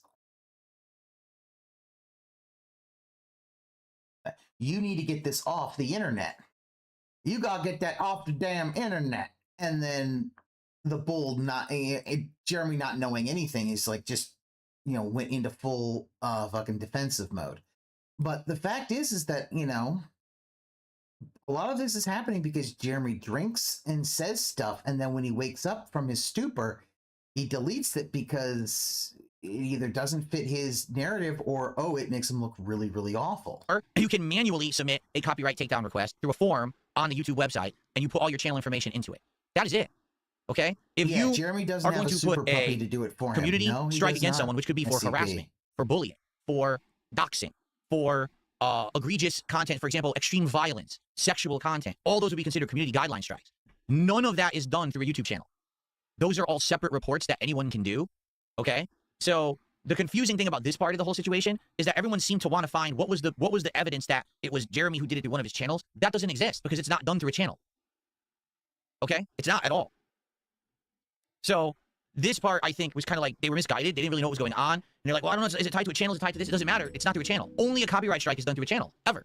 Okay? So it didn't need to have an association with any channel. And this is what was confusing, because I think what they're going to do is Jeremy started showing, oh, look, I didn't flag any channel. It wouldn't show up anywhere. Like, no lie. If let's say, for example, someone issued right now a takedown against... But again, he's ignoring the fact that Jeremy has tons of channels. You know, he has so many channels that he could hide that on. And burner channels that he could hide that on. A YouTube channel. There's nowhere on YouTube to see that. It doesn't exist. There's no cue. Here's your takedown attempts. It's only copyright. That's it. Okay? Thank you to Flatman for $2. Says, Jeremy has inside people at YouTube facts, bro. We're going to talk about this. I think we're going to get into it. I think we are. We'll see. Let's continue. And let's see how deep this gets, because I don't know how technical this is going to get. I hate to say it. For all the wrong reasons, I know a lot about the technical side of YouTube, the shit that I had to go through all these years of people harassing me. So, let's go. Morning of April 5th, Worski stated that the strikes were appealed as to have them overturned, and their videos were restored. The looming threat of a ban was seemingly gone. Jeremy, still being blamed for the initial reports, was claiming that if he wanted to get them banned, he could, claiming either Worski or PPP is a ban evader, and that their YouTube channel is a walking terms of service violation. Worski retorted by believing this was an admission that Jeremy was behind the reports, and also posted his YouTube channel as to show he is not ban evading. Even so, Jeremy continued to tweet, now more menacingly. Quote, if these clowns keep going after my friends and family just because they don't like me, totally fine, I will in fact take everything they have and never apologize for it. Psycho weirdos are messaging my wife, calling her phone, people are harassing my friends, roast me, fine. There used to be a line, I don't give a fuck what you say about me, but these psychos are harassing my family, my wife, and my friends. And Where's sadly, the proof? Here is now... Where's the proof? Where's the proof that that's happening, Jeremy? The end result of all of the years of the content that the Quartering has put out. Because we already went through the history in this documentary of the kind of content that Jeremy would put out. He would hyper-focus on a person. He would make a ton of videos about said person, right? He would say bad things about them. And, I mean, there was the cosplayer in the Magic the Gathering community. There was Brie Larson, right? And so he's made this kind of content before. He's benefited directly from this kind of content before. And now, whoop, now the target has now been aimed directly at him. And now he's feeling likely how the people who he was targeting felt. And it doesn't feel good. I know, because I've been there. You know, it doesn't feel good to think that. Yeah, but you're still missing the self-awareness of the fact that you did that to LDG not more than, the beginning of April, and you didn't feel bad about it because, it's April Fool's. But it's always weird that Phil uses April Fool's as a way to say what he really thinks under the guise of it's a joke, but it's like that wasn't a joke. That was you just going after him. Most people on the internet are laughing at you and think that you're some kind of a scumbag, to think that you're a degenerate, to think that you're all messed up. Whether it's completely true, completely false, or landing somewhere in the middle, to have the ire of the internet on you is a horrible thing. And this is what his game was. Like, this was his game was grift, and his game was culture war drama. And the culture war drama created a lot of harassment towards people. And then when people called him out for it, oh, we're under attack, grift to pay for everything. That was always his. Yeah. AA winner Michael Caine. If Jeremy doesn't respect the sanctity of marriage or his wife himself, how can he expect others to? And that's a good point. Especially if you're going to be a Christian. You're gonna LARP as a Christian. You got to do the LARP fully. You got to respect your wife. You got to decide, hey, you know what? The person who's really into the swinging and into the and got some domestic abuse charges, maybe that's someone you don't want to associate with anymore. But nope. His methodology of he's success. a fake ass And Christian. now, here at the end game of it, right? The end result of all the years of that happening. Employs another fake ass. Now it's happening to him. People who are actual better content farmers and perhaps better grifters than he ever was to say the are now doing the shit shoveling towards him, and he doesn't know how to respond to it, and it's destroying him. He's doing all this stuff now out of like this kind of desperate attempt to try to stop them, but they will never stop because they're now making the most money they've ever made off of this man. So why would they stop? Okay. They have no rules, and starting today, neither do I. You guys have spread disgusting vile lies about my wife. You literally retweeted a Photoshop picture of her, someone who is not on the internet. I strongly dislike you, but would never dream of bringing your family into anything. I don't think it's crazy to expect 2 other grown men to understand that my wife, who is not an online person, to be left out of things. The more they push it, the more I want to become the villain they already accuse me. And they are, and the casino then disproved that she is not online. She is online. Jeremy has had her online and other things. The fact is that he didn't scrub that off. And he brings her up all the time. Stuff that, you know, you shouldn't do. Unquote. This was viewed as yet another empty threat, one that brought on even more ridicule. New to the mix was Jeremy's often uttered in question, how was your weekend? A question Jeremy poses before going on what are viewed as excessive discussions of mundane activities, all in an effort to fill time on his podcast. Jeremy was not being taken seriously. So again, still on April 5th, he reconfirmed his threat. This is just, see how much he tweeted? He just, again, he's like unhinged now and he's doing it again. He keeps going on these crazy Twitter tirades of just post after post after post after post after. What Phil's not getting is that all these Twitter posts, these tirades are all, as you can see, 8:58 p.m. They're all late at night after he's been drinking heavily. He drinks either it was Fireball or tons of beers, and he just kind of goes at it. Post after post, like, oh my God. So here it comes again. First will be your YouTube, which is in violation of bannovation. Easy takedown. And next will be your kick. I literally begged you two to be reasonable. I tried everything. You chose this. All I wanted was to let you guys dunk on me. Unquote. PPP responded by stating that Jeremy is shameless, has no power anywhere, and is a cuckold. Jeremy, even Jarbo wasn't this shameless. Now I'll never stop belting you, Jeremy. You generally have no power anywhere. You're a cuckold and you won't be doing shit. You're ruining your career and reputation. Jeremy then reached out to Null again as a medium to relay a message. He is demanding that the Kino Casino take down their videos attacking his marriage or he will bury them, and that he can burn it all down with his 5 years guaranteed salary at Rumble. In this screenshot, Jeremy claims he has a non-racial slur YouTube representative, and all it would take is one phone call. The medium of communication would become exceedingly important in the coming days. As for Jeremy's threats, PPP posted this message and refused Jeremy's offer, calling it a mafia-don extortion tactic. That was the final straw. In the early morning of April 6th, Jeremy promised scorched earth. More mockery came as a response to Jeremy's newest threat. Kiwi Farms celebrated both Jeremy's rage and how well-fed PPP from the Kino Casino would be in monetizing Jeremy. As many hours had gone by and Jeremy had failed to make good on his threats, his Twitter replies had become so filled with comments mocking him that even the ones he purposely hid were so numerous they possibly outnumbered the unhidden replies. Even Null commented on Jeremy's inaction. Finally, Jeremy began streaming, and many viewers anticipating the stream both joined and were banned likely for their comments. Null also commented on the stream as Jeremy was not even talking about the Kino Casino, rather returning to his standard programming. The scope of mockery was increasing. More creative. The answer to all of this is so simple. I don't know how people couldn't figure this out. Why did nothing take place on April 6th? Because it was my birthday. That was my birthday marathon. Everyone was too busy watching me. No one could be bothered with this nonsense. Everyone had to watch DSP have fun and get drunk and be silly and play games and just stick around on his birthday. And then they went back down there. But why? I mean, come on. Why would you do that? It's my birthday. You can't be messing with my birthday like that. Out of respect for me, everyone, all right, we'll give him an extra day. Then we'll go to war tomorrow. That's exactly what happened. We all know that. Come on. We're jumping in to denounce Jeremy, often in support of the Kino Casino. We're still here, Jeremy Hambly of Wisconsin. It turned out that this was not the first time a threat of the sort came from Jeremy. In 2018, creator Mr. Medicare was fighting with Sargon of Akkad and had the possibility of getting his channel struck or perhaps even banned just by the act of a viewer donating a racist message. The courting threatened to do such a thing, going as far as to demand to confront him, but only on Medicare's live stream as to send a racist message to possibly get his channel banned. While Medicare failed to agree to Jeremy's terms, Jeremy himself began streaming and accepted a call from Keemstar. It was then that Keemstar added Medicare to the call, assuring the confrontation would happen, just not on Medicare's channel as Jeremy demanded. This is all like backstory, and it's just confusing throwing it in so late. Like, this should have been like in 2018. No, Phil. No, Phil, you're missing the point. This was added here to show what Jeremy was going to do. Because, as he said, Quartering wanted to join on Medicare's channel so he could basically say a bunch of slurs and get his channel banned. And the fact is that, you know, Keemstar then kind of, did on his own channel. And basically the idea of, yeah, kind of taking the sale out of what Quartering wanted to do.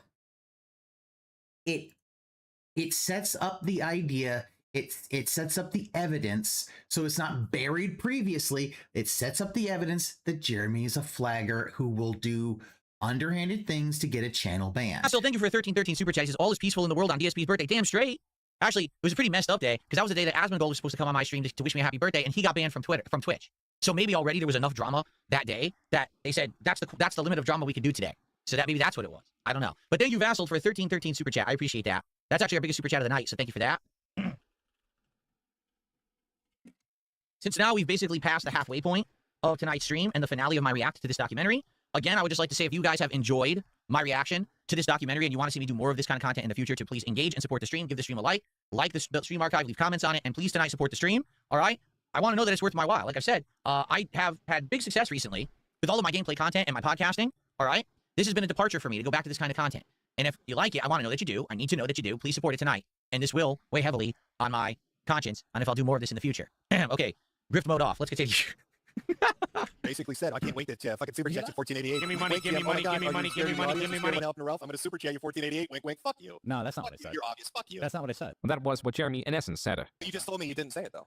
But you Yeah, did. but Like you said, you know. What a fucking bum. Oh, come on, Jim. Let me get you flagged. Oh, come on, Jim. Let me run gay ops and deplatform you. It's been a long time. You don't have a reputation that precedes you. You're just some fucking guy on YouTube. Like So everybody then else. why do you assume Yeah, this is why it's put here, is to give the evidence that Jeremy has been somebody who wants to flag folks before, so it sets the evidence that yeah, he probably did the flagging. I would flag your shit?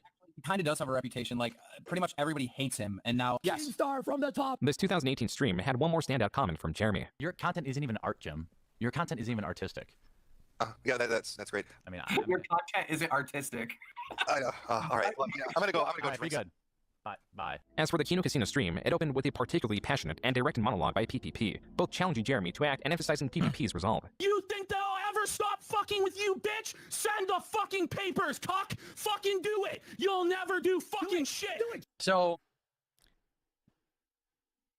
my take, all right, they know that no matter what happens, they win now because he's already engaged. So since he already engaged, they can endlessly make fun of this guy forever, and that's a revenue train. Garlic if he Jerry. continues to engage, that's even more of a revenue train for them.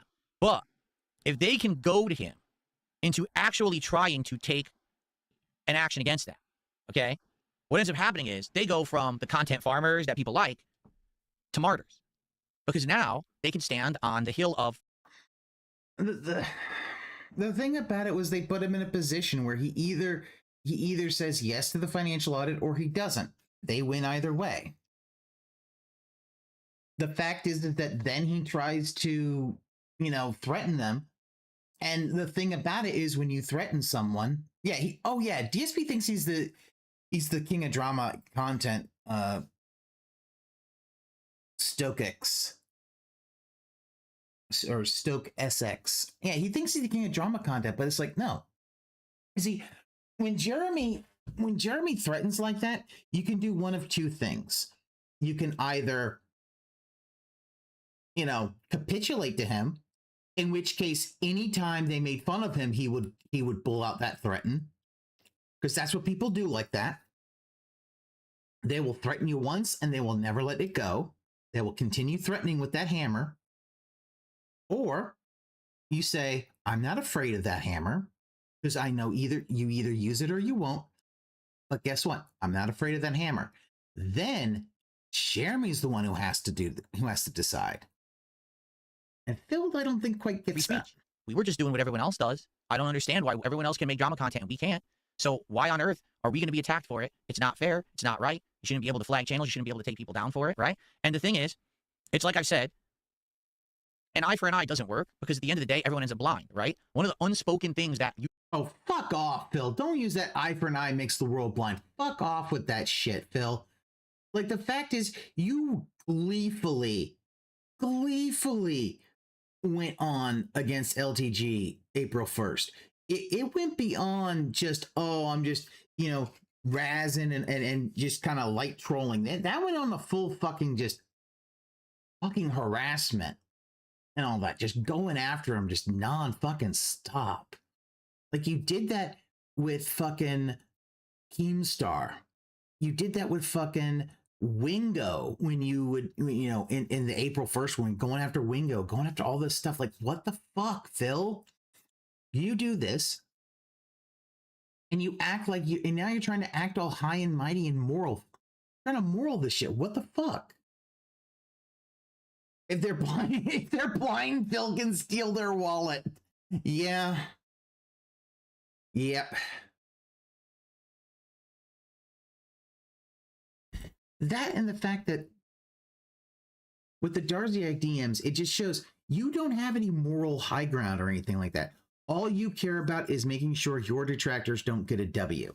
You will step on anybody to get ahead as long as they don't step on you. But the moment someone strikes back at you after you've hit them, oh, I'm just a little VTuber. You can't hit me, motherfucker. Like you running hide like a fucking crybaby fucking coward. And then you expect everybody else to take you fucking seriously. Like nobody gonna take your ass seriously, dude. YouTube content creators who react or do drama content will never really publicly talk about is the fact that they'll all talk shit about each other in a circle endlessly, as long as it makes them money, but they're never actually gonna go after anyone. Like, for example, no one's gonna say, I hate you, and I'm gonna go try to beat you up in real life. That's never gonna happen. Maybe there'll be a stupid boxing match that makes them big money, but why would you just go beat someone up? That doesn't actually fit the narrative. But Phil, the thing about it is, yeah, they normally are beating them up because it's all internet shit. It's all, you know.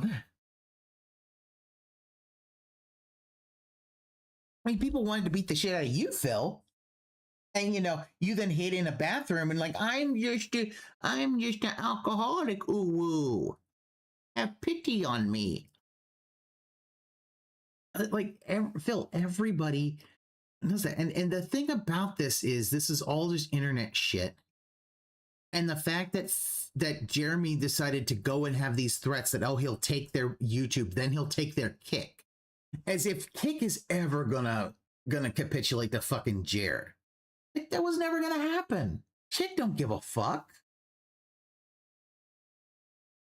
But you know.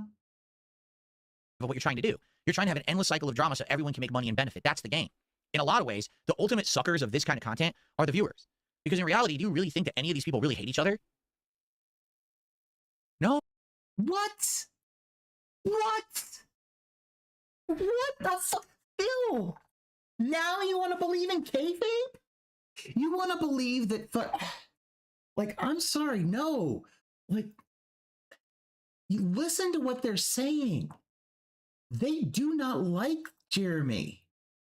Like, there are people they do not like. Now they don't like Jeremy. But, you know, there are people like that they like, oh, you think they, you know, oh, you think they hate him? No. Well, you think that they like fucking Ethan Ralph and the shit he's done? Oh my God, one of the worst people on the internet I've ever seen. No, they don't. Content are the viewers. Because in reality, do you really think that any of these people really hate each other? No, they don't. They're just doing this to make money. If there was no money in it, they wouldn't give a shit. If they were...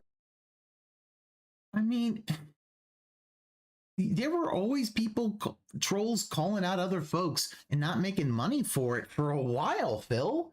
Like, do you not understand that? Like, the way he's like, oh, they don't hate each other. I'm like, I'm pretty sure that PPP and Worski don't like Ethan Ralph. I'm pretty sure that there's a couple of folks they do not like. Like, I know they're not they don't really like iDubbbz, although then iDubbbz tried to do his rebuttal on all the haters and like a content cop shit, and then, you know, it backfired and got all the eyes on them. They don't hate Phil. They didn't hate Phil at first, and definitely hate his cockiness and greed now. Yeah, that's the thing about it. Phil can't understand. No, there are things they hate. They make fun of Ralph. And they hate the shit that Ethan Ralph does because he's just a despicable motherfucker. He's just full-on degenerate. They hate Jeremy because Jeremy decided to flag the Clips channel and obliterate it. And, you know, hurt their editor. Yeah, LTG hates Dave because he keeps talking. Yep, LTG hates Dave because he keeps talking. Like, the fact is, you know, yeah, when it comes to Dave, it wasn't just that they didn't just hate him because of cockiness and greed, but also the fact that, you know, they're like, oh, we have a collab a few times, and then he expects to be permanent third chair. Like, you could tell, like, he basically wanted to grift onto them, and they're just like, there was no effort. Like, Phil wouldn't put the effort in. like, think about all the shit that they could have done, like, when it, yes, some locales we don't hate. I don't hate Cobes, never did. Cobes, I just watch and laugh. Oh, Cobes is making some dumb little concoction. Oh, yeah. Oh, we have a good laugh at that. But, like, yeah, they understand. They hate Phil after dealing with him because just like anybody who ever deals with Phil, Phil will put no effort into it, but expects everyone to do everything else for him. Like, think about it. If he had just gone to Hogan's Bar and Grill, there would have been stuff to laugh at, but he could have gotten to meet Hulk Hogan before he died.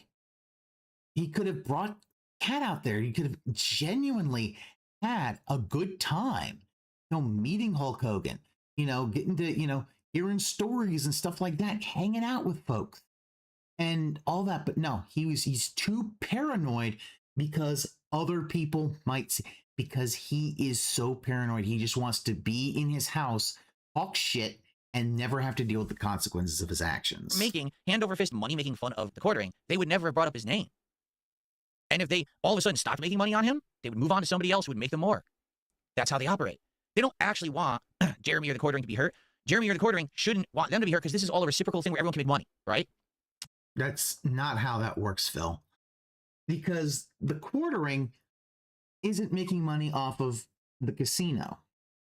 The quartering is, and the Brie Larson stuff, though, also is way in the past. Now, quartering is making stuff basically for boomers on YouTube and talking and reading articles very boringly and having no opinions and, what did the oranges do? Tell me in the comments and shit like that. That's the thing, Phil. And what he doesn't get is that, yes, people, Worski and PPP have known about the quartering since, that stuff with Medicare and since, stuff in the sector and all that kind of stuff, which even I don't know about all that stuff. But yes, no, when they find that stuff is boring, they move on to other people. But here's the thing about the internet. There's a lot of lolcows on the internet. There's a lot of them. And they are going to have their pick for the rest of time, the people on the internet for them to make fun of. All right. Again, that's the unspoken rule.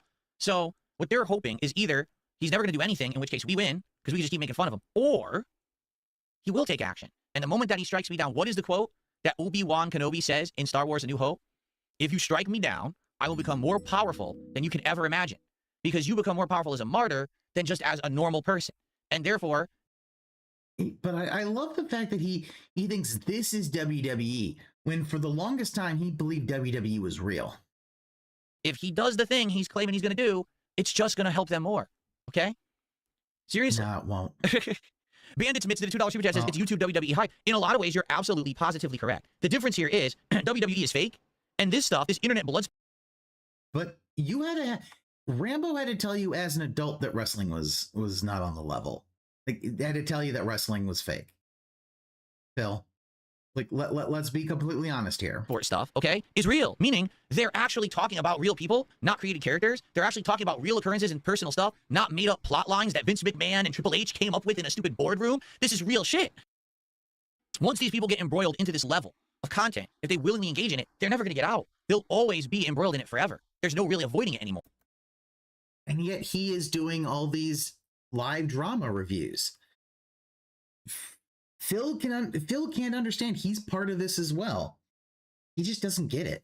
He is part of this. By reacting to this, he is part of that whole thing that he just said. He doesn't believe it. And therefore, you go down the dark black hole of you're sucked in it forever. Now you're stuck. This is the only way you can ever get over. Like, let's be honest here. These guys are master content farmers. They are master trolls. Do you ever think they could be good at anything else in their lives? Not to say that they need to be, but do you think that either of these guys are going to get a 9-to-5 job and be successful somewhere? No. I mean, the way that PPP talks, he could probably be a decent salesman, and Worski knows stuff, so, like, yeah, they could get a job if they wanted to. Guys, not even remotely true. You do drama content and your anime content is far more popular. Yeah, it's different. It's different audiences. See, for Phil is trying to act all high and mighty, even though he's part of this as well. He's doing it right now, but he can't fathom. He can't quite come to terms with the fact that he is just as bad as all these other folks by doing this content. So instead, he wants to act like, oh, he's above it all. But like when he says, oh, they could never get a job, I mean, no, they could. I mean, apparently they've had jobs before. I know Worski had, when Worski had a job, when he was trying to get clean, and PPP's talked about having jobs and stuff like that. And the way he talks, he'd probably just become like a preacher or some shit. I don't know. But the fact is that, they have skills. The thing about it is those skills can be put into different avenues to still make money. They could have a job. Phil thinks, well, just being on the YouTube that's the only skill you have. Well, no. I mean, they edit down clips, so they've got video editing skills. They can edit down clips. They can do all that kind of stuff. So they have skills that could be transitioned into a 9-to-5 if the casino stopped being, profitable. Because they're now so embroiled down this internet drama thing. Anytime someone's background check on this guy, let me find him. What the hell is all this I'm seeing on the internet? I don't want this guy working for me. So this is it. This is their life. This is their future. They're stuck in it forever. So, not that that's a bad thing with the amount of popularity and money they're making. I'm just making a point here. So, I mean, some might, but the fact is that, you doesn't have to be that. And they might not even be that way, Phil. You never know. 1,000,000%. Okay. This is exactly what they wanted. I'm not saying that they actually wanted their channel to be taken down and never restored. I'm just saying they wanted the internet blood sport. They wanted the fight. They know that if Jeremy takes action against them in any capacity, besides just tweeting into the void like he does, that basically they're going to benefit. This is what they wanted all along. That was their master plan all along. Let's get this guy to bite. Hook, line, and sinker. That's true. Get down this platform right now. You said that you had the connection. Yeah, who wants to get a regular job when you can make 10K a month? Yeah, the casino's doing fine. Like they've got, they make tons. What do you fucking think about that? 10K a month. You're gonna have to drag me out of this motherfucker with a crane, because I'm fat as fuck and I've had it with you. As to continue to undermine Jeremy and highlight his failure, Like, the casino I wouldn't prepared be themselves surprised to they Jeremy's could even recent get up to humiliating 20. kick debut. Here's Jared's kick debut. In An some of hour the and good- 25 minutes in into some the of the stream good today, he had times. the lofty and grand total of 6 viewers on this site. Right now, we have 10,681. In the early morning. This I don't understand. Why did he try to stream on Kick? That doesn't seem to make sense. He has a good viewership on YouTube. He's trying to work on this Rumble contract. I don't know why he tried to stream on Kick. April 9th, and regardless of his inaction, He's trying to stream on Kick so that he can have an in with the Kick owner to try to get the casino kicked, try to get the casino terminated, Phil. Not that hard. He's trying to find inroads so that he can fuck them over. Like, what can you do now, Phil, for what you have done online? If someone did, if Phil had to get a job, what background check, same thing. The thing about the casino, at least, is that the casino, you could tell that both Worski and PPP have skills that could transition into a job outside, in the real world. But yeah, bring in this money if they live a somewhat frugal lifestyle. I mean, that money just kind of, it's put into somewhere you can just do passive income. So, when the casino has to close up shop, they can just live comfortably for the rest of their lives. Jeremy tweeted again, stating how easy it would be to get their channel banned, citing PPP, not Andy Worski, as the band evader. Jeremy, in another deleted tweet, even alluded to getting their Kick channel banned. And yeah, this is the thing where you've got, Ashton's actual name, like, which, we don't, yeah, he's gone by Ashton and all that, but, first name, whatever. And Worski's gone by Andy Worski because he's gone by that in the past. But yeah, him putting out his middle name and all that, like, wow, God, what a fucking dox on that. Like, what the fuck? Like, Just when it appeared that Jeremy was going to take the Kino Casino down, he posted this multi-paragraph tweet, now saying that he should have never implied anything about taking their channel down, and that it was him getting emotional. Even though he is displeased with the rumors they've spread, he also understands the error in oversharing information and how it has become weaponized against him. His new strategy is to write it out. This was not so easily accepted, as creators and viewers alike had hardly forgotten about the gravity of Jeremy's previous threats. Jeremy on his gaming stream was getting harassed like never before. This was meant to be the pinnacle of the scandal, the pinnacle of outrage directed at Jeremy. In reality, it was just the Yeah, this is him trying to walk it back because he was getting a lot of flack for threatening to deplatform folks. That was the big thing. He was trying to walk that shit back because he was starting to get beginning. On April 10th, the Kino Casino's biggest channel, their Clips channel, was banned for violating YouTube's terms of service. Now, that's false. I actually have to call out Joon here. He misworded this.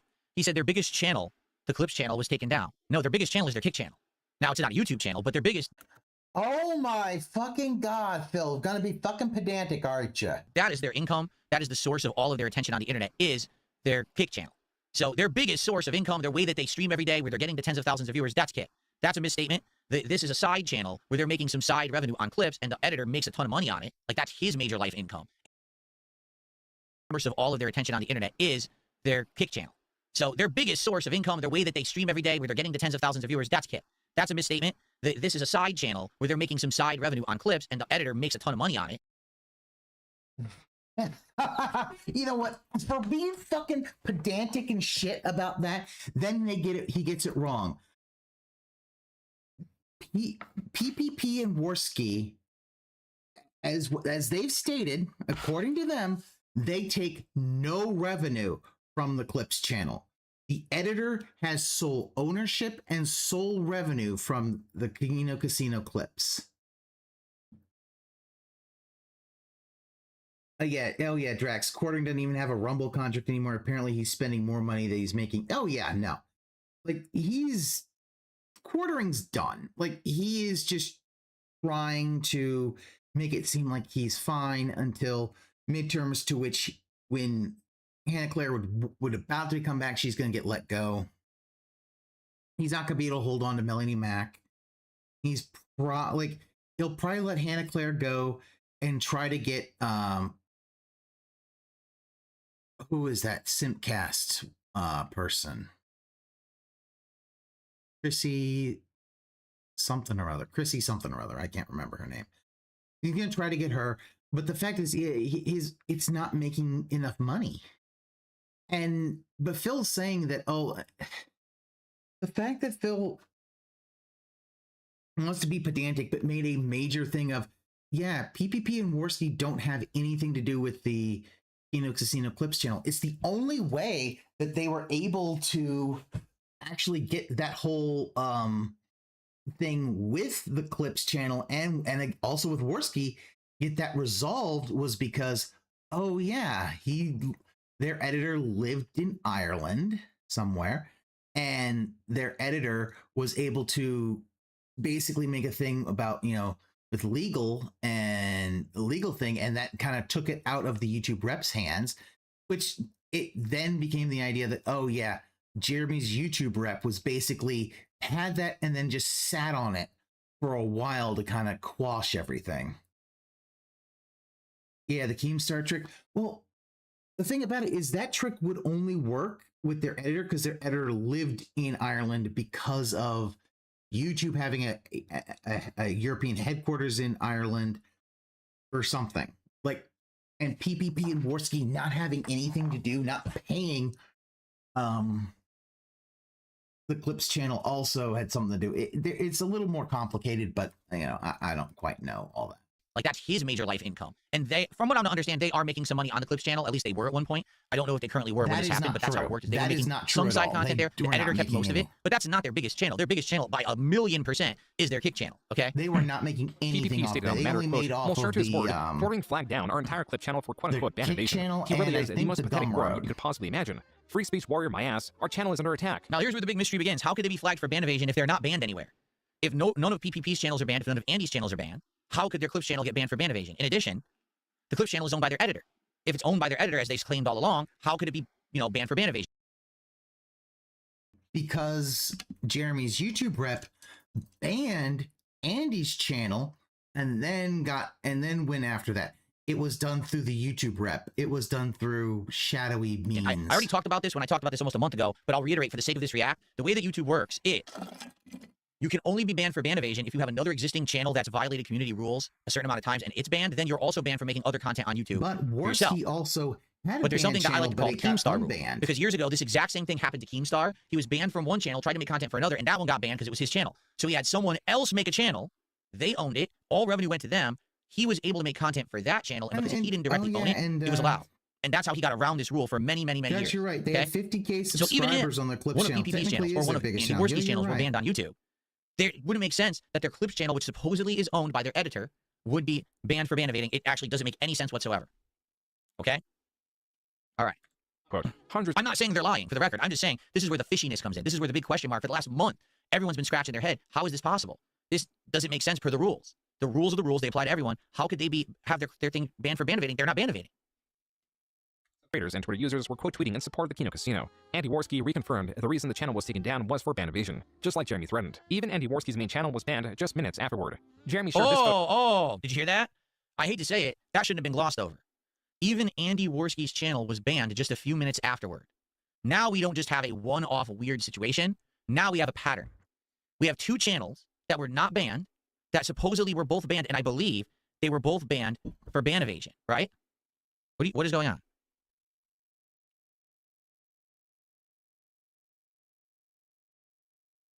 I don't know. Anyway, so, for example, now there's two. Was Andy Worski's channel banned for ban evasion? Did it say ban evasion? Well, he's not evading a ban. He's not banned. How could he be banned for ban evasion? Okay, you can't. If you have two channels on YouTube, you can't have them both banned for ban evasion. That doesn't make sense, right? It can't. If those are your only channels, there has to be an original channel that broke YouTube's terms of service that got banned for that, whether it's harassment, bullying, copyright infringement, whatever it may be. That channel got shut down, and then on the basis of that, other channels can be banned for ban evasion. Does that make sense? You can't have a channel just banned for ban evasion when you didn't ban evade. You don't have another channel. So the weird thing to me that I'm trying to understand, the Clips channel got banned for ban evasion and Andy Worski's channel got banned for ban evasion within minutes of each other. Which was the channel that ban evaded? They can't both ban evade. Does that make sense? Even if they're arguing they were both. The idea was that Andy Worski's channel had been banned for a long time. And then it came up like a year or so ago.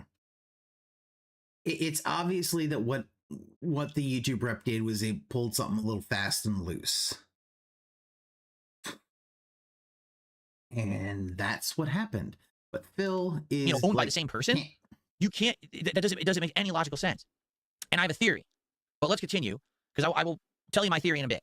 About receiving a gift from his wife, mentioning that his birthday weekend was kicking off right. The gift was a box of swords that included decorated playing cards, a die, and even casino chips. This was thought to be a direct reference to the Kino Casino and their banning. Just 1 hour later, the Quarterings weekend took a dark turn. Quote, in the last 5 hours, people have shown up at my house. Caller ID block numbers have called both mine and my wife's phones. My channel has received multiple reports. I assume this is because I made fun of Israel deranged people. This stuff is insane. Unquote. As evidence that he was not the source of the banning, Jeremy posted his fighting history for the Jeremy HamBone channel and his Quartering live channel.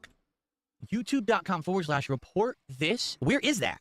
I want to do this right now on my channel and see what it looks like because I've never reported anyone and I want to see if that's available. That's a lie. That's a lie. We know that's a lie. We know he's shown we know he's reported raw DSP and he reported was it one of Super Crazy's videos. We know he's done that, so that is a lie. Buddy, I hope you have alcohol for this. Oh. What is that? Report this to us? No, report this to what? Where do you find that menu? YouTube.com like he doesn't know where to do that. Where is that? That's on a phone. I mean, I could try it on my phone. Where do you find that?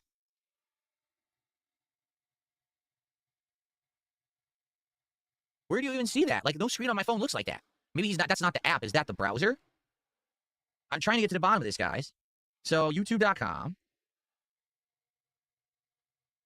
/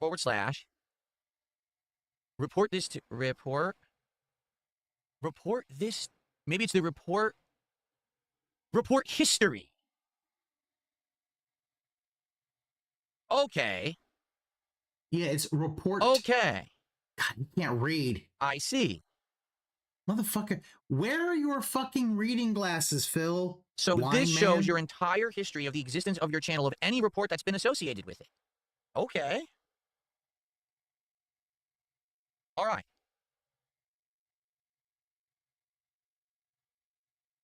That's interesting. So I didn't know that existed. So what he's trying to, what he's trying to do is create a defense saying, look, there's no evidence. Okay. Well, number one, I have a few things I can say about this. And again, I don't know if this is true or not. Okay. Hold on.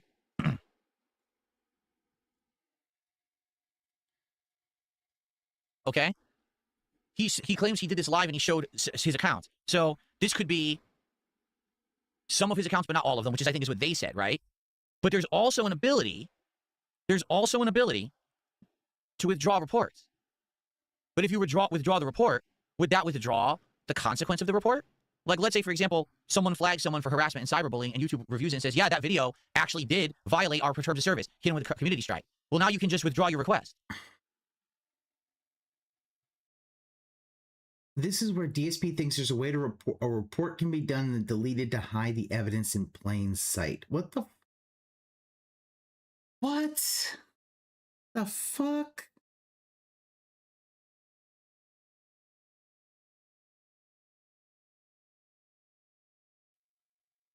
Yeah, just withdraw. Like, let's say, for example, someone flags someone for harassment and cyberbullying, and YouTube reviews it and says, yeah, that video actually did violate our terms of service, hit him with a community strike. Well, now you can just withdraw your request. What? Yeah. So maybe that's the case. Maybe you submit, they got hit with the consequence, I'll just withdraw the request. How about instead of this complicated thing, it's just, oh, it's on another one of his channels. And now show, oh, look, my queue's empty, right? This is very interesting. Hold on. He's laughing at this again. Hold on. Why are you laughing, Phil? What do you have to laugh about? Let's look. Stop the stream dead in its tracks. I guess I'd have to mess with it, because I can't do anything right now. Okay. We can't see it. I'm just curious.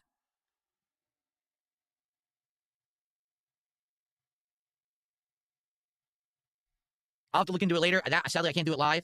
I'd have to mess with the tools and see how they work, because I've literally never used it before.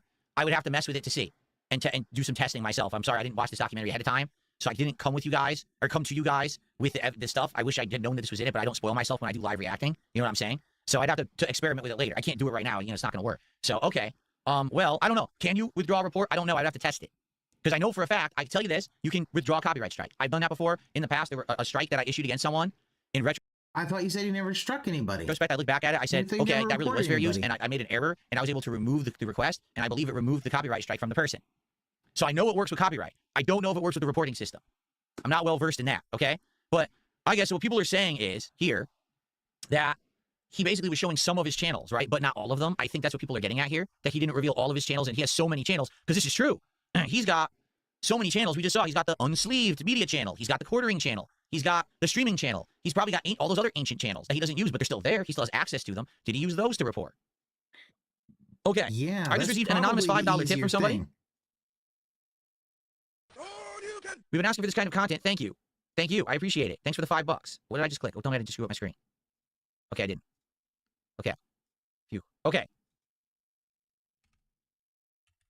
You gotta hurry Thank you up for the support. there, Phil. Okay, let's continue, because again, I want to finish this tonight. History is rampant, even going as far to say that the Kino Casino were wrongfully banned and that they should 100% be restored. Worski, however, was attempting to contact the owner of Rumble, claiming that Jeremy got the Kino Casino banned. Hambly really fucked up today. Like, he's done, like, the worst possible thing that he could have possibly done. While there was no definitive evidence that Jeremy was responsible for the ban reason was irregular because it was for posting previously removed content that violates terms of service, and posting from creators have channel restrictions or have been terminated. Bill, neither should apply to the Kino Casino clip channel. While Worski's main channel was banned alongside the clip channel, allegedly neither had a strike, and the clip channel itself is allegedly owned by their editor, not Worski. Right. Posting content from creators with a current channel restriction or creators who have been terminated under our terms. Now, we're not banned from YouTube, and it's not our channel. He's not actually attacked our livelihood. We didn't make any money from that channel. We never took a penny from that channel. All of the money from that channel went to our editor Flaked because he has a family. While deplatforming has become somewhat standard in the online space, Jeremy's contemporaries, as frequent targets of deplatforming, view this action as a sin. Tales of such are remembered even a decade later. Parallels with Matt Jarbo are really crazy, aren't they? Matt Jarbo got famous for being flagged down by Zoe Quinn, That's how he blew up. That's how he reached the heights that he reached on YouTube. And it all came crashing down when it was revealed that the same thing that he made himself a victim out of, he was doing to others. Oh, man. And here we have Jeremy Hambley doing the exact same thing. Can I just add this? On entertainment worldwide, on X. Wait a minute. Whoa, whoa, whoa, whoa, whoa, whoa, whoa, whoa, whoa, whoa, whoa, whoa, whoa, whoa, whoa. I just had an epiphany. You ready? Oh, Jeremy showed off his report screen. You don't report someone to get them evade banned. Is there a report to get someone evade banned? What? Hold on. What? Phil, why are we pausing the stream for this? Phil, can we move forward, please? There is no... Oh, hold on.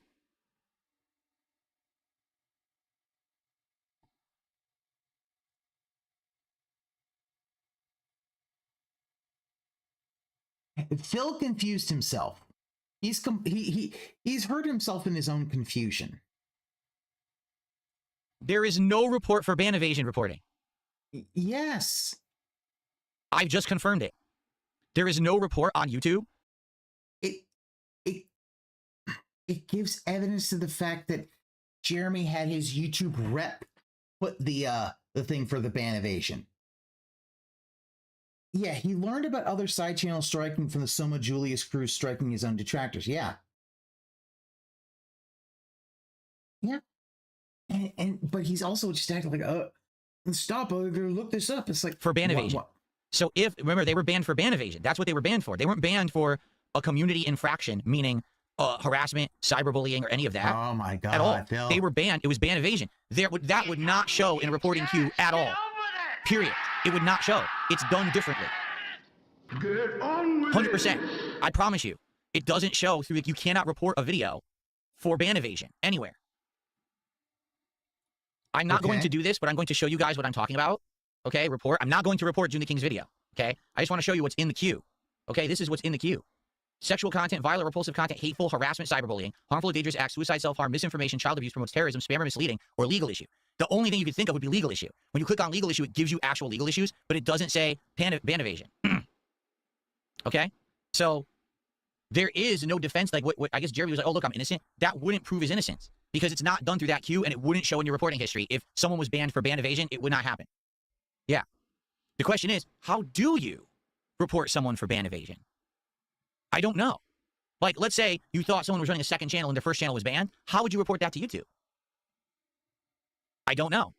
What is that process? Has anyone ever been involved in it before? I haven't. So I don't know, but it's not that. I knew something was fishy about that reporting queue. I was like, that's for when you direct, when I showed you what it is, that drop down right here. All your reports will show from right there. That's it. And there's no ban evasion. Phil, move the fuck on. So there you go. But I don't know how you actually respond to or report someone for ban evasion. Most posted about this on Twitter right now. Above, MAGA influencers split over Israel and U.S. foreign policy. That's right. This story is above what the political news is right now. The news. I hate to say it, but that's not true. But what Andy doesn't realize is that X uses an algorithm very similar to YouTube. And what that means is, the content that you engage with is fed to you. Okay? So, for example, yes, if you watch content regarding this story, you will then be fed more content regarding this story, and it will show as trending above everything else. However, if no one had ever heard of Jeremy, the Quartering, if no one had ever heard of Kino Casino and you never engaged with their content, it wouldn't feed you that as the top news feed. I confirmed this myself. Okay? It's the same thing that happens with YouTube, that basically on YouTube, once you watch one video, YouTube will endlessly feed you content through the algorithm of that topic forever, thinking that's what you want, acting like it's the biggest trending topic, even when it's not. I'm not saying it wasn't trending. It absolutely was trending. Okay? 1,000,000% it was trending, but it actually wasn't the top trend on X, because I saw it as my top trend, and then I started looking. No, other things were way trending above. But if all you do is use X casually, it would look like the top trend if you're into these guys or the Quartering or whatever, and then you would think, oh, that's the top thing. But it wasn't. It was big though. Casino's banning had grown alongside disdain for Jeremy, so much so that the casino's ongoing stream was featured on the front page of Kick. Even more creators were coming out to speak against Jeremy. While the Kino Casino covered many of the messages of support and other commentary, the amount of support was too great to where they were forced to present only the most prominent creators, like Brittany Venti, one of the creators that... Okay, well, Vietnamese Comrade is saying you do it through the About tab. About tab, report flag, report user, other, or none of these explicitly mention ban evasion, provide links to the older terminated account.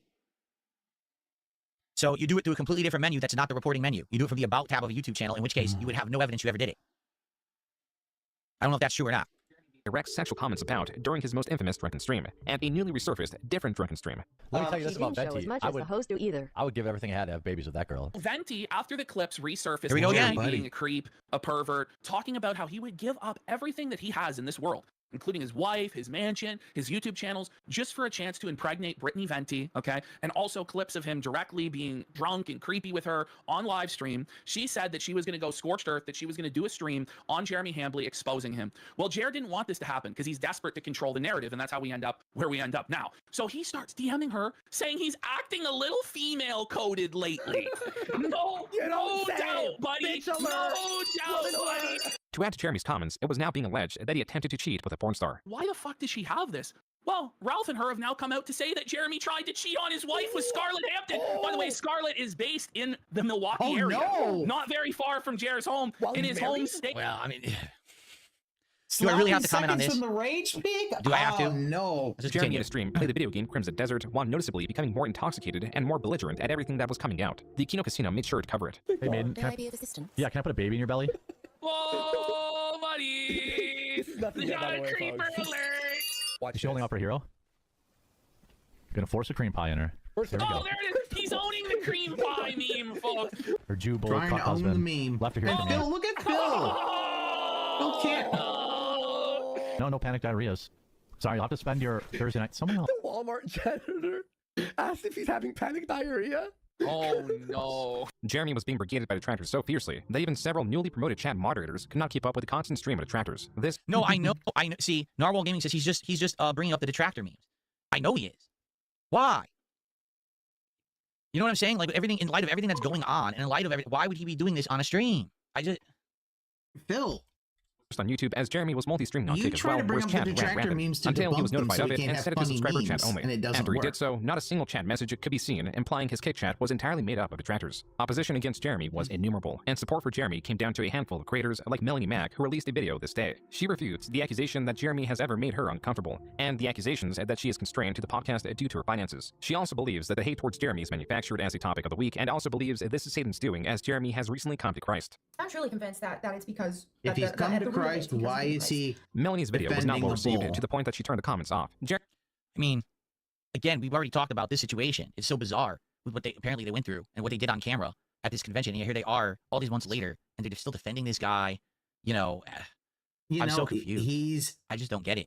I He's just writing her He took a checks, similar strategy on his Twitter, paying only her allowing what appears to be bills. accounts he follows the ability to reply to his posts. His YouTube channel remained uncensored, now brimming with references to the Kino Casino and Bulls. And then the following day, on April 12th, there were two major developments. First, a different channel known as Alyssa Clips that hosted a video of Noel discussing the Courting's recent scandal was hit with a community guideline strike under harassment and cyberbullying. I heard. So then, after the casino guy hit, then all of a sudden now, within a day or two, all their channels are now getting hit with strikes, but they're not ban evading strikes. They're harassment and cyberbullying. Well, part of this is because there were other people who did Kino Casino clips. Other people made these clips.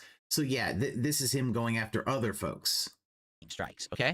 As for the second development, a discovery was made. Just 2 days prior, during Jeremy's stream, he pasted a link to Gmail as a way to access it. Briefly, below the address bar were various different links to emails that Jeremy had received. 2 of these email headers read, YouTube support and thanks for your report to YouTube. As this was under the NTQ headquarters Gmail, an email tied to various accounts, including his Unsleep Media account, formerly known as MTG headquarters, this was taken as strong evidence that Jeremy was the source of the reports. Now, here's the thing. The report, that would be evidence, perhaps, that he reported these other channels for harassment and cyberbullying. I don't think that's evidence of the reporting for ban evasion, but that would possibly be evidence of the other reports. Help that he had failed to show the report history for Unsleep Media. Jeremy, not even an hour later. But that would possibly be Bucky's evidence fan of drives the other 30 miles per reports. gas, then Help is that he hit had with failed the to show the report history for crushing Unsleep rule. Media. Jeremy, not even an hour later, refuted this, claiming that at least one of the emails were related to his Unsleep Media account being demonetized. Jeremy's statement was not so easily believed as the email lacked the header, meaning it cannot be cross-referenced to the link seen in the clip. It also mentions nothing about a report being received as the subject of the email was an appeal. 2 far different, distinct types of emails from YouTube support. When asked why he hasn't shown the report history for Unsleep Media, Jeremy responded only by calling the person asking the question desperate. And when asked about why the subject of the email was not tied to the previously seen address bar suggestions, Jeremy outright ignored the question. As another piece of evidence against Jeremy, this creator claims to have reported their own channel with a separate channel they own. What they found is the subject of the email they received is word for word what appeared in Jeremy's address bar suggestion. Additionally, a stream from a smaller creator covering the situation was taken down. Jeremy's email scandal, along with many other developments, would be covered in the Kino Casino's 11-hour April 13th stream. It opens with a newer theory that the Courting was able to get the Kino Casino banned not through email, but through a phone call. Courting made a phone call. He has a contact at YouTube that's high up behind the scenes. God only knows how the fuck he got this contact. But it's a complete cloak and dagger conspiracy with this fellow. Yeah. It's so insidious the way that this was done. It was done 30 minutes before the close of business hours in California. The reason it was done like that is so that nobody could contact their YouTube rep until Monday. So we weren't even able to contact our own YouTube representative until noon today Eastern time to begin the process of reversing this. In his DMs with Josh Moon, he says he doesn't even have to flag. He says, I'm not going to flag. All I have to do is make one phone call. That's what he says. The Kino Casino claims to now have influential creators such as H3H3 reaching out to YouTube on their behalf. And not only did the Kino Casino claim other large creators backed up their phone call theory, creator Yellow Flash publicly stated it was the case. Just for your own peace of mind, I pinged one of our guys last night about the quartering drama. His estimation based on the back end is that the casino was taken down from a personal request, you see, exactly like Hambly said it would go down in the DMs with Josh, because all the user reports were deemed nonsense by the automated system all week, except a privacy claim that also failed to hold up to manual review. He's on the security side, but did say this is almost certainly an off-platform point of contact. Call, text, email. Jeremy refuted this theory. His dismissal of it was hardly satisfactory. This crazy theory, you mean what you told us yourself, Jeremy? What we showed earlier in this presentation? I mean, they're not wrong. He said that. Thank you to an anonymous sub-gifter. Guys, we are nearing the end. This is going to be the finale of the React right now. We're almost done. I think we're 15 minutes away. So yeah, this is the end, guys. So if you have enjoyed this project and you like me reacting to this stuff, last chance to support this React, okay? You told Josh Moon that all you had to do was make one phone call to take our channel down. This crazy theory from some unknown source. You mean you? The unknown source is literally your own DMs and your own words. Kino Casino then shifted to covering a long history of Jeremy's hypocrisy involving harassment and how demanding he was for others to show proof of harassment when now he himself was failing to do such a thing. The Kino Casino also covered more of Jeremy's recently uncovered exploits. When I was in my teens, I had one threesome. It was just 2 guys, and it was. He's participating in sexual acts with other men. Wait, 2 guys? Oh, 3 men? Oh no! It was 2 guys and a girl. It was 2 guys and a girl, and like. Wait, why is he acting like he was watching a threesome with 2 guys and a girl? What's actually happening here? That's kind of odd. The Kino Casino's banning had triggered a fierce Streisand effect. Exactly. So now they have an infinite amount of stuff to go through. His entire history. He's been around pretty much as long as I have. And he's got this infinite amount of history to go through, all this dirty laundry. And like I've said, oversharing is always going to come back to bite you. And so they're going to nitpick every single thing he's ever said and microanalyze it and say everything is complete fact. Even he'll say, oh, it was an exaggeration, it was a fabrication, I was just telling a story. I was just giving shock content on a podcast like 15 years ago. That sounds familiar somehow. You know. I heard that somewhere before. But anyway, he'll say stuff like that. You know what I mean? But the problem is, it's right there and it can be replayed on the internet at any moment and people are going to take it at face value because you said it. Tales of Jeremy only reached the dedicated viewers of their clip channel or live stream. The clip channel's videos rarely surpassed 100,000 viewers. Now, even just this VOD on Kick was more than double that. What's more, the Kino Casino stream had a segment where they shouted out various creators who had tweeted or made videos in support of them. This amounted to 78 creators with hundreds to millions of subscribers. Within were some former and even current friends of Jeremy. Even enemies of the casino were reaching out in support. Never has Jeremy faced such large-scale opposition. And the worst part of it all was that he cannot rely on his typical tactics of dismissing the criticism or manipulating the narrative to support him. And this is the problem. Like, again, what I said earlier. The whole drama community on the internet don't do this because they all realize that they all feed off of each other and the continued existence of all of them is necessary in order to thrive and have more content. Now he's committed. The fact is that no, it's the unspoken rule of the internet. You don't try to flag folks who have called you out. You don't want to be a flagger. Flaggatry is a huge no-no. Matt Jarbo did it. And it destroyed him. This is the problem. Phil can't understand. It's like, no. The fact is that this shit completely came back to bite Jer in the ass. And this is what's happening. Forbidden sin. He's actually taken away a platform from someone. They can't make content on that platform anymore. And even their enemies who don't like them are going to say, well, that's still wrong because, you know, we all know how the game works and we need them at least to be able to make content to clap back at us so we can clap back at them. You know, so now he's become the actual group focal point enemy of the entirety of the internet that likes drama. Yeah, there was truth. We just watch it. We don't need you to explain it. Yeah, he's explaining it for the stupid. Feeling that some of the subjects here aren't loyal subjects. He had no hand in the casino's banning. The hate towards him was too great and melded with rhetoric from the enemies he's collected from the past 10 years. This is to say that even outside the Kino Casino, Jeremy had made so many enemies that, ostensibly, the collective attack on Jeremy was partly the result of years of pent-up frustration, years of hiding behind the status of his allies and politics, years of manipulating narratives to benefit him or dismiss criticism. The day was finally here where Jeremy could no longer hide. He was now entirely unequipped to face these consequences, and entirely exposed to the derogation of the Kino Casino that even previously he was unable to rival. Just typing weekend in Jeremy's live chat will result in a ban. The coffee brand coffee to make this abundantly clear, I just want to make this clear. I have nothing against the quartering or Jeremy or whatever you want to call him. Like, he's never done anything negative or toxic to me, to my knowledge. I'm sure he's made jokes about me like everyone else has on the internet. but he's never done anything harmful to me. Okay. The observations I've made in this React project are factual, based directly on what I'm being presented. If any of this documentary was complete misinformation, I reacted to the misinformation. Okay, it has to be made clear here. I'm only reacting to what I've seen. Okay, I don't hate the guy. I don't dislike the guy. I don't wish him ill will or any kind of pain or suffering. I don't. Unlike a lot of these other people, I think that's the narrative now. Is he had so many enemies over the years. Now is the time for everyone to rally against this guy for everything that he had said and done. It's the opposite for me. The only real interaction that I had with this guy was an interview where he treated me well. It was a softball interview. He didn't treat me like dirt like the rest of the internet was doing. But I have to react fairly, matter-of-factly, and rationally to what I see. All I'm telling you is my honest reactions to what I'm seeing. I'm not sweeping for him because I don't have to.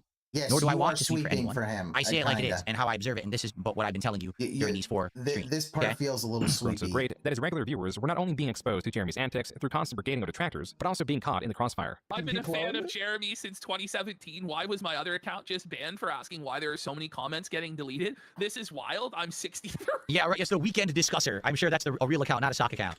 This is wild. I'm 63 years old, and never have I seen this before.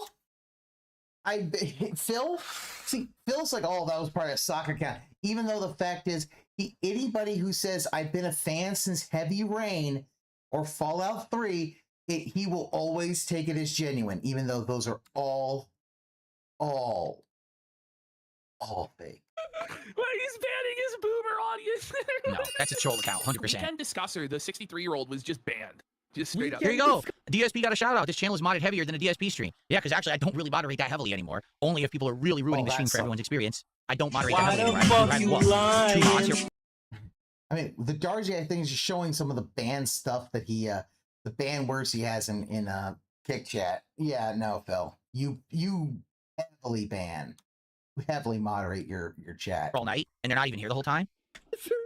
Wait, his name was Weekend. You were telling folks that if they kept doing the Patrick Down, the walls were closing in, allies were scarce, viewers were menacing, and this was not even the pinnacle of what Jeremy had to face. I think he's totally fucked up, if you want me to be honest. I think he's totally fucked up, and I think it was a massive mistake to try to deplatform Kino Casino. I mean, he kind of is. I mean, I would say it's something like that. And he's felt he's a cuck, he's finished. Maybe, I don't know. Asmongold, a top Twitch streamer and creator Jeremy favors, but scantily covered, was not only opposed to him, but also his chat was full of Kino Casino references. Even Melanie Mack was someone who talked favorably of Asmongold just as recent as a week ago. But this screenshot serves more than to just prove that. It is also relevant because she removed nearly her entire catalog of videos on her commentary channel. The videos on screen are all that remain. But as things were heating up, PPP on Twitter, and on the most recent Kino Casino stream, announced that he had a non-refundable family vacation booked. The show would have to return 8 days later on the 22nd. Other creators and the Kino Casino's viewers would have to do for the meantime. On Jeremy's kick, a lone viewer subscribed to spam the chat full of Kino Casino emotes. The most frequently used is an image exemplifying Jeremy's balding. And on Kiwi Farms, it was discovered that Jeremy has the Kino Casino followed on his kick account. And on the 15th, yet another video was taken down covering Jeremy. Even still, this hardly did anything to slow down the many new videos being made on him. Videos that were outperforming Jeremy's own videos in the YouTube search. Another reason Jeremy's videos are being outperformed by those covering him is that the comment sections are now made up of detractors. These people click on a video for the singular purpose of commenting. Because they only watch a second or two before pausing and leaving, it kills Jeremy's average view duration and makes YouTube promote his videos less and less. That was not the case with Jeremy's YouTube Shorts. These videos have been far outperforming his standard videos. Upon viewing any of these, the reason is rather clear. Jeremy takes a viral video, adds 3 seconds of introductory commentary, and that is his entire contribution. This is a compilation a Twitter user made of such a thing. Check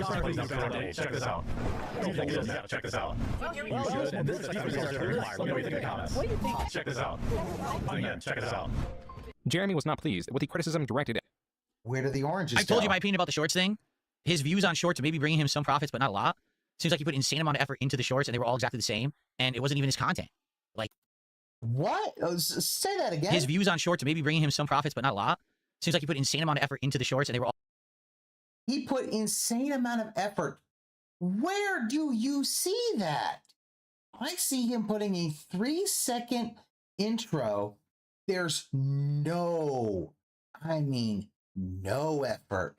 He's got the same video whooshing dissolve technique. So there's no fucking effort there, Phil. All exactly the same, and it wasn't even his content. Like, he's just talking before the short and then hitting play, and oh, here's my content. Insane amounts of effort. No, there's no effort. The YouTube cycle of reacting to someone's content, replaying, resharing someone's content, clipping someone's content has just gotten so bad at this point. I don't think anyone even understands what the term fair use means anymore. Insane amount of effort, but just saying, oh, here's something I found that's interesting. Check this out and leave a comment. That's not fair use. Yeah, you stole it. You have to actually no edit it to the point where you're not representing the content as a replacement for it. Why would you think that was and effort? Also, you're adding something significant to it. Okay, you're not just stealing someone's content and getting the view because of the said content's original form, and also you're adding something to transform it. Just saying, oh, here's something I found here. Check this out. That's no. Oh, here's something I found. It's all of the Avengers movies back to back. Check this out. What is he doing right now? You can't just do that. He's reacting. All right, well, that is the show for today. I've got to do a bunch of low effort short slop that everyone's really mad about. I've got to do that, even though everyone does it, and instead of complaining about it, you could just do it yourself. He's right. Everyone does it, but the problem is now everyone hates you. So now you. No, not everyone does that. They'll actually put some fucking if there's a react thing and they're reacting to another short or another TikTok or something, they put a lot of them will do stitches. They'll actually rebut something or something like that. Like Phil's just like, no, everyone does it. Because again, this is what Phil's like, oh yeah, everybody does it. Did you see Phil trying to do a Jer short? It would literally just be he would make one intro and put it for all the shorts. Yeah, little effort, maximum profit. That is definitely what he's doing. You can't do it. I know what that's like, because there's a million things I can't do either that I'd like to do that I should be able to do, and I'm not allowed to, because everyone hates me and they come after me for it if I do it. He can't ride a bike. He can't climb a tree. He can't swim. It's not fair, but that's what happens when the ire of the internet is on you. His main channel content was far underperforming. Yeah. His shorts were being criticized for lacking critical commentary needed to satisfy fair use. Yet he still had Rumble. He is both looking forward to a massive year on the platform who claims to always have his back. On one of the tweets, creator Nicholas Diorio commented, quote, "Didn't you just stream to 82 people there the other day?" Unquote. Jeremy did not respond. Separately, Jeremy advertised how easy it is to get a Rumble deal. Yet, Jeremy's chopped attitude quickly failed to reveal his penetrating rage. It was here that he sarcastically and furiously claimed that everything that has been flagged ever was him. He also doubled down on not taking a break on account of the harassment of his staff. This led into yet another, presumably drunken tirade. Another sign of Jeremy being undone, as he had claimed to have quit alcohol cold turkey just a few days prior. Perhaps this was the reason Jeremy was lashing out even more heavily. On April 17th, Chris Pavlovsky stated that no creator has a 5-year deal with Rumble or even close to it. Jeremy's 5-year $1 million contract with Rumble was a sham. As if this day could not get any worse for Jeremy, the H3 podcast dedicated yet another episode to him, covering his old and recent scandals, even recontextualizing the Basement Ping event. He's angry that his wife went for pizza without him. And I'll give credit to Diorio for this, and it makes a lot of sense. He was like, I wonder if that's code for fooling around with other people. H3H3 even commended PPP for his dedication, deeming him to be one of, if not the most dedicated, passionate, and entertaining troll. Jeremy had set everyone against him, but he appeared unrelenting when on the 18th, yet another video was taken down. This time it was a video by Luther Morgan, the author that wrote a book on lolcows that Jeremy unwittingly promoted. Luther in his removed video reinforces the notion that Jeremy does not roast his coffee. In a separate event, and even though Jeremy had made it a point that his wife is not at all in the public space, he posted this image of his wife. This image is sourced from Jeremy's lengthy YouTube community post. In said post, he denies the cuck allegations, states that they've been doxxed, and have people showing up to his house, etc. While Jeremy's claims could be true, he has failed to show evidence of these happenings. Furthermore, he's using the exact same strategy to deflect criticism from him that he used in 2020 when H3H3 made their content court on him. Though the Kino Casino and the return of the mac and cheese allegations are far more offensive, Jeremy has invited speculation on his marriage, not just from various clips of him talking about his wife, such as in Basement Ping clip. He has also made countless sexual comments towards various women, live with little remorse. It is an undeniable fact that Jeremy is a persistent sexual harasser who frequently expresses interest in other women. And it is also possible that Jeremy, in continuing to post images of his wife, is inviting even more harassment. The internet sees him. Yeah, he's the kind of guy that basically he thinks, I'm not going to censor myself, change myself, or do anything in response to this. I'm going to do whatever I want in spite of it. And him posting that picture, in my opinion, is his way of saying, I don't even care about all this stuff going on. I can still do whatever I want. There's nothing any of you can do about it. I will keep posting pictures or whatever. That's Phil? That sounds like stuff that Phil does. Phil, are you projecting again? I told you, you're not in a movie theater. You can't be projecting. My take, anyway. I could be wrong, but I think that's what that is. Like, he's like, look, all that stuff, I don't care, I'm gonna do it anyway, right? It's just like Phil. Pikachu level 33, thanks for $5. Wants a birthday shout out to their friend Chris. Happy birthday to Chris, and thank you, Pikachu, for the $5 super chat. We are at the tail end. We are about to finish, everybody. And the more he discusses the harassment those close to him are receiving without evidence, the more it appears he is using them as a shield, which makes those against him even more aggressive. Even the comments on this post are asking for receipts or any evidence, such as a Ring doorbell recording. This tweet also expresses some of these grievances. Quote, stop looking at it, sharing and commenting about the photo of my wife that I, the quartering, posted publicly on an account with 2 million subscribers. She's a private person who is terrified over harassment of what I post online. I just want you to leave my wife alone. Unquote. With each post, tweet, and live stream, Jeremy, even with the absence of the casino, was unable to escape the near-endless mockery, and the casino was set to return in just 4 days. As the days passed, Jeremy's anxiety grew. On the 21st, the day before the casino was meant to return, Jeremy on Twitter announced that for the first time in 3 years, his live stream with Melanie Mack and Hannah Claire would be going on break and would be returning May 4th. I just want to say shout out to Gangbang Style, who just gifted 10 subs on Kick, so you're going to see a bunch of pop-ups. Thank you so much, Gangbang Style, for 10 gifted subs. That support is noted and greatly appreciated. In fact, that's the biggest piece of support tonight. Yeah, at least Jeremy's has pics with his wife. Thank you so much. Where's Cat Dave? Yeah. You have supported a lot during this React project, so thank you so much. Gangbang style. Appreciate Cat's that. in the bed. This was a and decision telling that him was to spurred stop on by being insanely burnout. As a loud. result, PPP extended his own vacation by 2 days, calling Jeremy's reasoning bullshit, cowardly, and lazy. PPP adding that the delay would be better for it. This was a prophetic tweet. As if this stream was not delayed, these tweets likely wouldn't have been included or perhaps even posted. Tweets of Jeremy, yet again, announcing mutually assured destruction, claiming the receipts are on his side, and calling creators Yale Flash, starting Craig, Brenny Venti, and Geeks and Gamers losers. As Jeremy continued to tweet, he reminds everyone that he cut his teeth in the most ruthless time that ever existed on YouTube. Jeremy was using his ace in the hole. He was leaking his private messages with Stuttering Craig, threatening to leak their grander chat history. Right after Jeremy streamed for 2 hours, visibly drinking while remarkably struggling with simple tasks such as moving 3 sacks within a camp or raising a banner, tasks that took him about 30 minutes and 10 minutes respectively, Stuttering Craig on his Side Scrollers channel preemptively leaked the private messages between him and Jeremy. The question was, what was so damning within these messages that was Jeremy's ace in the hole? The answer was nothing. Their chat history shows a mild-mannered Craig periodically. The whole thing was Jeremy was like, oh, I've got the DMs. I want to do it. And he was hoping that people were like, oh no, don't release the DMs. And Craig's like, okay, fuck it. Let's go through them. And in those, there was a nothing burger. Not a damn thing. Reaching out to Jeremy, sometimes to invite him on his show, to ask if Jeremy would have him on his show, inquiries about rumor projects, and other forms of business-related talk, none of it explosive. With the bombshell revealed to be nothing more than a dud, Jeremy was now stating that the last 5 hours was simply done to kick the hornet's nest. A rather strange motivation, considering how he has been alleging that unwanted attention has brought on terrible harassment to those close to him. See, I mean, at this point, he's just endlessly crashing out. Like, why would he even say, I'm going to reveal the DMs if there's nothing in them? That's really confusing. I don't get that. I can see if there was something in them and be like, I'm going to reveal it. But then what was to stop Craig from just saying, well, here's the DMs? I don't know. Again, it just seems like he's endlessly lashing out at everyone who said something negative about him, even though he really doesn't have any ammo to go to war with here. Guitar player, thank you for $5. Thank you for the super chat, guitar player. Okay. Yeah, he can't Even turn daring, off the sounds. Jeremy's Yeah, friend it's and so co-host of the bad. Incredible Saltmine made a video on him, asking Jeremy to quit drinking, while also emphasizing how his threats towards the casino were indefensible. And now Mudahar, a creator with 3.8 million subscribers, made a video on Jeremy, Mudahar, exposing why him to is a that wider worse audience and covering can things like his upside YouTube down? shorts. Ridicule of which had in a very short time span, evolved to where several creators were tagging their intros leading up to Jeremy's intro of his own short. In today's totally transformative content, there's a whole lot of people that are wondering what the heck these oranges are for. Let me know in the comments. So there's a reaction happening around a fat guy who steals people's content. Tell me what you think in the comments. Guys, this is crazy. I just saw this video about these oranges, and I'm still trying to figure out what they're for. The Quartering's been busted for stealing shorts. This guy literally steals other people's videos, adds an intro to it, and then uploads it as his own. What do you think of that? What are the oranges for? Well, I bet it tasted good. Let me know what you think. What are the oranges for? Presumably their acidity is meant to tenderize the meat. The point is, Jeremy would not answer this question because it is an inane comment that hardly does anything to transform the video. But it provided Jeremy's detractor base with yet another quotable line. This is why orange emojis, or the mention of oranges, can be seen spread across Jeremy's content. H3H3 was one of the creators jumping on this recent shorts trend. How drunk do you have to be to do this? Check this out. Here's some milk. And we got, oh boy, we got thick girl right there, boys. Rawr. Well, here's another one. If I did see a girl in a chainmail bikini, you know we would have got her on camera. This is in Bristol, Wisconsin. Ooh, her cup overflows. She's a little bit old, but she overflows. MILF, yeah. She's keeping it tight. You know she DTF. She got kids. The clip H3 sourced was one sourced from a recently uncovered live stream of Jeremy at a Renaissance fair, and that clip was only the tip of the iceberg. User Reardon Steel uploaded several choice clips on the Kiwi Farms. And yeah, PPP released he released his own DMs, which just showed how bad he at this was. point, now we don't know when this video is from, right? This is an uncovered video. So again, like, as I explained to you guys, we do know it's like 2018. Yeah, no, we know when it's from. Creeper's smile plays over the short. Way back at the very beginning of this React, the old days of YouTube were very different.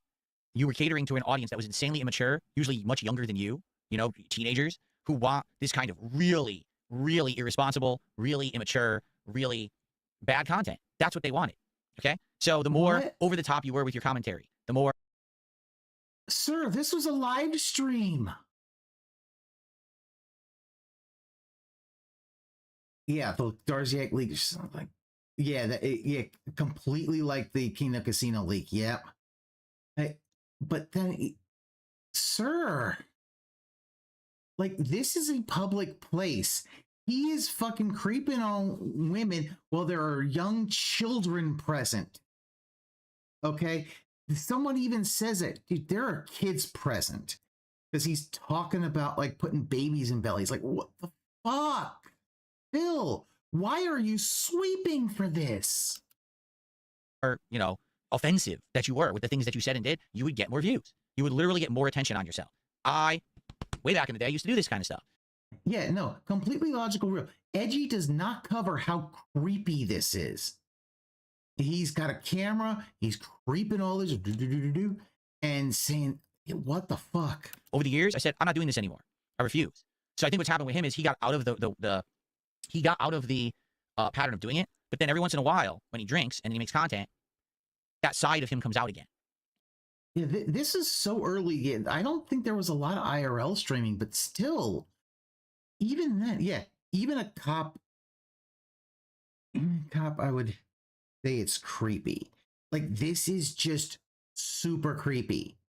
Like, there's a reason he's banned from the Ren Fair. He's banned from the Wisconsin Ren Fair, and I don't know, maybe all the Ren Fairs. I honestly don't know, but I know the Wisconsin Ren Fair, he is banned. Like, okay, it does. It comes out and rears its ugly head. People are like, haha, right? So they're back again. It's back again. This is that side of Jeremy where he just says these really inappropriate things about women keeps coming back.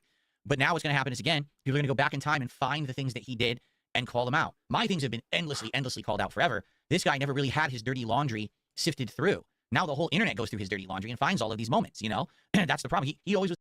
Like, this just shows how he's willing to kind of sweep it under the rug of, like, no. Like, looking at this, there's a difference between someone saying some edgy, dark humor kind of shit, and this is just, you're creeping on women where there's kids nearby. And it's like, dude, this is beyond. This is, and he's just talking to people in chat and all that. Like, what the fuck? How can you be banned from Ren Fair? That's just stupid.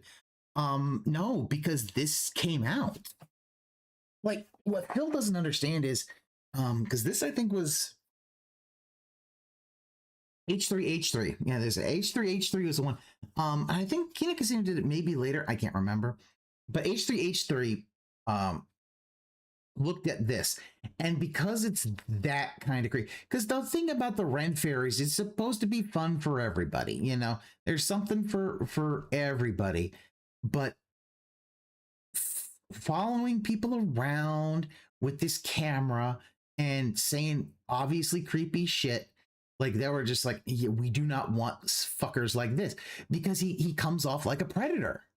He comes off of like some weird sexual predator, some real creepy dude who's gonna, like, you know, assault someone, and they don't want to have to deal with that shit. So yeah, he's been banned from the Ren Fair. Which would mean he's not allowed to buy tickets.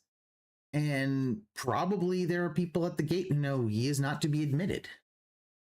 You know, I mean, it is how it is, you know. A Ren Fair and all that is still like whatever company that's doing these, they, you know, you have to abide by their rules. You know, if you get drunk on mead and then beat the fuck out of someone else, they might not let you back in. The guy who was kind of protected from this level of harassment. I mean, yes, people made fun of him, but was he considered a full-blown lol cow? Yeah. Probably not. Yeah, now he is, that's for sure. Right now, he's definitely considered one. 100 people watching right now. Oh yeah, you're right. Yeah, you banned from the Ren Fair, banned, I guess, again from Magic the Gathering. Oh, that's right, he's banned from Gen Con. Oh, I think the banning from Gen Con, though, wasn't the banning from Gen Con from years and years ago, when that one dude, like, hit him in the, like, punched him in the back of the head, and something like that, where they were basically in that. Yeah, it stemmed from the fight. Yeah, he's banned from Gen Con. Like, the fact that at this point, you know, this would be where someone would maybe reflect on what they're doing, but no, not going to do that. You want me to put a baby in your belly? Can you point me to the brothel? There you go. Look 100 people watching right now. You want me to put a baby in your belly? Can you point me to the brothel? Like, I'm sorry, that like, even if he's like, the way he's acting, like he's trying to act like fucking Beavis and Butthead, but you're not fucking 15 anymore. You're an adult. Yes, Aqua Saber, you heard that right. This motherfucker's an adult acting like that, like you're trying to do a fucking Butthead impression. What the fuck? Sifted through. Now the whole internet goes through his dirty laundry and finds all of these moments, you know? That's the problem. He always was the guy who was kind of protected from this level of harassment. This is also posted online. I mean, yes, people made fun of him, but was he considered a full-blown lol cow? Probably not. Now he is, that's for sure, right? Now he's definitely considered one. 100 people watching right now. You want me to put a baby in your belly? Can you point me to the brothel? I would never know where such a thing is, my lord, I'm afraid. Well, as I'm a very happily married man. Gotcha. Yeah. I'll keep walking. Like, he's just being creepy. On the night of the 24th, this and more was uncovered on the Kino Casino's highly anticipated return show. Had he just let us continue doing what we were doing, he probably would have been fine. But instead, yeah, he a guy at a Ren Fair at least tried to LARP. What I mean by the entire internet, yeah, I really mean the entire internet. Among the updates to the casino moving to Rumble and the belief that the clip channel, while still being appealed, is gone forever, the casino showed many clips from Jeremy's Renaissance Fair stream. This one in particular stands out. This is one of the saddest clips I've ever seen. Disgusting. It's such a telling clip where he says he doesn't, not only he doesn't love his wife, he doesn't even care about his wife.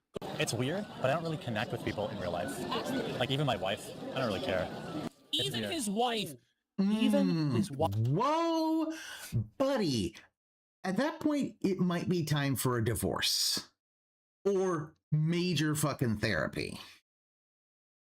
Like, he doesn't even care. Like, it's fucked up. It's at probably a not Ren normal. Fair, you don't have to go into costume if you're just one there. I crave companionship. What? Yeah, What is happening? It's fine. Listen to what he says.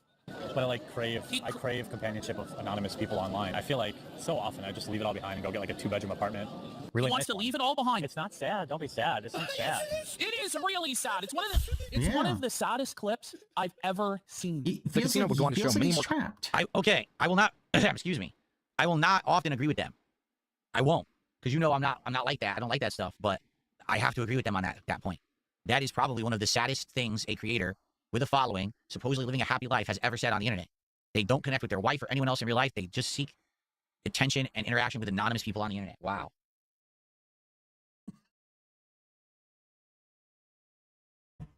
Phil, you're projecting again. Phil, you don't make any kind of genuine connection with any human being in the real world. Every connection with any human being in the real world you've ever had is transactional. From your friends at the FGC,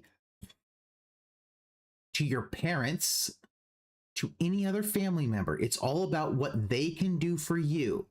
You have no genuine human connection. That's why you crave all this attention and validation from the internet. It's why you crave it. That's why when people make fun of you, you lash out at them because you're so insecure you can't handle that shit. I've seen it at a fair. Ah, good fool. Could you point me to the alehouse with the petty mead wench? Stupid, but at least everyone gets a good laugh finding out where the beer was. Yeah. Because that was the whole thing was like the ale house, or like it was connected to the brothel would be connected to it. Okay, the ladies would have their rooms and so. Oh, could you tell me the inn near where the nice mead wenches are? Yeah, like instead the brothel. Like, dude, what the fuck? It ain't that kind of place, dude. There are children here. You know, when it's like if you had a Wild West, like a Ren Fair, but it was the Wild West. You're not going to have the brothel above the saloon. Why? Because there's going to be children present.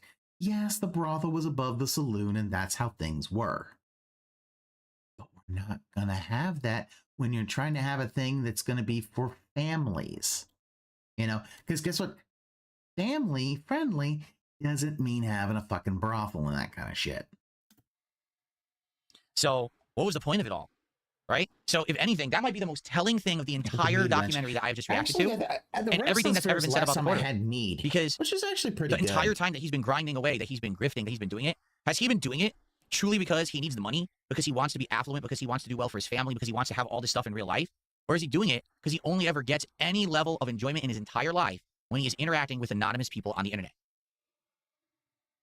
And that's why he kills himself. That's why he works so much. That's why he's always got a new grift, a new job, a new endeavor, a new thing that he's doing. Because when he's not doing stuff on the internet, he's miserable and he hates his actual existence. Holy shit.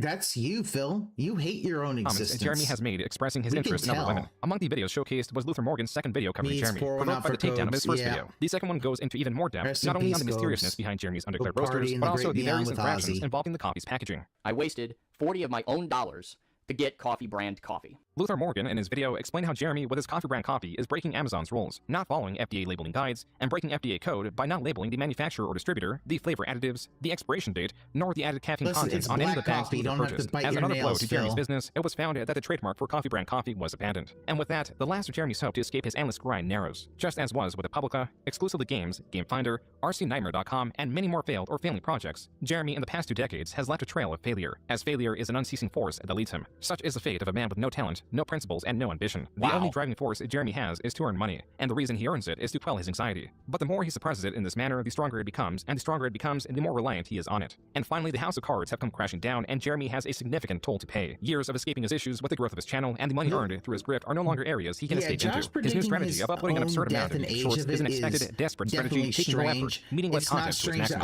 As the only variable Jeremy can control to grow his channel is content frequency. This is his channel's swan song. At the end of it, he faces not only a growing list of eager enemies and a tattered reputation, but also a deep lack of personal connection and everything else he has been avoiding. It is ironic that a man that has built a career in so much division, in spreading misinformation and in eroding trust, has unified so many, even if only as opposition against him. All the shit that was going on.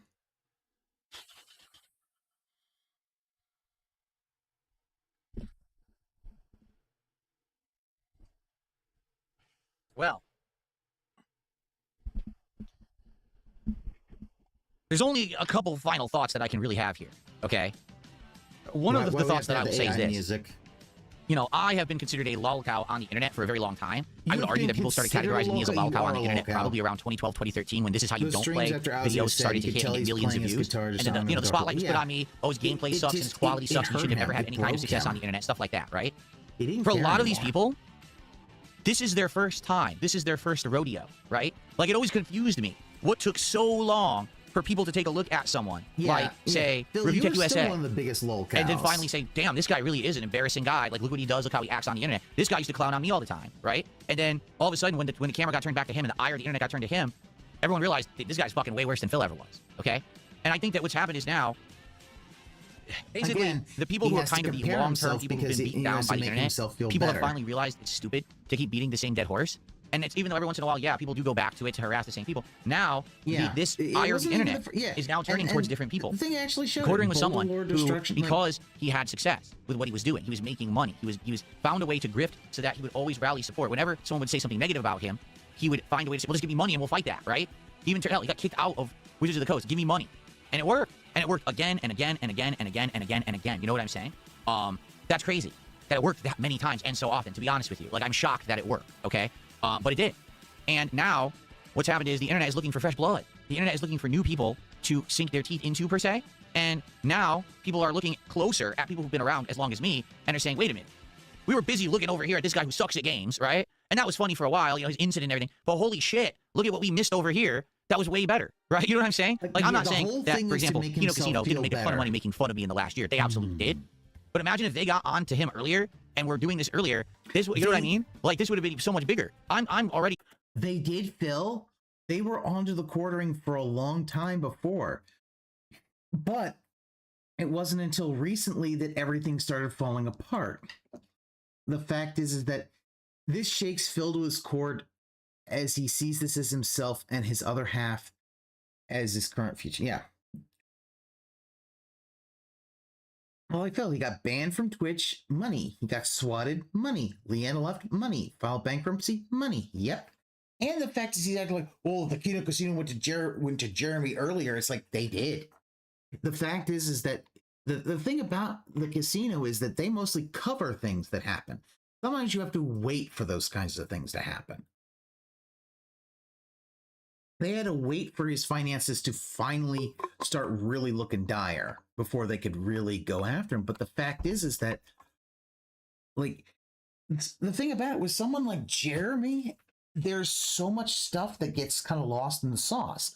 Like H3 pulling out the Ren Fair video meant that other people could see it and see like, oh my God, what is this shit?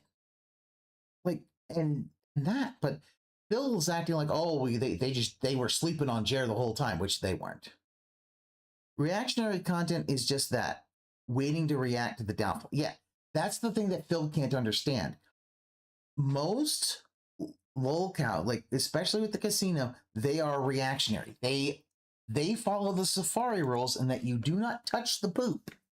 You let the lolcows do their own thing. You let them fall, and it's funnier because you can watch them from afar, you know, instead of trying to poke them endlessly to do things, because that doesn't been the old news of the internet when it comes to lolcow shit for so long. But this Ralph's a special kid because the hog goes crazy enough to let. Yeah, Ralph also is just he's got his own fucking hijinks. 5'1" rage pig. Fucking bully. Arrest him. Then goes to Portugal and gets his ass beat.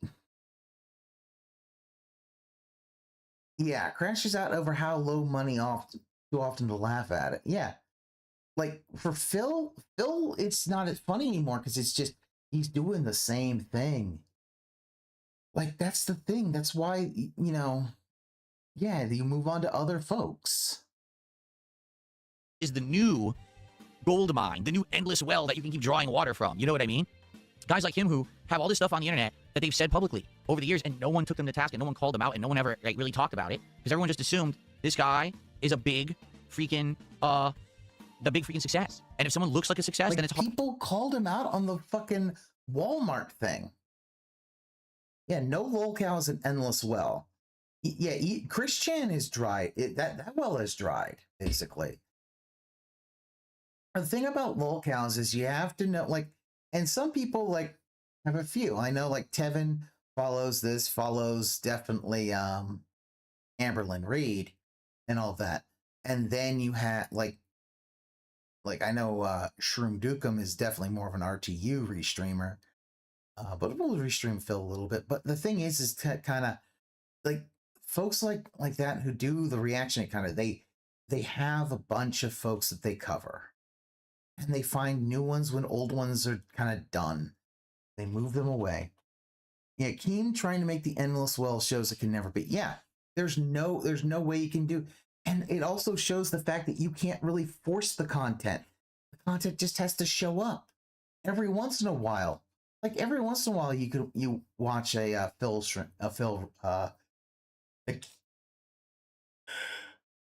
restream, and you'll get a little bit of gold dust, but some days, nah, you get nothing, and that's what happens, you know.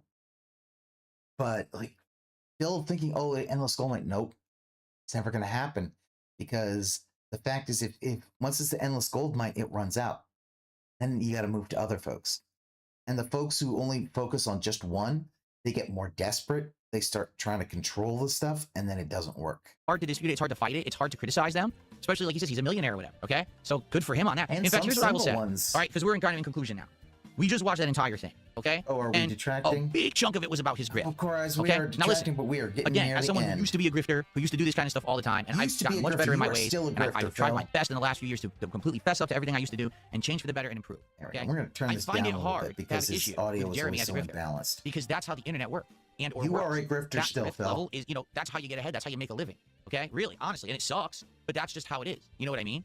But it's hard to overlook and ignore, or it's hard to ignore the things that he says, his behavior when he drinks, and he's either posting on X or he's posting on Reddit or he's going ahead and it's 24-hour stream. How can I say? He's going ahead and saying these heinous things about women. Stream. His own employees are wilding. Help me on a live stream.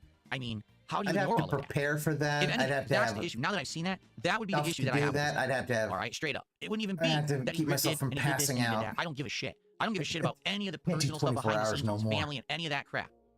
But the behavior that repeats, that's just You're bad right, behavior. actually, he hasn't fessed up or anything. Acting that way He towards just said women, it's in talking the about women that past, way, but he won't and fess up. He still won't happens, really you know? apologize That's for it. what I think is really the thing. Or that needs to change. accepted The thing is, wrongs. his audience already He just has no issue with wants it his to be in grit, the even past though so other people you might can look at it and say forget that's about it. bad. His audience is how it totally works. 100% okay with it. They're used to it. That's business as usual with Jeremy. So why would they have a problem that he's asking for more for the next project when that's just the operation? What do they call it? The modus operandi? That's how he's always operated. So to them, it's not like a big deal that he's asking for that money. You know what I'm saying? But it's the behavior to the women that really irks me. Like that, you know, again, You can say a lot of things about me. You really can. About me being greedy, you know, over begging on streams, you know, spending money the wrong way, being irresponsible, in my past saying hurtful things in my commentary. Hold on. Whoa. I need to sit all the way up for this. He never admits he said click on the ads and that YouTube fucked him up. Yeah, he will never admit that he actually said click on the ads and that was against YouTube's terms of service. What is he about to say? Never admits he insulted other streamers on Twitch, which got him flagged. Just Detractor trying to, yeah. He never admits his wrongdoings. He just says, oh, that happened, but he never wants to admit it. No. With the stuff that I said and did, being hypocritical from time to time. You can say all of those things, and they're all because of things that I've done publicly, and they're perfectly valid, right? But at the end of the day, my goal is to be someone who, when I'm gone, I don't feel like I hurt the people of Earth. You know what I'm saying?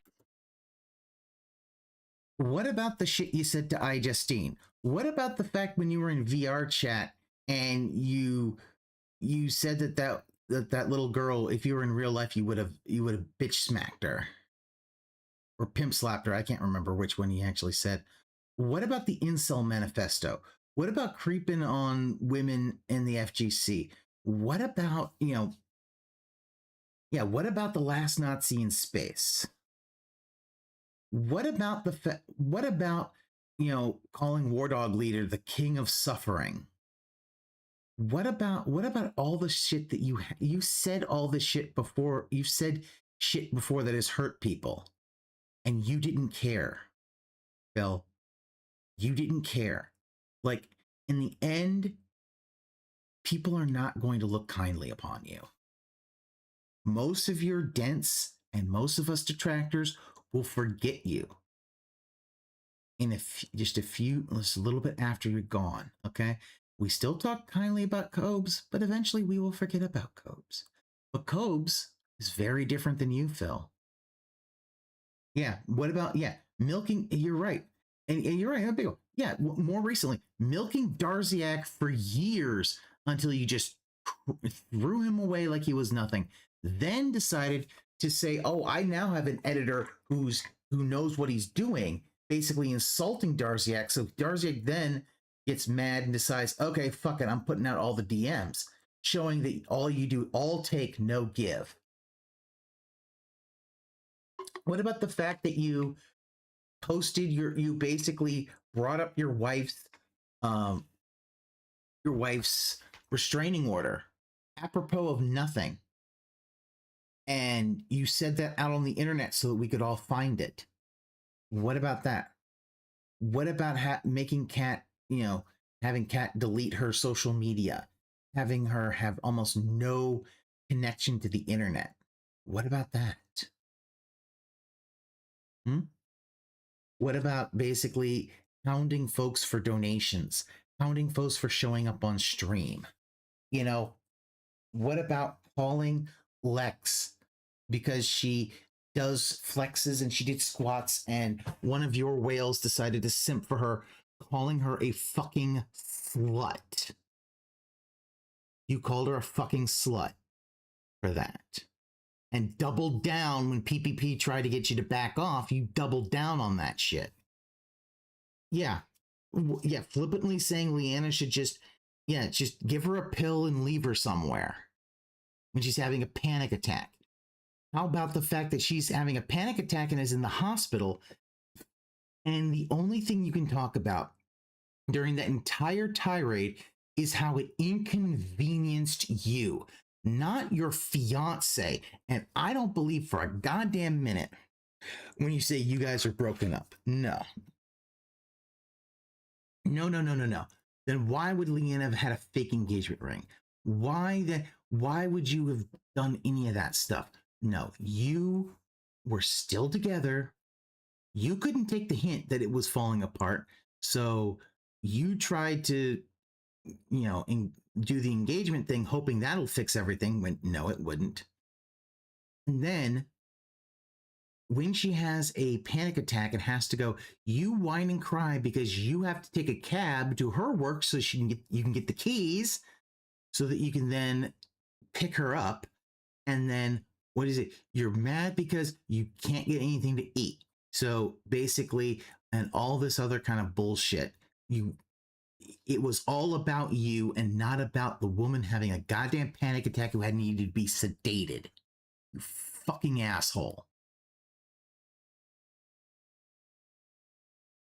How about the fact that when you got married, you went to your mother to beg for money so you could use it for your fucking back taxes because you, being a dumbass, didn't know any of the rules and expected a fucking tax accountant from fucking Connecticut to know Washington state tax regulations. And then the fact is that you never then took your wife, this woman you claim to love and your soulmate. You never took her on a vacation, never took her on a honeymoon. None of that stuff. And now you've denied that she even wants to go to Japan when she has said that. And you have said not even a few months ago that that's been one of her biggest dreams.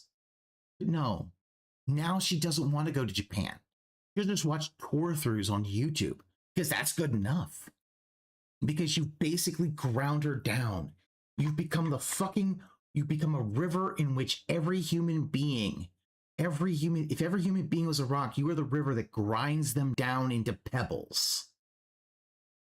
Phil, when you're gone, the world will become a better place. Because you negatively impact every human being. And we will never know when that happens. And maybe you will live to 80, but I doubt it. You aren't healthy. You can barely move.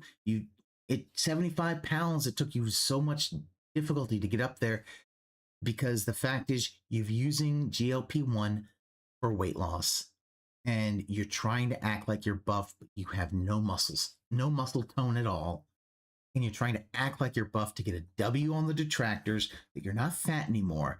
But then you bought a fucking weight machine for no other reason than to try to dunk on the detractors. Guess what? You could have taken all that money that you bought a fucking Temu Bowflex and could have gone to a gym. You could have swam. You could have done ellipticals. You could have learned how to correctly lift weights with a good technique that could actually build muscle mass. But no. Instead, you want to make everything, oh, I got a W on the detractors. Guess what, Phil? He cares. We can see through you. You're like fucking wind. You're like fucking glass. We can see right through your ass. Yeah, fuck yeah, and yeah, and that's yeah. You're right. You fucked it. You fucking over Kat's birthday because you didn't want to wait for breakfast. At Shoney's. You didn't want to. You wanted to go to. Oh, she wanted to go to Shoney's, but you didn't want to wait. So you went to fucking Burger King for your wife's birthday. You cried over a ka-ching sandwich because it looked kind of disgusting. And you expected that if you whined and cried enough to the Twitter account of Burger King, they would get on their knees and suck your cock. And it didn't fucking happen. Yeah, you fucked over dinner not checking if the sushi chef was on a Sunday. Like you went there and you didn't check because the fact is that everyone has to do everything for you. At no point will you ever take initiative to do anything on your own. You act like, oh, how do I do this? How do I do that? The moment there's any resistance, you just give up. You give up, Phil. Yeah, no wonder the fact she probably does all the cooking because you couldn't be bothered to. I guarantee you, they don't talk about turkey hot dogs that much because he doesn't cook anymore. That's all he would cook. Because that's basically all. He wants to weaponize that fucking incompetence so that he can look better. So you can be like, oh, I'm like a sitcom husband. Well, that's not a good idea, Phil. The fact that, and not only that, the fact that, they DoorDash sushi one time for, I think, I want to say it was Valentine's Day, and or Japanese or something, and it was cold because the fact is he had to go and put the fucking bad vegetables down the garbage disposal instead of eating his food first and doing that later.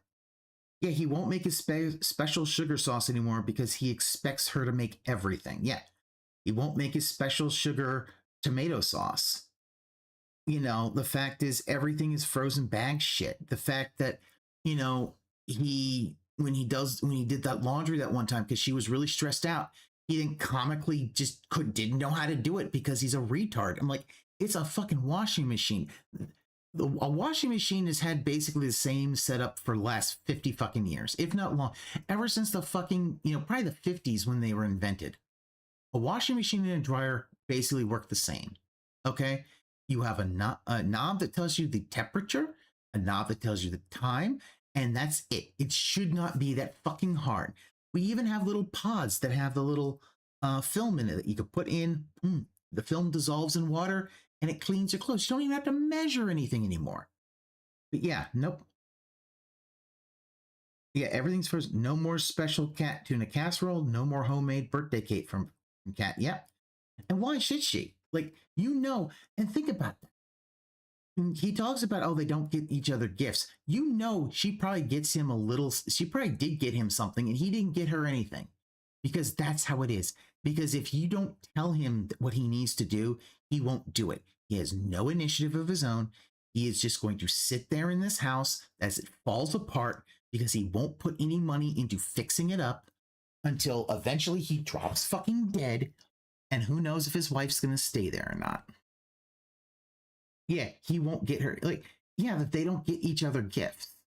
Like, the last gift I know that he got her was a fucking Xbox Series S. Big fucking spender. Get it, the Xbox Series S.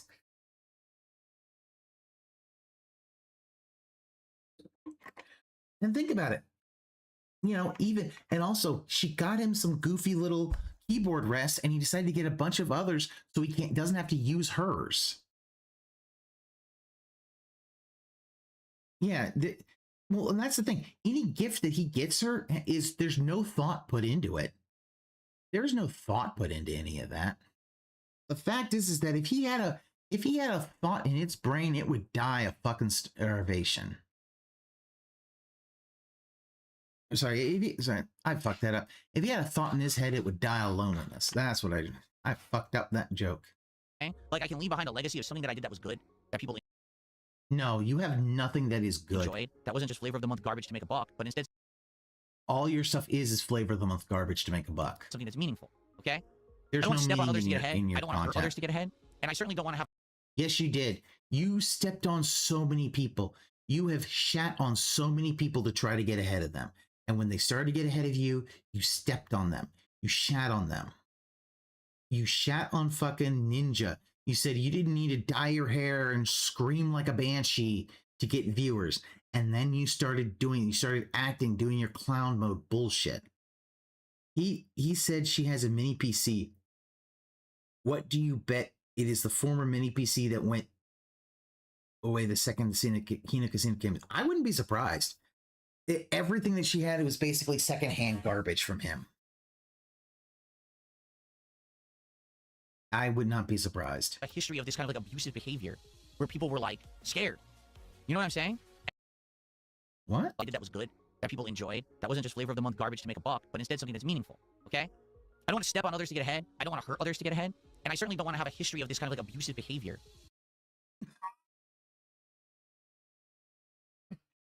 You don't want to have a history of abusive behavior.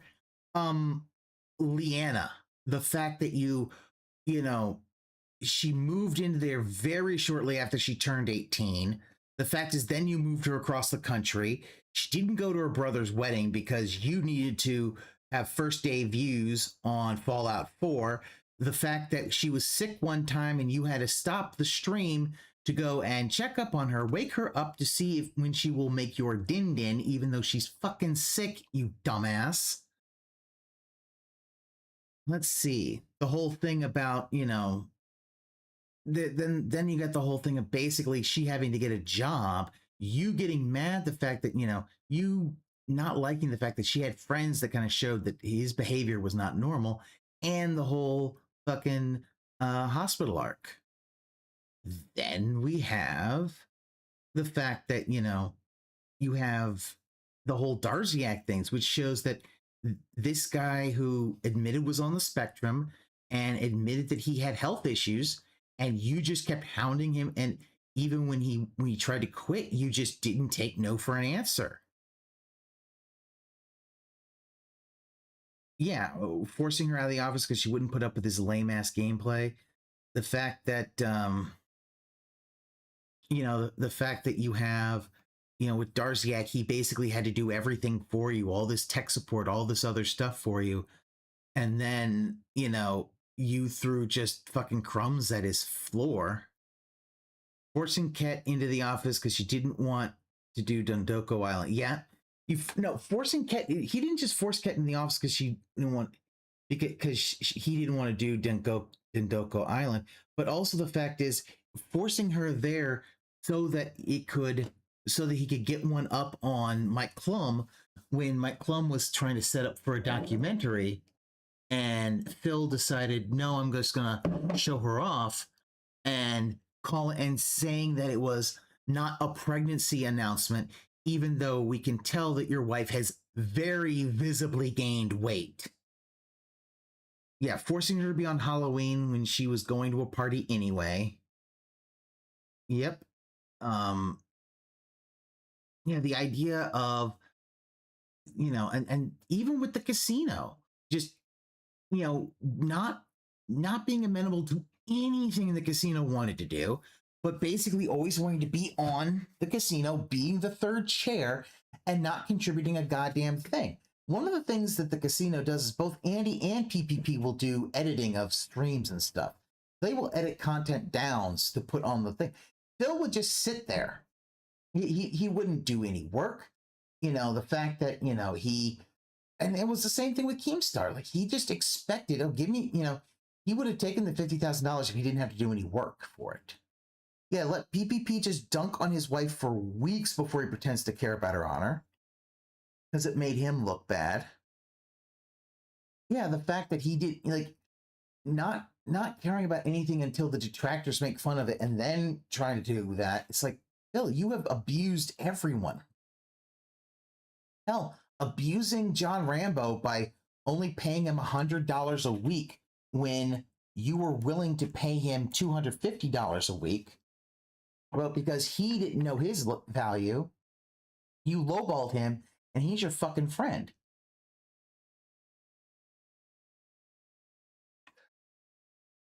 Saying you have the taco shits to respect the pack so that you can get out of any meeting and having to pay them any money. And then when fucking Howard kind of uses the same kind of excuse on you when you're about to leave, you throwing a fucking tantrum and saying that if he doesn't show up, he was never a friend of yours. Because the fact is that anytime someone does something to you, even though you did it to them, you don't like it. Because the rules don't apply to you and you can't understand that you need to hold the same behavior that you hold other people to, you have to hold yourself to. Yeah, respect the pack. Yeah, with the taco shit excuse after Howard flat out told him toss him a little something to keep it going. The fact that, then, and you know what, also, I'll add this in. The fact that he still can't understand the fact that, people were pissed at him for bringing up T and I guess Scott, some other FGC guy who passed away, in one of his contents because it was a monetized stream. And the fact is, people don't like the fact that he was making money off of the streams. He's like, oh, I didn't make much money. Doesn't fucking matter. Doesn't matter if he made $1,000 off their death or fucking 10 cents. People don't like that shit. All right? Phil, the fact is your entire catalog has been you abusing other people for your own benefit. And when the bill comes fucking due, running out of the fucking restaurant. That's how it's gonna be. Yeah, all the East Coast FGC. How about what? And one other thing. How about the fact is you saying when you die, Kat will just have to get over it. You have nothing set up for her in the event of your death. If you die before, even saying that you would be so lonely, you do not want her to die before you. How fucking narcissistic is that? to say you don't want her to die before you because you'd be too lonely. And yet the fact is, think about it. Most people would be like, oh, wouldn't want, you know, I would rather, you know, I don't want her to be lonely after I'm gone. I would rather take that burden. Yeah. I don't think I want to be a good dad. His reasoning for no kid. Yeah. Like his whole thing. Well, and that's because the fact is, the truth is he doesn't want children because children would overshadow him. It would literally be the Family Guy bit with Peter being, I want to be the baby. Because that's what Phil always believes, is then he'd have to be the father and he would have to parent, and he doesn't want to do that. But instead we've got, you know, instead that's, you know, a thing that we don't know if Kat actually agreed to that. Who knows? And then the fact is, yeah, he has nothing saved for his wife. If he dies before she does, she inherits not only all of his assets, but all of his debt and liabilities. You know, house isn't even paid off. You make all this money, you can't even pay off the house. Like, the house is, like, you've probably put in maybe, you might still have $200,000 left. I don't really know. I'd have to go through the mortgage calculator, but you probably have like $150,000 to $200,000 left on your mortgage. Like, your mortgage isn't going to be done until 2044. That's if you don't get a fucking, if you don't get a refinance. Yeah. Yeah. Public telling people Kat would have a hard time conceiving because of health issues and spilling cancer to PPP. Yeah. That shit. And using that as a fucking way of manipulating him and then saying you lied. You lied about your wife. In that whole snake eating, oh, well, I lied. Why would anyone trust you? Why would they trust you for the time of fucking day? Like, the fact is that, you know, using her health issues, using your parents' health issues so that you can try to get out of people, you know, judging you. Fucking hell, Phil. You've just abused everyone you've ever come across. And you don't care. Like, your life is basically like you just going through burning every bridge down. And this is why no one wants to give you the time of day. No one wants to give you a, you know, no one wants to give you the benefit of the doubt, because why? Why give you this man the benefit of the doubt? Yep, lied about giving a cat when people guessed it for months, only to use semantics of it not being a new cat, snicker, snicker, ack, ack, ack, and basically hiding it behind a $2,000 paywall. Where people were like scared. You know what I'm saying? And watching that documentary, I feel like there's people who've been involved with this guy who are kind of scared of his behavior or scared of, you know, I don't know. Who knows? No, Again, this is all speculation. Even, it's all just based on what. I'm not even going into the women's stuff, like the fact that, you know, the incel manifesto, the fact that, you know, the fact that he was pulling bullshit, like trying to steal women out from under other boyfriends. The fact that, you know, he would do awful stuff to other people, like that one time where he you know, claimed you worked for Wells Fargo, and that there was a manager that was having that had a relationship with one of the subordinates, and that had already been, you know, things had already been reported up there and all that kind of stuff.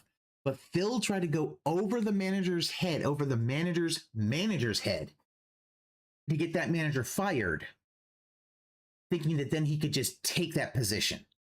Like, that is fucking evil. Yeah. Still hiding other animals because Rabbit died and told PPP and Darziak about said rabbit. Lied about, yeah, like the female-only SRK boards when he bitched about things women do that piss him off. Told him to get out of there and, you know. Yeah. Like, he's a shitty person. And he'll never understand it. He can't do anything on his own. He's the ultimate leech. Oh, yeah. Oh, yeah, no, he has no creativity. He is, never forget that his his top haters site is directly, its formatting and all that is directly ripped off of Maddox. Just he doesn't know why Maddox did that way, but he ripped off of Maddox.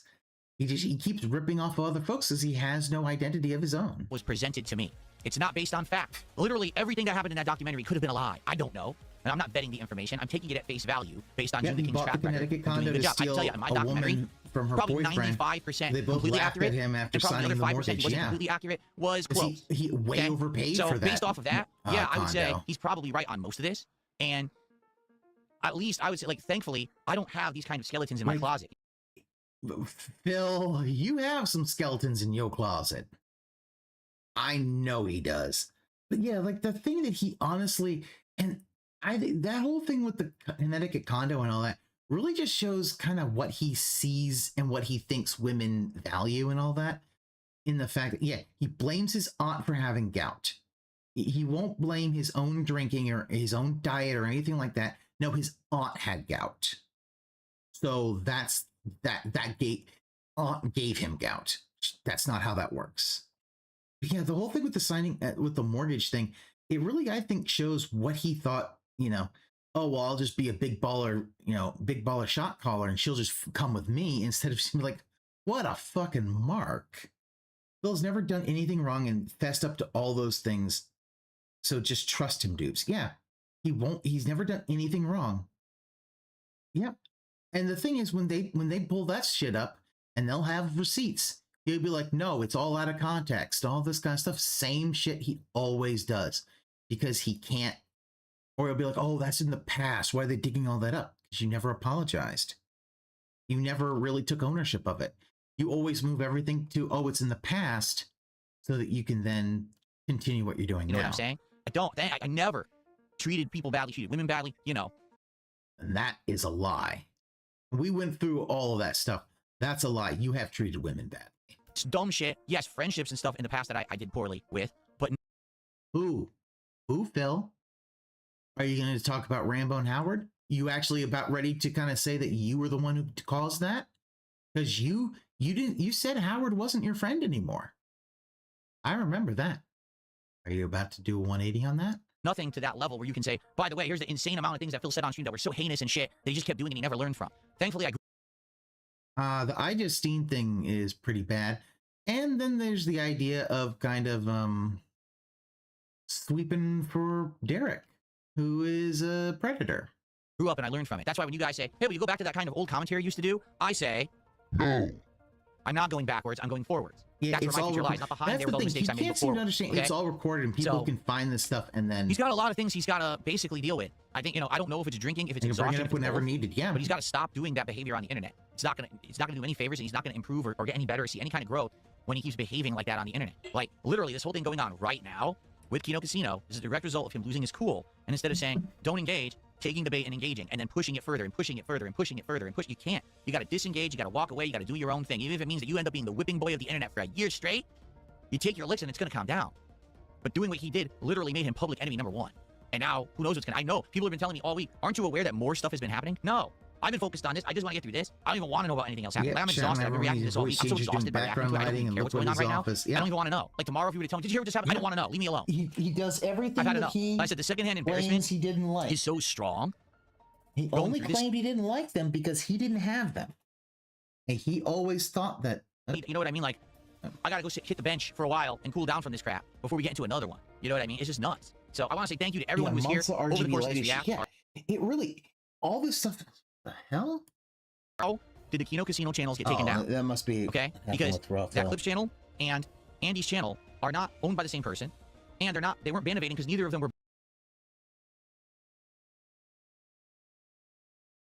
That remains the question. That actually remains the big mystery that I don't think we have any answers to. It's actually quite freaking confusing what's going on in that regard. Like, seriously, I don't get it. I don't understand how that happened. No, we literally have all the answers. So I rewatched the documentary about it.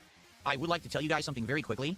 It's already happened. Yeah, sweeping for the casino will not magically make them like you again. No, they aren't going to like him again. It's already happened again. There is something going on with YouTube. He fucked it up. If he had let them be their whipping boy, multiple channels shut down for ban evasion, he could have they're not the only ones. But that's all I'm going to say because that's all I'm at liberty to say right now. Okay? But it actually seems to be happening. You know what I'm saying? A couple shout outs to do. Okay? I have a couple quick shout outs to do before we end here tonight. Okay? Let's do these quick shout outs. And then we will adjourn.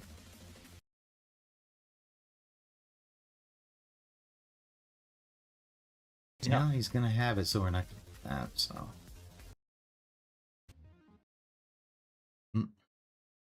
Anyway, I think this. Yeah, questions. You can see it takes a network error. What is happening? The best way would be to support me right now. Overall of this project. Okay.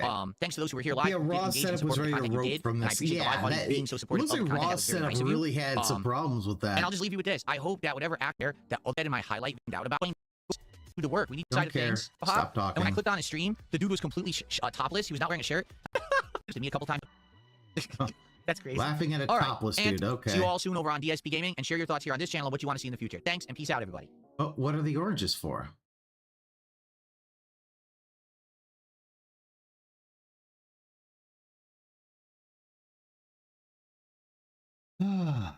Yeah, he got very excited about that topless man.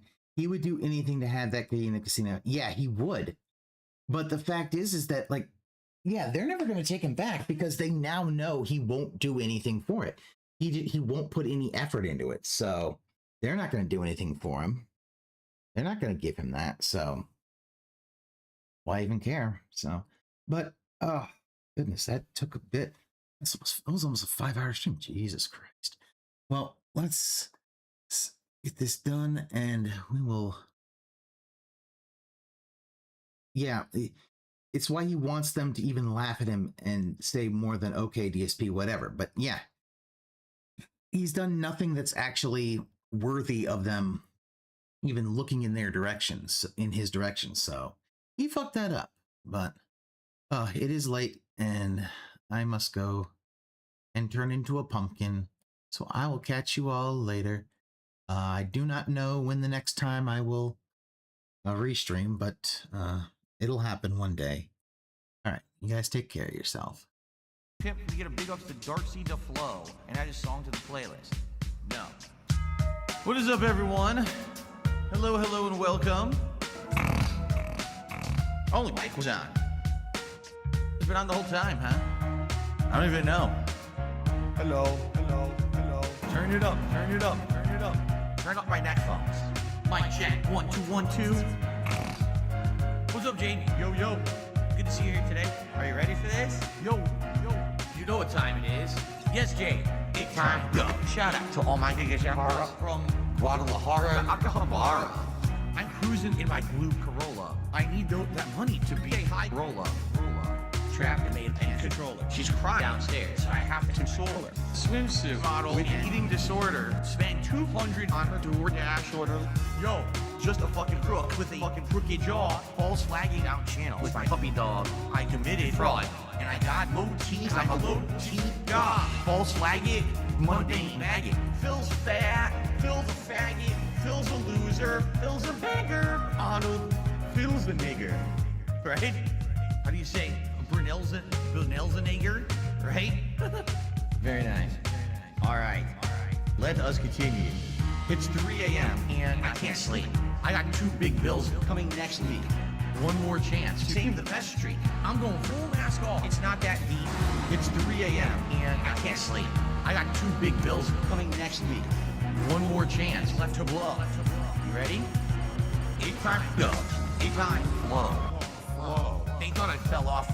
No. Like a prime D rose, I be dunking on these hoes, turn you into T-part, striking a T-pose. So let me tell you now what the story is. They call me DSP. Notorious. I'm cruising and wrenching, fast and furious, with my homie Pastor Eric Miller. He's quite curious. They don't have nearly what it takes to be a man. And since I took their manhood, that's mine now, so I ain't giving it back.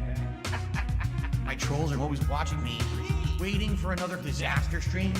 They won't even give me a piece of peace or like a whole fucking team blocking onto my stream like a detractor beam. I can't get rid of them, right? Sober. I'm losing my mind, and I'm losing supporters. Detractors are bending me over. Just another pawn in this Ludwig world order.